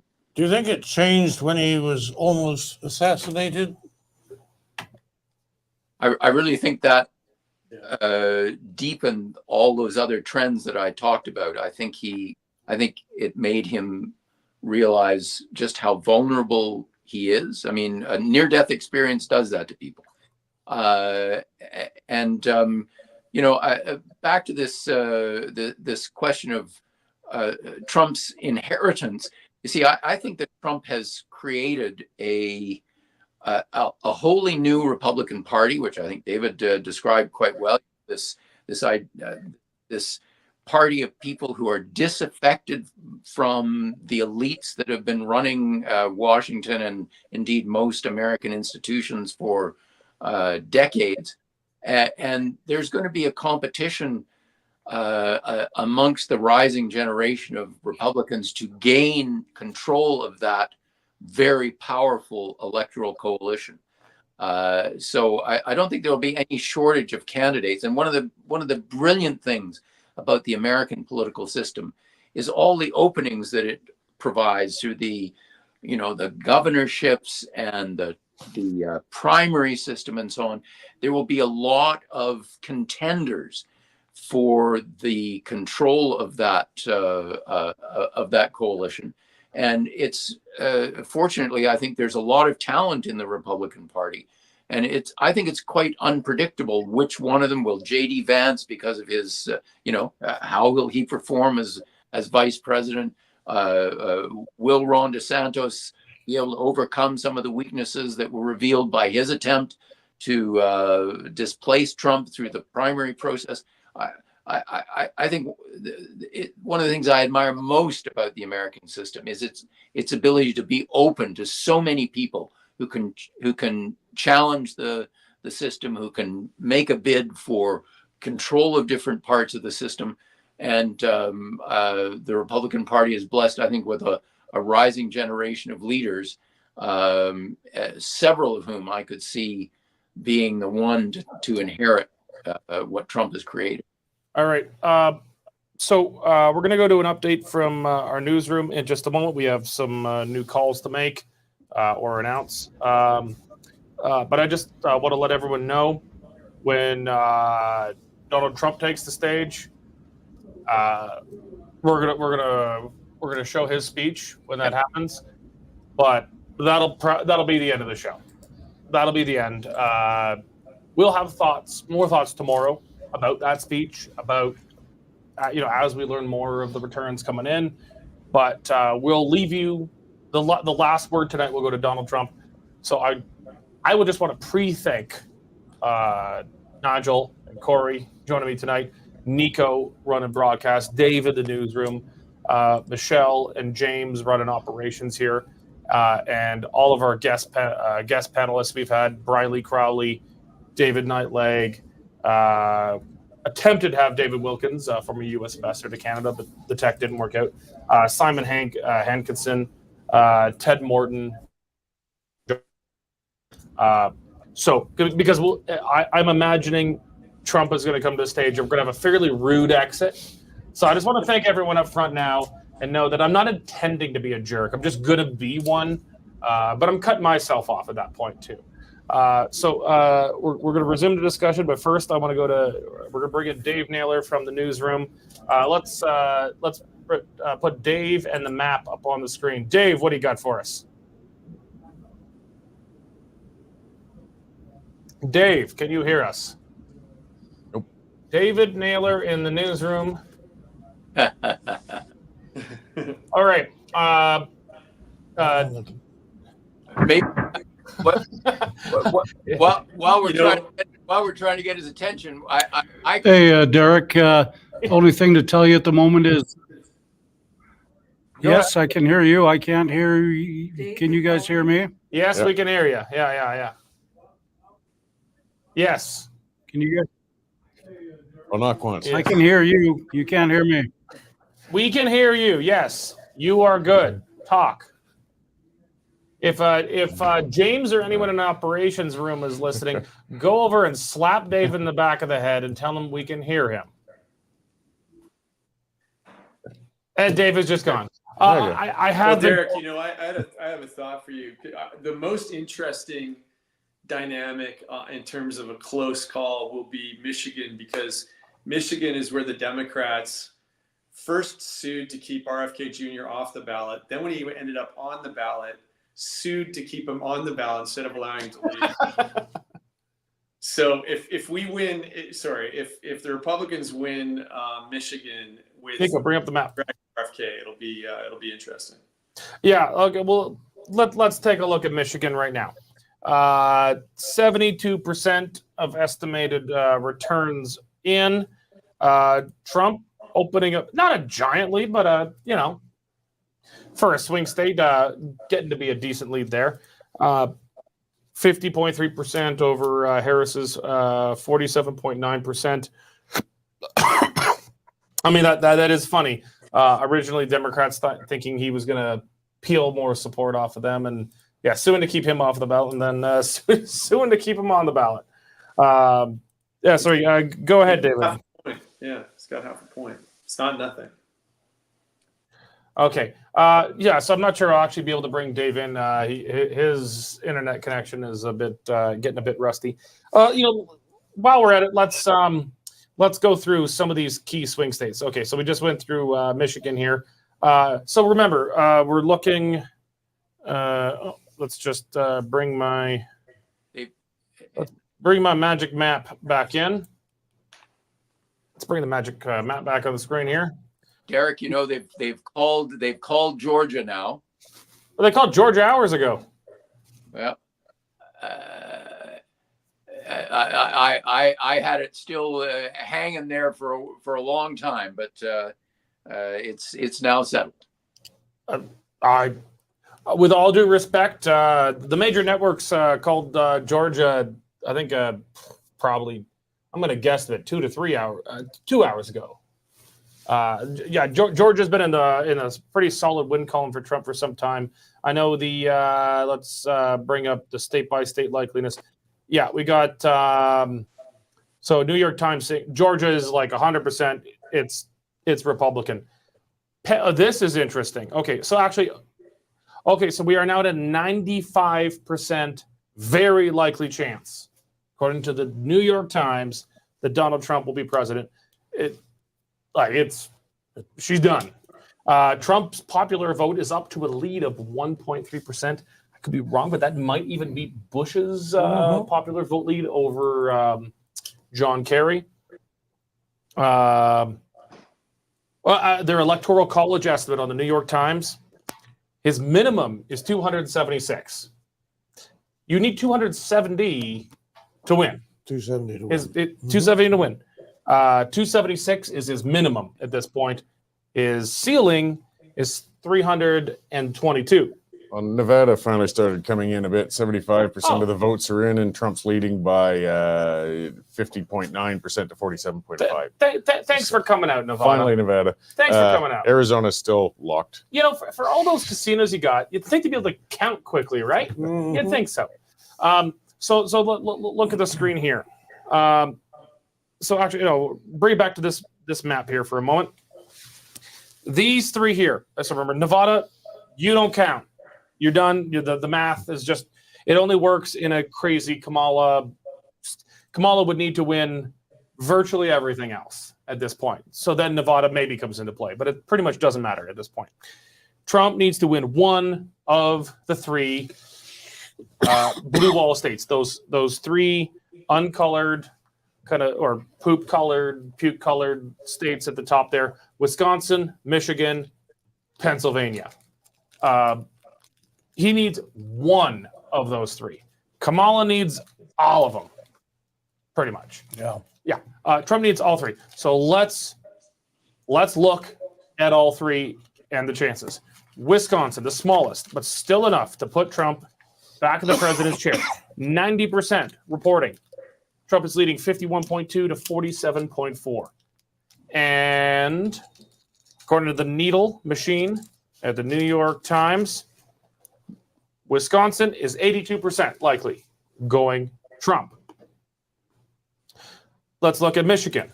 15 electoral votes, also enough to make Trump president again. 50, it has 70, it's 73% reporting, 50.5% for Trump, 47.6% Kamala Harris. According to the needle machine at the New York Times, Michigan, 70% likely going for Trump. So he could lose that one, but then he's got Pennsylvania. Pennsylvania has a lot of electoral votes, 19. But all he needs is just a few more. You know, Derek, if it was just one and the other four were sort of more pro-Harris, you would say, well, who knows how this is going to work out. Mhm. But think of these as polls, samplings. And now you have taken a poll of 90% of the people in a population, and it seems to point one way. You've got your answer. He's going to win. Like they're all looking that way. So one of them is going to cross the border first, and it'll be done. So Fox just called Pennsylvania and called for Trump's win now. who just called Pennsylvania? Fox. Fox? Yeah. Okay, 91%. Pennsylvania, 91% of polls reporting Trump opening up a bigger lead, 51.2% over 47.8% for Harris. So let's bring that back up. Oh, yeah, 270 has also called, 270towin.com has also called it, called Pennsylvania for Trump. 270 electoral votes is enough to win. And there's another 55 up for grabs. But those 55 don't matter. He's got it. He just got the 270. I think pending crazy mail-in ballot shenanigans. Gentlemen, I think... Are you saying the Western Standard is calling it? I'm saying 270.com has called it. I'm saying Fox News has called it. I'm expecting very soon the other, the Democratic networks to call it. Based on what we have, I mean, I'm not Wolf Blitzer zooming in to a colonoscopy level of a county to determine how things are voting. But, yeah, Trump wins. Starting to look that way. Yeah. It's starting to look that way. It's been looking that way for a while. Been looking that way for a while. It's been very consistent. It's not like it's going like that. It's moved one steady. way. So The doors have closed for Harris. There's just really nothing left now. Yeah, I mean, she hasn't at any point in the evening led either in electoral college votes or in the popular vote. At no point. So why all of a sudden would that shift when we've got tiny, margins of difference with a few votes left to count, a handful of states? She just can't overcome this this lead that he's built up. Yeah, I mean, I'm going to say it. We're looking at 4 years of President Trump, assuming nobody gets to him. Well, we're going to see a President Trump. Yes. How hard are his ears? I don't know. I guess to anyone. Well, there it is. The giant Western Standard election desk. No, just based on the consensus of the experts in the United States, the major networks, the pollsters. It's done. It's President Donald J. Trump, the second non-consecutive two-term United States president. I'm just sneaking a peek at your screen there, Cory. Does it look like he's entered the room? No.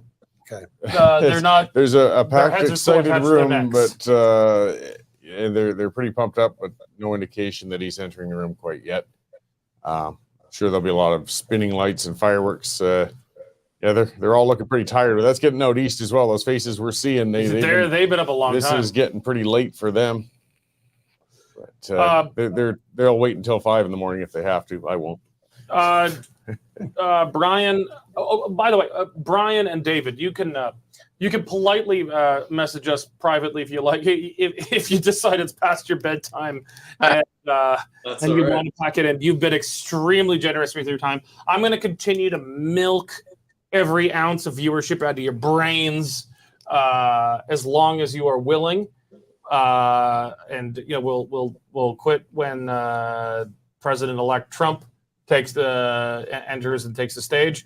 But we'll keep you as long as you like. But if you want off, just send Nigel or myself a message, and we'll allow you to make a graceful exit from the evening. Do anything you've been wanting to say, by the way, either of you, Brian or David?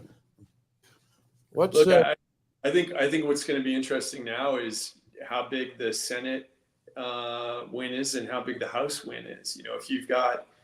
If he comes in and it's Speaker Hakeem Jeffries, you're going to have a lot of battles going on. But if it's Speaker Mike Johnson and you've got the Senate as well, it's going to be 2 years of extraordinary pace around a lot of the issues that they want to tackle and look at. And I think, I really think that Musk is very serious about the government efficiency mandate, and I think Kennedy is very serious about the health mandate. So I think 2 years of outside in reset of government will be interesting. I think the other theme that's going to be interesting is what does this mean for Canada and Canada's relationship to the United States. I think a Trump presidency is going to have implications we are currently the worst NATO deadbeat. We're the one country that breaks both NATO rules at this point in terms of R&D, proportion of R&D and proportion of GDP spent on security. We're outside the Australia, UK, US submarine warfare piece. Our Arctic strategy is considered a joke. And I think that under a Trump administration, they've made a point under Bob Lighthizer that they do bilateral deals. And I don't think Canada is in a good position right now under Trudeau and the team there. So I think there's going to be a mandate for the federal government of Canada coming out of this to send a team that will have to include premiers from places like Alberta to try and figure out what to do to set the table for what we have to do next instead of be told. So I've got a question. I'll put it as a general question to everyone tonight. Kamala Harris is not addressing her supporters in the country. This is an unusual thing to do, but Hillary Clinton did it.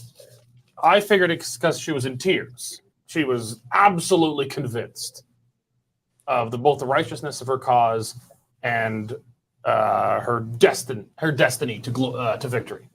I think Kamala thought she was going to win, but probably not as sure because no one thought Trump could win. The fact that he did win means that there was a possibility he could win again. So I doubt Kamala was as convinced of the certainty of her victory as Hillary Clinton had been. But Hillary Clinton declined to address her supporters in the country the night of her loss. Kamala Harris is not doing it as well. I don't think she actually has to concede defeat tonight because, there's mail-in ballots to come. I mean, there's a small sliver of a chance, highly, highly improbable, but there's a small sliver of a chance, maybe. So, but to not come out and thank the people who voted for you, to make a generic, she's the queen of generic talking point statements come out and say, well, we're going to wait till it's done, but, I will respect the result regardless. Not that Trump did that, but that was her big thing. That was her big thing. I don't know. What is the significance of Kamala Harris being the second Democrat in a row to lose to Trump and not even have the guts to face the cameras the night that it doesn't go their way? Well, it's singularly graceless, isn't it? And that's you do that for the sake of the people who put the money, the effort, and all the commitment into your campaign. In a way, it kind of tells you why it was a good thing that you didn't choose these people, because deep down, that's the kind of people they are. Well, yeah, I mean, it's unfortunately class and dignity have been lost a lot in politics in this last 8 years. And I blame Trump a bit for that. Yes. But all the same, it doesn't mean they can't be better. And you don't have to concede, but you can't. When you've got a room full of gathered of supporters, even if they're disappointed. They busted their ass for you. They're standing there waiting for you. They want to see you, even if you've lost. And you don't have the grace to at least come in and say thank you to them and good night. It's a sad end. Maybe they'll send Beyonce in. Yeah. Well, there you go. Do you think she'll sing? I've won elections. I've lost elections. And, one's a lot easier to speak to the room than the other. But you man up and you do it. You bite the bullet. Because guess what? The people who busted their ass, knocked on doors for you, hammered in signs into the frozen ground for you, they worked. They deserve at least a thank you. They deserve we fought the good fight, even if we didn't win. It was worth doing. Your own people deserve that. And I don't think she has to concede tonight. I mean, Trump is actually now up to 181 electoral college votes expected. He's 270 called, but he's up to 281 leaning and called. I don't think it's going to be close enough for anything else to pull it away. Maybe I'll eat my words. But she doesn't have to concede tonight. There's still enough. So, but I think this is also the legacy of basically, Hillary Clinton and the Democrats never accepted the legitimacy of Trump's victory. Trump never accepted the legitimacy of his defeat. We're now going to see the Democrats again put to the test whether or not they are going to accept the legitimacy of the process that they have participated in. I think that I'm sorry to say that I think that part of the reason she is not appearing is it's fine to say, well, she doesn't have to concede tonight. If she appears now, thanking her supporters and so on, I think most people will read that as a concession, and I think she's not prepared to do that yet. And I'm worried that part of what's happening is we are preparing yet more internal strife over the legitimacy of America's democratic process. And that worries me a lot more than whether or not there are some disappointed supporters in the room. Can you be a bit more explicit, Brian, or do you not want to go there? What are we talking about? Challenging ballots, challenging elections, different counting polls? Well, I mean, I'm not sure that it's going to be quite that dramatic. It may simply be, they're going to cast doubt on the legitimacy of the victory because there were, that Trump employed improper means or intimidated people or whatever it is. It was Putin. Or it was Putin and Russian disinformation, or look, if Trudeau can suddenly turn the foreign interference thing from China is interfering in the Liberal Party into India is interfering in the Conservative Party, I mean, anything is possible, right? Nico, pull up my side screen for a minute. I'm going to tell you what the the interference was. It was peanuts. It was peanuts. Peanuts swayed it. As I said, years from now, we'll be talking about how the execution of a squirrel may have swayed this. We'll joke about it, but it became a thing, and we're in the age of the meme, where Instagram reels, memes, and podcasts are what drive political discourse, and it's fun, and I just didn't see much in the way of memes from the Harris campaign. It was just it's always contrived and stilted. I know I saw like Stephen Guilbeault, the Canadian carbon minister, trying to meme about Danielle Smith, or Nenshi was trying to meme about it. Maybe I'm going to put this to you, David. Why still, after all these years, can the left not meme? They can't do it. They've had decades, and they just can't do it. Why can the left not meme? Look, there's so many interesting things about psychology. When I was working on our campaign with Jason, we won a landslide. One of the things that struck me was the left is very good at, and if you sort of say there's a hearts and minds strategy, the left's pretty good at appealing to the heart with people. And this is why wokeness has kind of had the effect that it's had. There's a way of they make the argument to victimhood, they make the argument to empathy, they make the argument to you know what I mean. So it's funny that the right has kind of got this very well-defined sense of almost like a scorched over version of irony, because we've been in the trenches for so long. When you have to, and this was actually true. What's really interesting, I think that when you look at dissident art and you look at what I was living next to China for 15 years and ran a company that had offices in China, and the Chinese were exceptionally good at creating quirky, funny memes and ways of beating the state in 100 small ways that were exceptionally smart and savvy and funny. And I just think it kind of goes with the territory. If you think you're outside of the cultural mainstream in some way, you become pretty good at poking fun and making sure that you sort of have that edge. And I think there's a little bit of punk to being conservative now because it's contrarian. My son's 15, and what's funny to me right now is he and his buddies think it's very funny to punk everything that's slightly woke, because the school is sort of the official kind of dogma and it's to the left. And so you've got, if you give that crowd a chance to create a meme, they're going to come up with something pretty funny because they can. So I think there's a little bit of a where we sit in the culture right now. The punk rock side is definitely on the conservative side of the table. So that's why I think we're good at memes.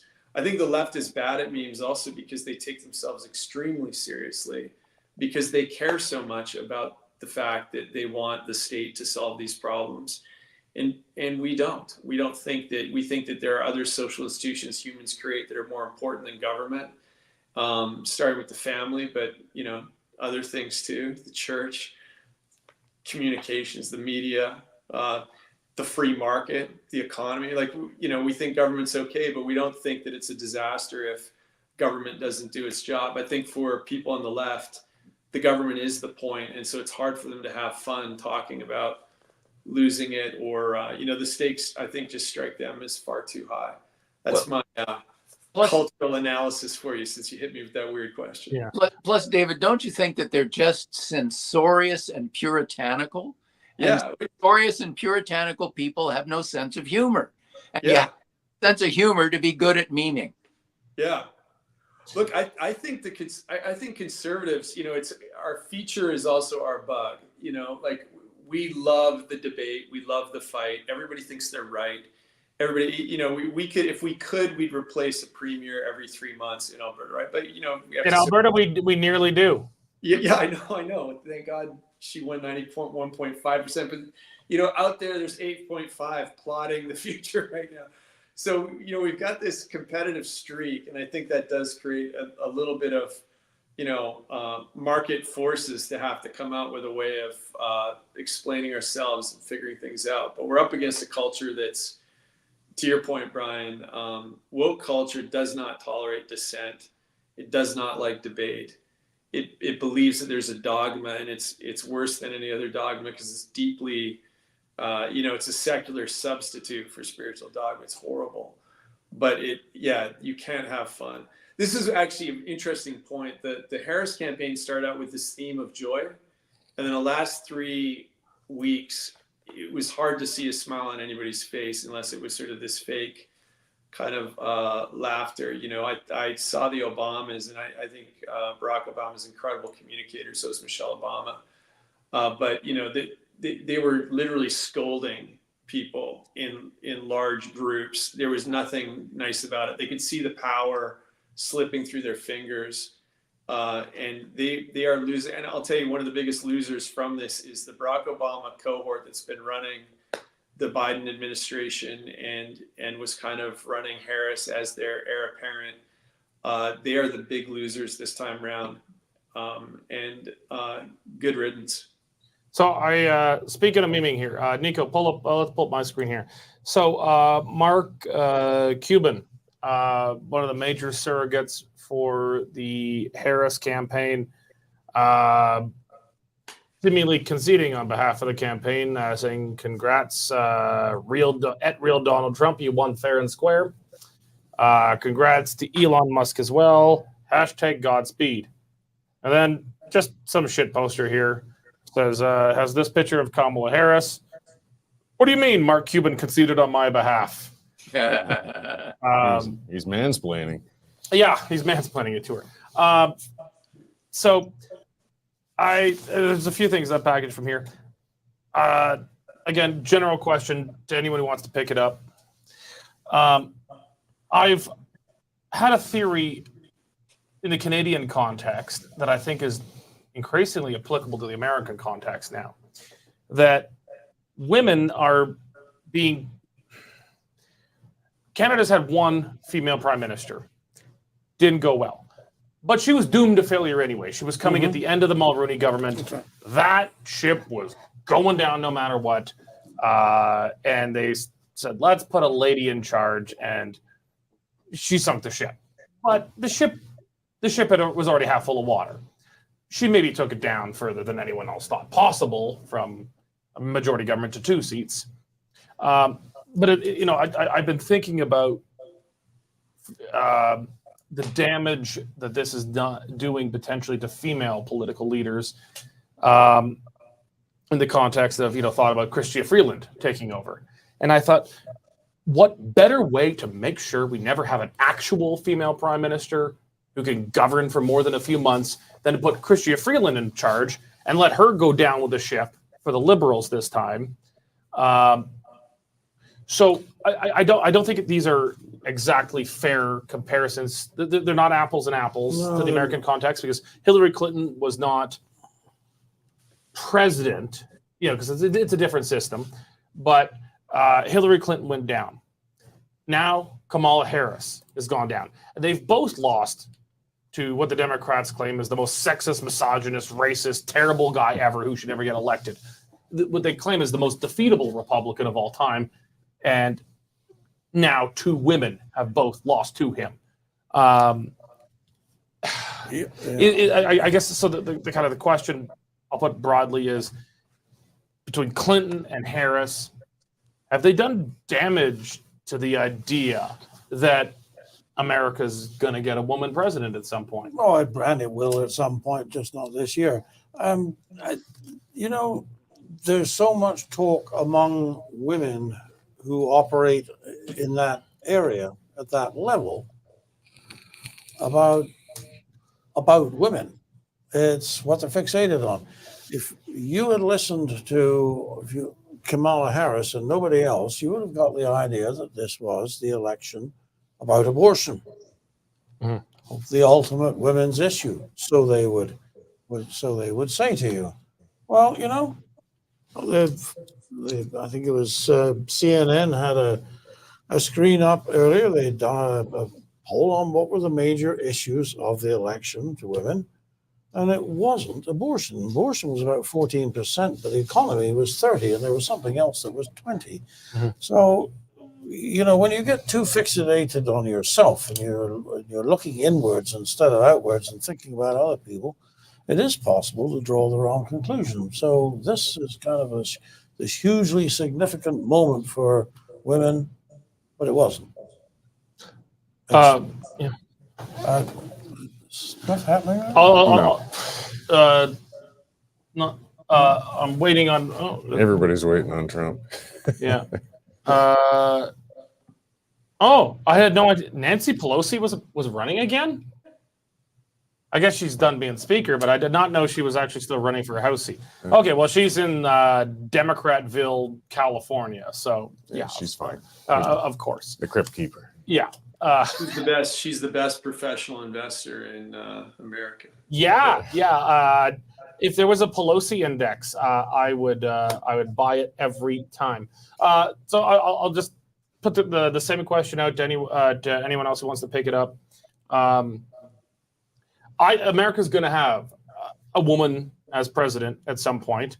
I guess the question is, will a man take the job as the first woman president? Well, yeah, I mean, Trump can just change what he identifies as halfway through, and he could become the first woman as well. Wouldn't that drive him nuts if he declares himself the first woman president? What would they do?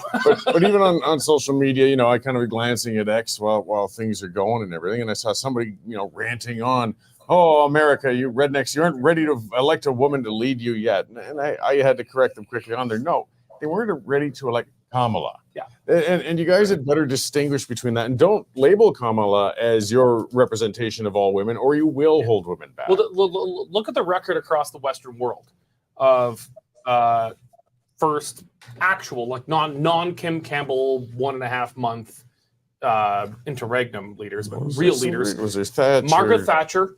Golda Meir. Golda Meir. Now, I hate to mention her because she ended so terribly, but Angela Merkel was like not a terrible treasonous socialist when she began as Chancellor of Germany. She was a reasonable, competent managerial. She was fine, but she was a conservative. She started as a conservative. She did not finish she finished smoldering the conservative movement in Germany. But and then we've got what's her name in Italy? Meloni. Yeah. Giorgia Meloni. Now, was she the first female prime minister of Italy? I don't. She's the first I can recall. I believe so. I mean, they went through a whole whack of governments. Maybe they've had a Kim There Campbell. might have been a couple come and go. Yeah. Italian pizza parliaments. Maybe they had an interregnum female prime minister. I can't recall. But I think she's the first of any significance, if not the first, period. These tend to rise from the right because they're female leaders who don't define themselves solely by being a female leader. They're a woman who. Well, the right expects merit. They're the leader of the country who happens to be a woman.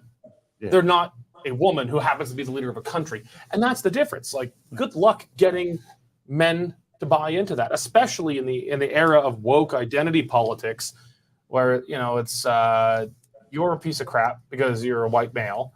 And if you don't vote for this person, you're a bad person. That's not a compelling reason to vote for someone. One of the principal fault lines in this whole election for the Democratic National Committee and Kamala Harris is Nikki Haley is a very accomplished person, more accomplished than Kamala Harris in many respects, you know, governor of South Carolina. She went through a very tough nomination process. She lost to a tough guy, Donald Trump. She came out and endorsed him. She went on the stump for him. She holds her own. You know, Kamala Harris was sort of from the very beginning, sort of started life as a sugar baby to Willie Brown. You know, she was given positions by him. She became part of the uniparty state in California, and after winning the Senate seat was appointed, as Biden said, because he would only appoint a woman who was Black. And I think that the fact that she was coronated instead of nominated is a huge problem. So I think, to be fair to women, if there is a, you know, future Nikki Haley or a Giorgia Meloni or a Margaret Thatcher, you know, my guess is the next person, the woman that does become the president of the United States will definitely come from the Republican side. because of that.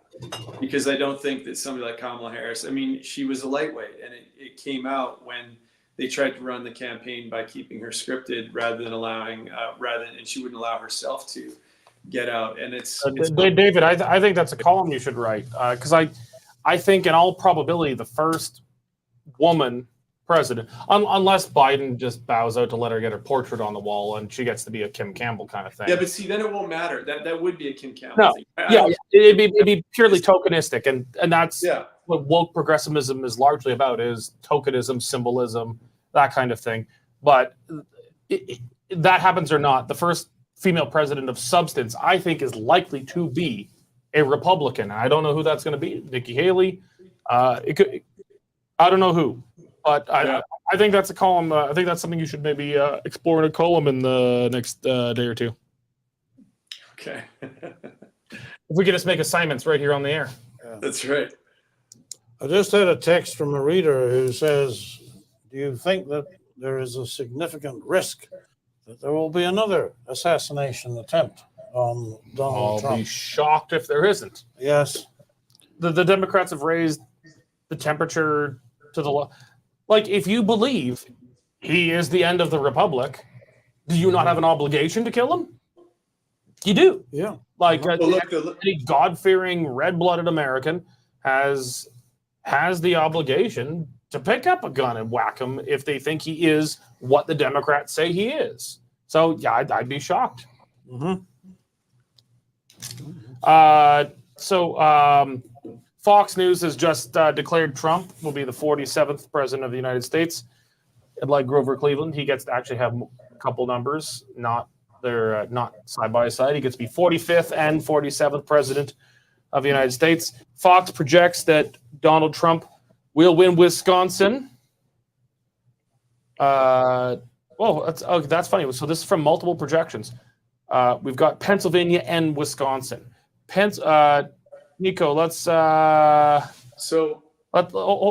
just one moment here. Let's bring up the screen. Pennsylvania and Wisconsin. That has Trump at 291 electoral votes. Well above the 270 he needs. I got to say, I'm glad it appears to be decisive. I mean, we've had enough of just room for court challenges, for questioning, for worrying about it. So, I mean, this is going to get to a point where there's no sense diving into all that, because it's not like you could flip one state and change the result or flip one county. This is pretty clear.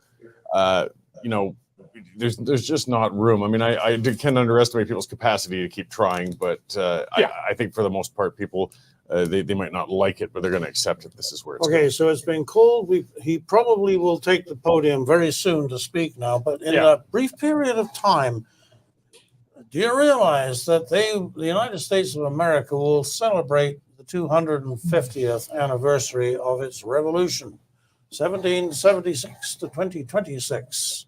Wow. And it will be a Trump presidency as opposed to one of the woke left. I'd like to ask either David or Brian, what do you think that's going to be like? Do we still have you, gentlemen? Yeah, look, I'll comment on that. I think it's extraordinary. I have to say this. One of the things that I admire about the Americans as a Canadian, and my parents are British, is we try and conduct ourselves with decorum up here. I guess the best way to put it.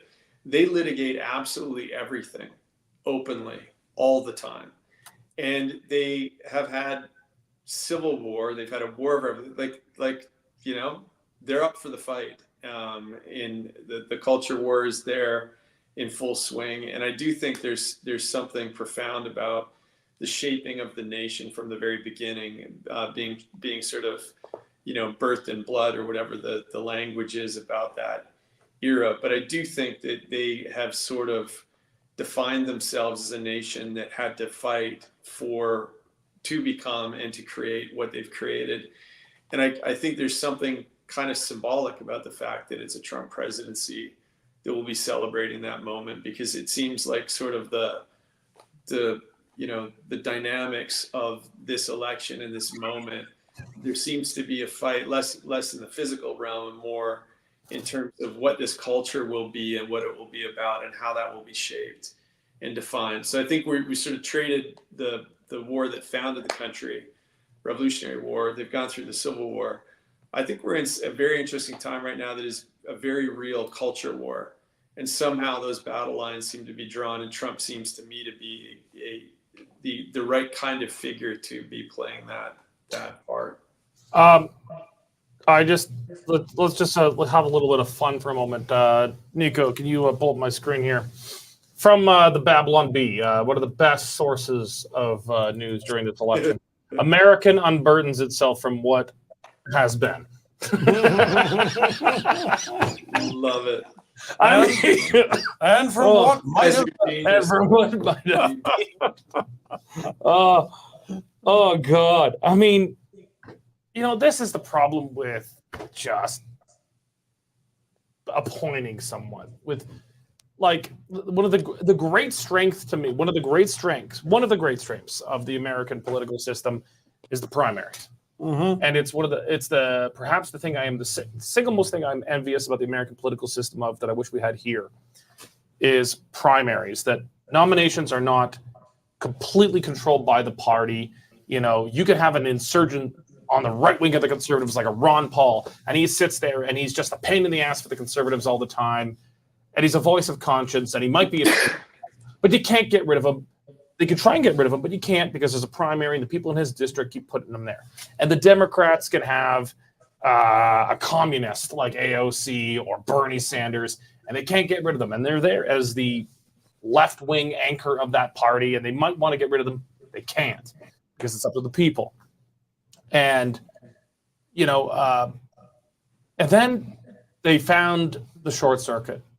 They found the short circuit here, and that is to run the primary with the geriatric guy who can't think because he's the incumbent, and the incumbent, other than Lyndon Johnson, has always got through. And then you just pull essentially a partisan coup. And it shows you the value of the hardening.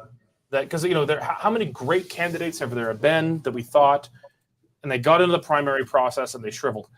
Rand Paul, man, I thought Rand Paul was the greatest thing. I still think Rand Paul's great. Howard Dean, that was a beautiful. Howard Dean, yeah, like Democrats loved Howard Dean. Guys like me who loved Rand Paul, and they got in the primary system. They got in the primary process, and the light just shriveled them up. You need that hardening process. You need to put them in the forge of the primary, because you get out there and it turns out you can't think or put together a coherent sentence. A guy like Donald Trump is going to eat you for lunch. Yep. Yeah, the primary just makes you say who you are. And that's really the thing that people started to learn about Kamala Harris awfully close to the actual election date. And when it came, I think that maybe something of what we were talking about earlier. I said, kind of, where did the Harris team lose it? Well, they would have never had it to lose if they had gone through a proper primary. James Carville must be shaking his head sadly and thinking, I could have stopped this, but they wouldn't let me. Yeah. There's still 4 key seats in play for the Senate right now, and the Republicans are ahead in all 4 with like 88%, 93% showing, like Hovde. Let's Nico, let's pull up let's see, are we sharing here? Okay, yeah, here, Nico, let's pull up the Senate here. All right. So, yeah, right now we're at 52 Republican, 48 Democrat. But those 5 that remain, like let's say we're going to get Sheehy in Montana. I think that's done, and they're already counting that in the 52. Well, there's 7 that are still. That's odd. Or among leaning, there's no toss-ups. There's leaning. There's 1 Republican leaning, 5 Democratic leaning. those were leaning in the polls, but those are now being led. If you look at, if we tap on Pennsylvania, the 93% of that votes in, and McCormick is ahead by, I think, 2 points right now. Oh, yeah. So, the poll was saying he would lose by a couple points. He's now running ahead, and that's getting pretty close to getting called. Same thing, Hovde in, if that's how you pronounce his name, Hovde in Wisconsin, is running ahead, 88% called, and I think he's ahead by 2 points right now too. So, I'd sort of said 54, but also, Michigan and Brown in Nevada, I think, are they're all contending, and they're all slightly ahead of the Democrats. That could be one of the biggest stories of the night, actually, if you end up with a bulletproof Senate majority. Yeah, it's looking increasingly like that could be. I guess a lot of it will depend on the makeup of those senators. How many of them are kind of, more centrist Senate Republicans versus hardcore. Yeah. How many can you afford to bleed away? But it looks like they're going to take it. Let's look at the House here. This one's looking a bit closer. But 197 confirmed Republicans or called Republicans, with 209 total leaning. 147 called Democrats, 210 leaning. The leans are almost tied, 210 Democrat, 209 Republican, but there's 16 toss-ups still. I don't know, gentlemen, I'm looking for opinions on this. The House is really going to matter, especially Elon Musk is going to cut $2 trillion out of the budget. Well, you're probably going to need both houses to have any chance of getting that through. That's not even a once in a generation thing. That's like a once in America thing. I'll be shocked if anything like it happens. But I don't know. This is looking closer than I think, considering the huge Trump wave we're seeing tonight, and that the fact that the Republicans already held the House. Any thoughts? Brian? Oh, Brian. Oh, we got to bring Brian into the stream here. Brian's. Hold on, Brian. There, Brian, you're free. Okay, thank you.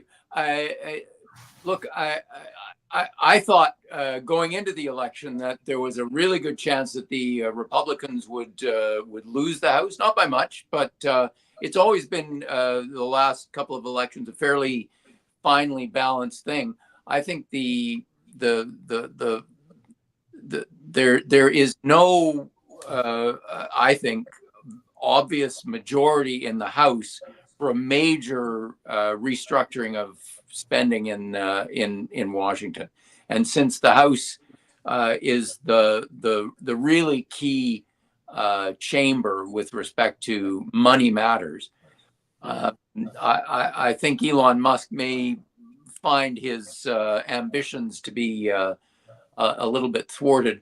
The other thing I'd say about the Senate is, yes, I think that the Republicans are going to do much better there than we had expected. They might get as many as 54 Senate seats, but remember the filibuster rule, and it takes 60 votes to beat a filibuster, and that means that even if the Republicans have a majority, if it's south of 60, it doesn't. It gives them the majority, but it doesn't give them the whip hand in the Senate. So I think it's going to be south of 60. I don't know if any of you are good enough at this to tell me when's the last time any party had 60 or more senators. Did Obama once have something close to it? I don't think so. No, No? I don't. I certainly wouldn't. I certainly couldn't say so. I cannot recall the last time any party had 60 seats. The thing that's going to make that $2 trillion cut difficult is that it means that there's a military base in somebody's state. There's a corrupt agricultural program in somebody else's state, and it's the old log rolling thing. I'll vote for yours if you'll vote for mine. That's what gets these things set up. Yeah. When you go to try and take them apart, Good luck. good Well, luck. And you know, the unspoken rule that I think a lot of Canadians don't get this at all. There is an unspoken trade-off in Congress, which if you increase military spending, you increase social welfare spending. That's the deal across the parties. And so I think Trump is very strong on a strong defense, strong on national security issues. He wants to meet the Chinese who are building up their military capacity. If he wants to get that through Congress, he's going to have to give on social welfare spending. And between those two things, social welfare and defense, you know, you've got the lion's share of the budget right there. Yeah. And the worst of it, Brian, as you well know, is that you can stop spending on defense, but boy, you can't stop spending on social welfare. Well, but if you've got a president who wants to see more spending on defense, he's going to have to give on social spending. Yeah, but that's what I'm saying. Once you raise the social spending, you can never bring it down again. Defense, you can rise and fall on the perceived threat. Yes. So that has it's a long game, but it does fundamentally change the state of the national finances. I think we're already well on the way in that here in Canada, but certainly that's one of the irritating things they're going to have to deal with down there. Well, you know, back to this idea that you know, Trump is some kind of dictator who's going to run roughshod over. Yes, fine. He's won a handsome victory in the Electoral College. He's going to be the president, but you know, the genius of the American system is really the wide distribution of power amongst so many institutions, and Trump is simply not in a position to dictate in Washington what's going to happen. He's going to have a lot of prestige, a lot of power for a year or two, but he's going to have to make a lot of compromises. He is not going to have it all his own way. I see the comments on the side of our screen here. Any imagine what Mr. Trudeau would be thinking right now? Mr. Trudeau is as happy as he can possibly be because he wants to run the next election against Donald Trump, not against Pierre Poilievre. He's been praying for a Trump victory. Really? Absolutely. Well, that's I think that's part of their Hail Mary book. I don't think it'll work, but that's no, I don't think it'll work. I'm just telling you that is the strategy in the Liberal Party in Ottawa, that they are going to run not against Pierre Poilievre. They're going to run against Donald Trump and just say Pierre is simply Trump's representative in Canada. I'm not saying it's going to succeed, but that's going to be the strategy. Okay. Look, I want to just pull back to the map for a moment here. So here's where we're at. Trump has won every swing state so far that's been called. He won North Carolina. He won Georgia. He won Ohio. He won Pennsylvania. He's leading well in Arizona. They just called Wisconsin for him. I mean, it's not even close now. It's not even close. Wisconsin. Let's take a look at what's happening there. Wisconsin, 93% of estimated polls reporting, 51.1 Trump, 47.4 Kamala Harris. That's pretty strong for Trump. Now, the one not called yet, or there's two not called yet. I just got rid of the map. Hold on. Let's put it back on. Michigan. Yep. Let's look at Michigan. Michigan, 77% estimated reporting. This one's not been called yet. There's only two that have not been called. Michigan, 50.7%. Trump, 47.4%. Kamala Harris. Again, he's likely to take it. Let's look at the needle machine on New York Times. Michigan, 73% likely Republican. He doesn't need any of these at this point. Like, he's good. He's good. But Michigan looking strong for Trump. Let's take a look at Nevada. Nevada, you beautiful bastard. You are annoying on election night. Why do you do this, Nevada? But Nevada's looking pretty strong for Trump. 75% reporting, 51.2% to 47.2%. So let's come back to the big map here. So at this point, it's kind of how much is he going to rack up the score? But he just took Wisconsin. Like, that was a solidly Democratic state until Hillary Clinton. Biden took it back, not by a lot, and Trump took it back again. But based on where things are going, if let's see here, based on where things are going, Michigan, we had Michigan and Nevada. Trump gets to 312 electoral votes to Kamala Harris's 226. It's not a blowout, but it's damn decisive. Damn decisive. I think this is maybe Cory, you could pull up maybe compare that with the electoral vote 2016 Trump and Clinton. I think this is bigger, but I'm not positive. So maybe throw that at me. Maybe one of you can correct me. How does this compare with Trump's 2016 win against Clinton? I think this is more decisive.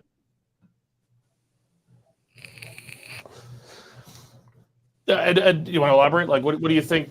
What are the? I mean, I don't have the numbers in front. I don't recall his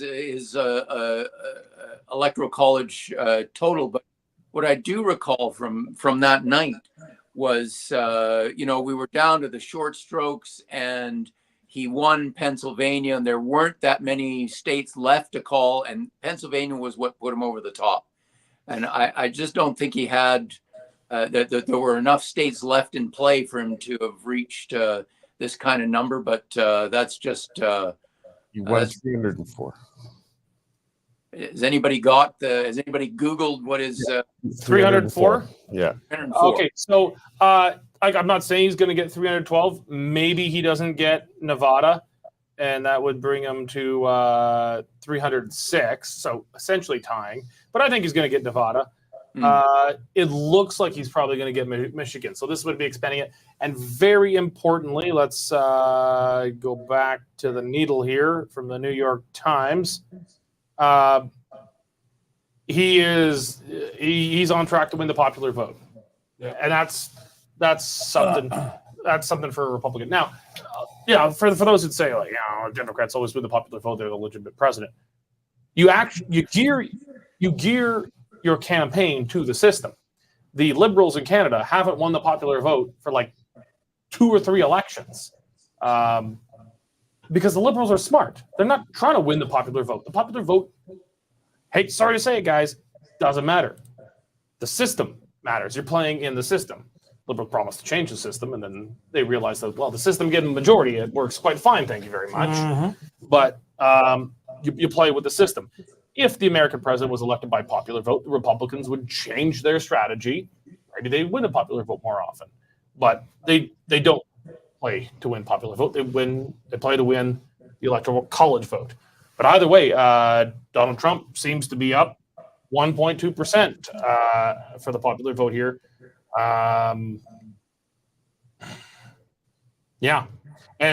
Michigan's at 73% for Trump. Nevada's 79% for Trump. Wisconsin 81%. Arizona 82%. Pennsylvania 85%. Georgia, North Carolina, also swing states, but also they're 100% now. They're just completely done. I'd be very surprised if Trump doesn't win any one of these swing states. He's going to win them all, I think, and that's going to leave him with 312. I'm not. Oh, my back's going to make it till the Cheeto gets on stage there. All right. And I'm not sure my battery is going to carry me through to his speech. I think my phone's about to honk out on me, gentlemen. So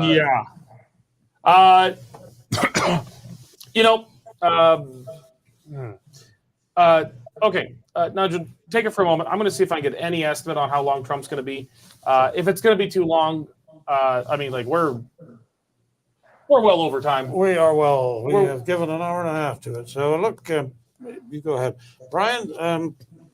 If you need to go, then I think you've been very gracious to us, given us a whole 4 or 5 hours yet.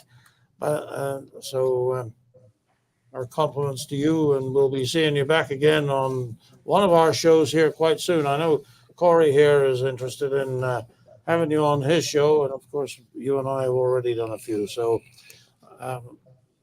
before you go, I know that you did tell me once that you thought that Trump was going to win. It seems you have a powerful gift of prophecy. So are we all going to make money out of this? Well, I didn't bet in the betting market. I should have, but I will say that I predicted he would win by between 50 and 60 electoral college votes. So my prediction wasn't that accurate. But you know, the only thing that matters is did he win or not. I think the next conversation we have to have is, so what's the significance of this Trump victory? Obviously, we have to think about that for Canada. And, you know, we're not Americans. We didn't vote in this election. America, believe me, my institute has opened a Washington office. I get my nose rubbed all the time in the fact that Americans just don't give a damn about Canada. They're not even entirely sure where it is, and that's the important conversation that we have to have now that we have the facts and we're not just speculating. There are going to be massive issues for Canada and for NATO and for Ukraine and for China as a result of what we now know about the profile of power in Washington for the next 2 years. I think you know what, we've been waiting for Trump to come on, but he's not. And I mean, we're now 20 minutes after midnight Mountain Standard Time. So and man, you two have been well over the clock, and our two last guests, you know, it's not like, you know, we're at a party and you're like the guys who won't go home, and I'm like, hey, you want me to call you a cab? I'm like, it's kind of the reverse. I'm like, you guys want to call a cab? I'm like, oh, come on, one more beer, guys. But we've been extreme. We have the result, and so I'm happy calling it there. I would have really liked to stay on.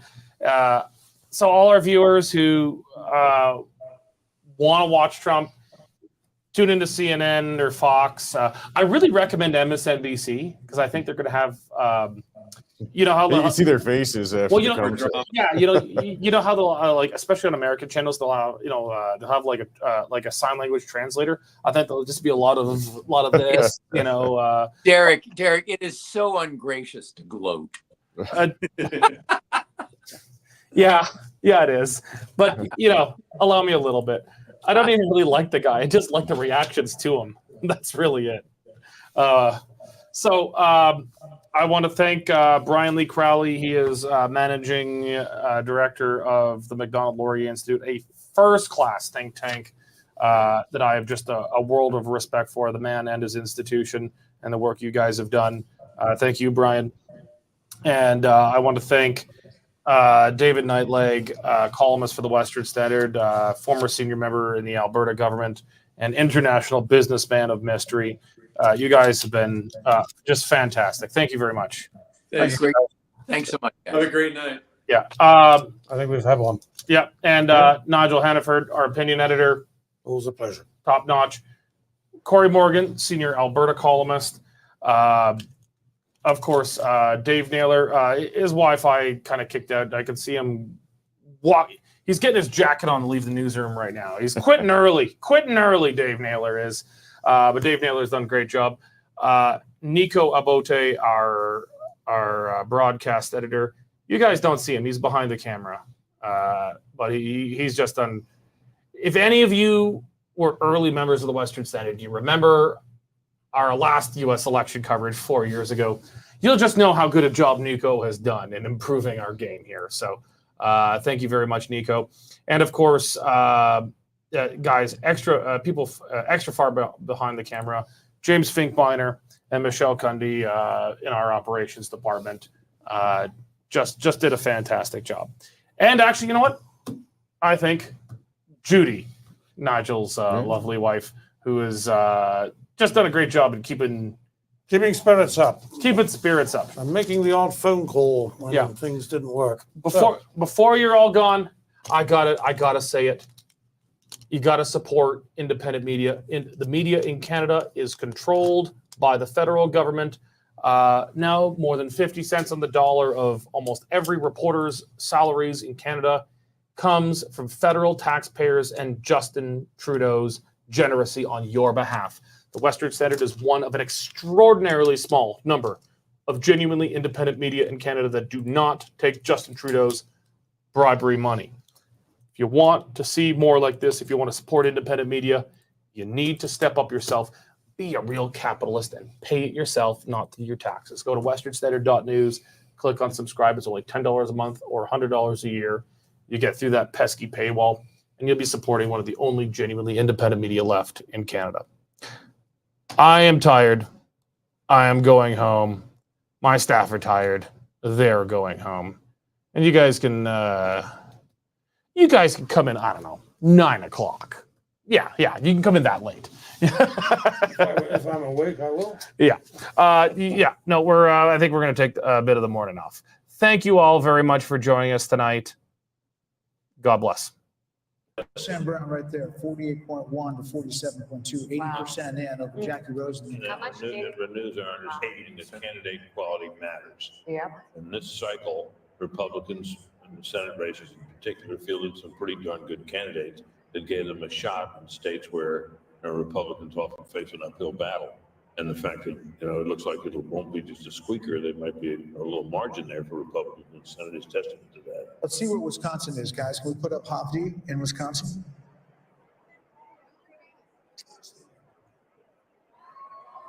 Ladies and gentlemen, please welcome President-elect Donald J. Trump, First Lady Melania Trump, and the Trump family, accompanied by Vice President-elect J.D. Vance, Second Lady Usha Vance, along with friends and campaign staff.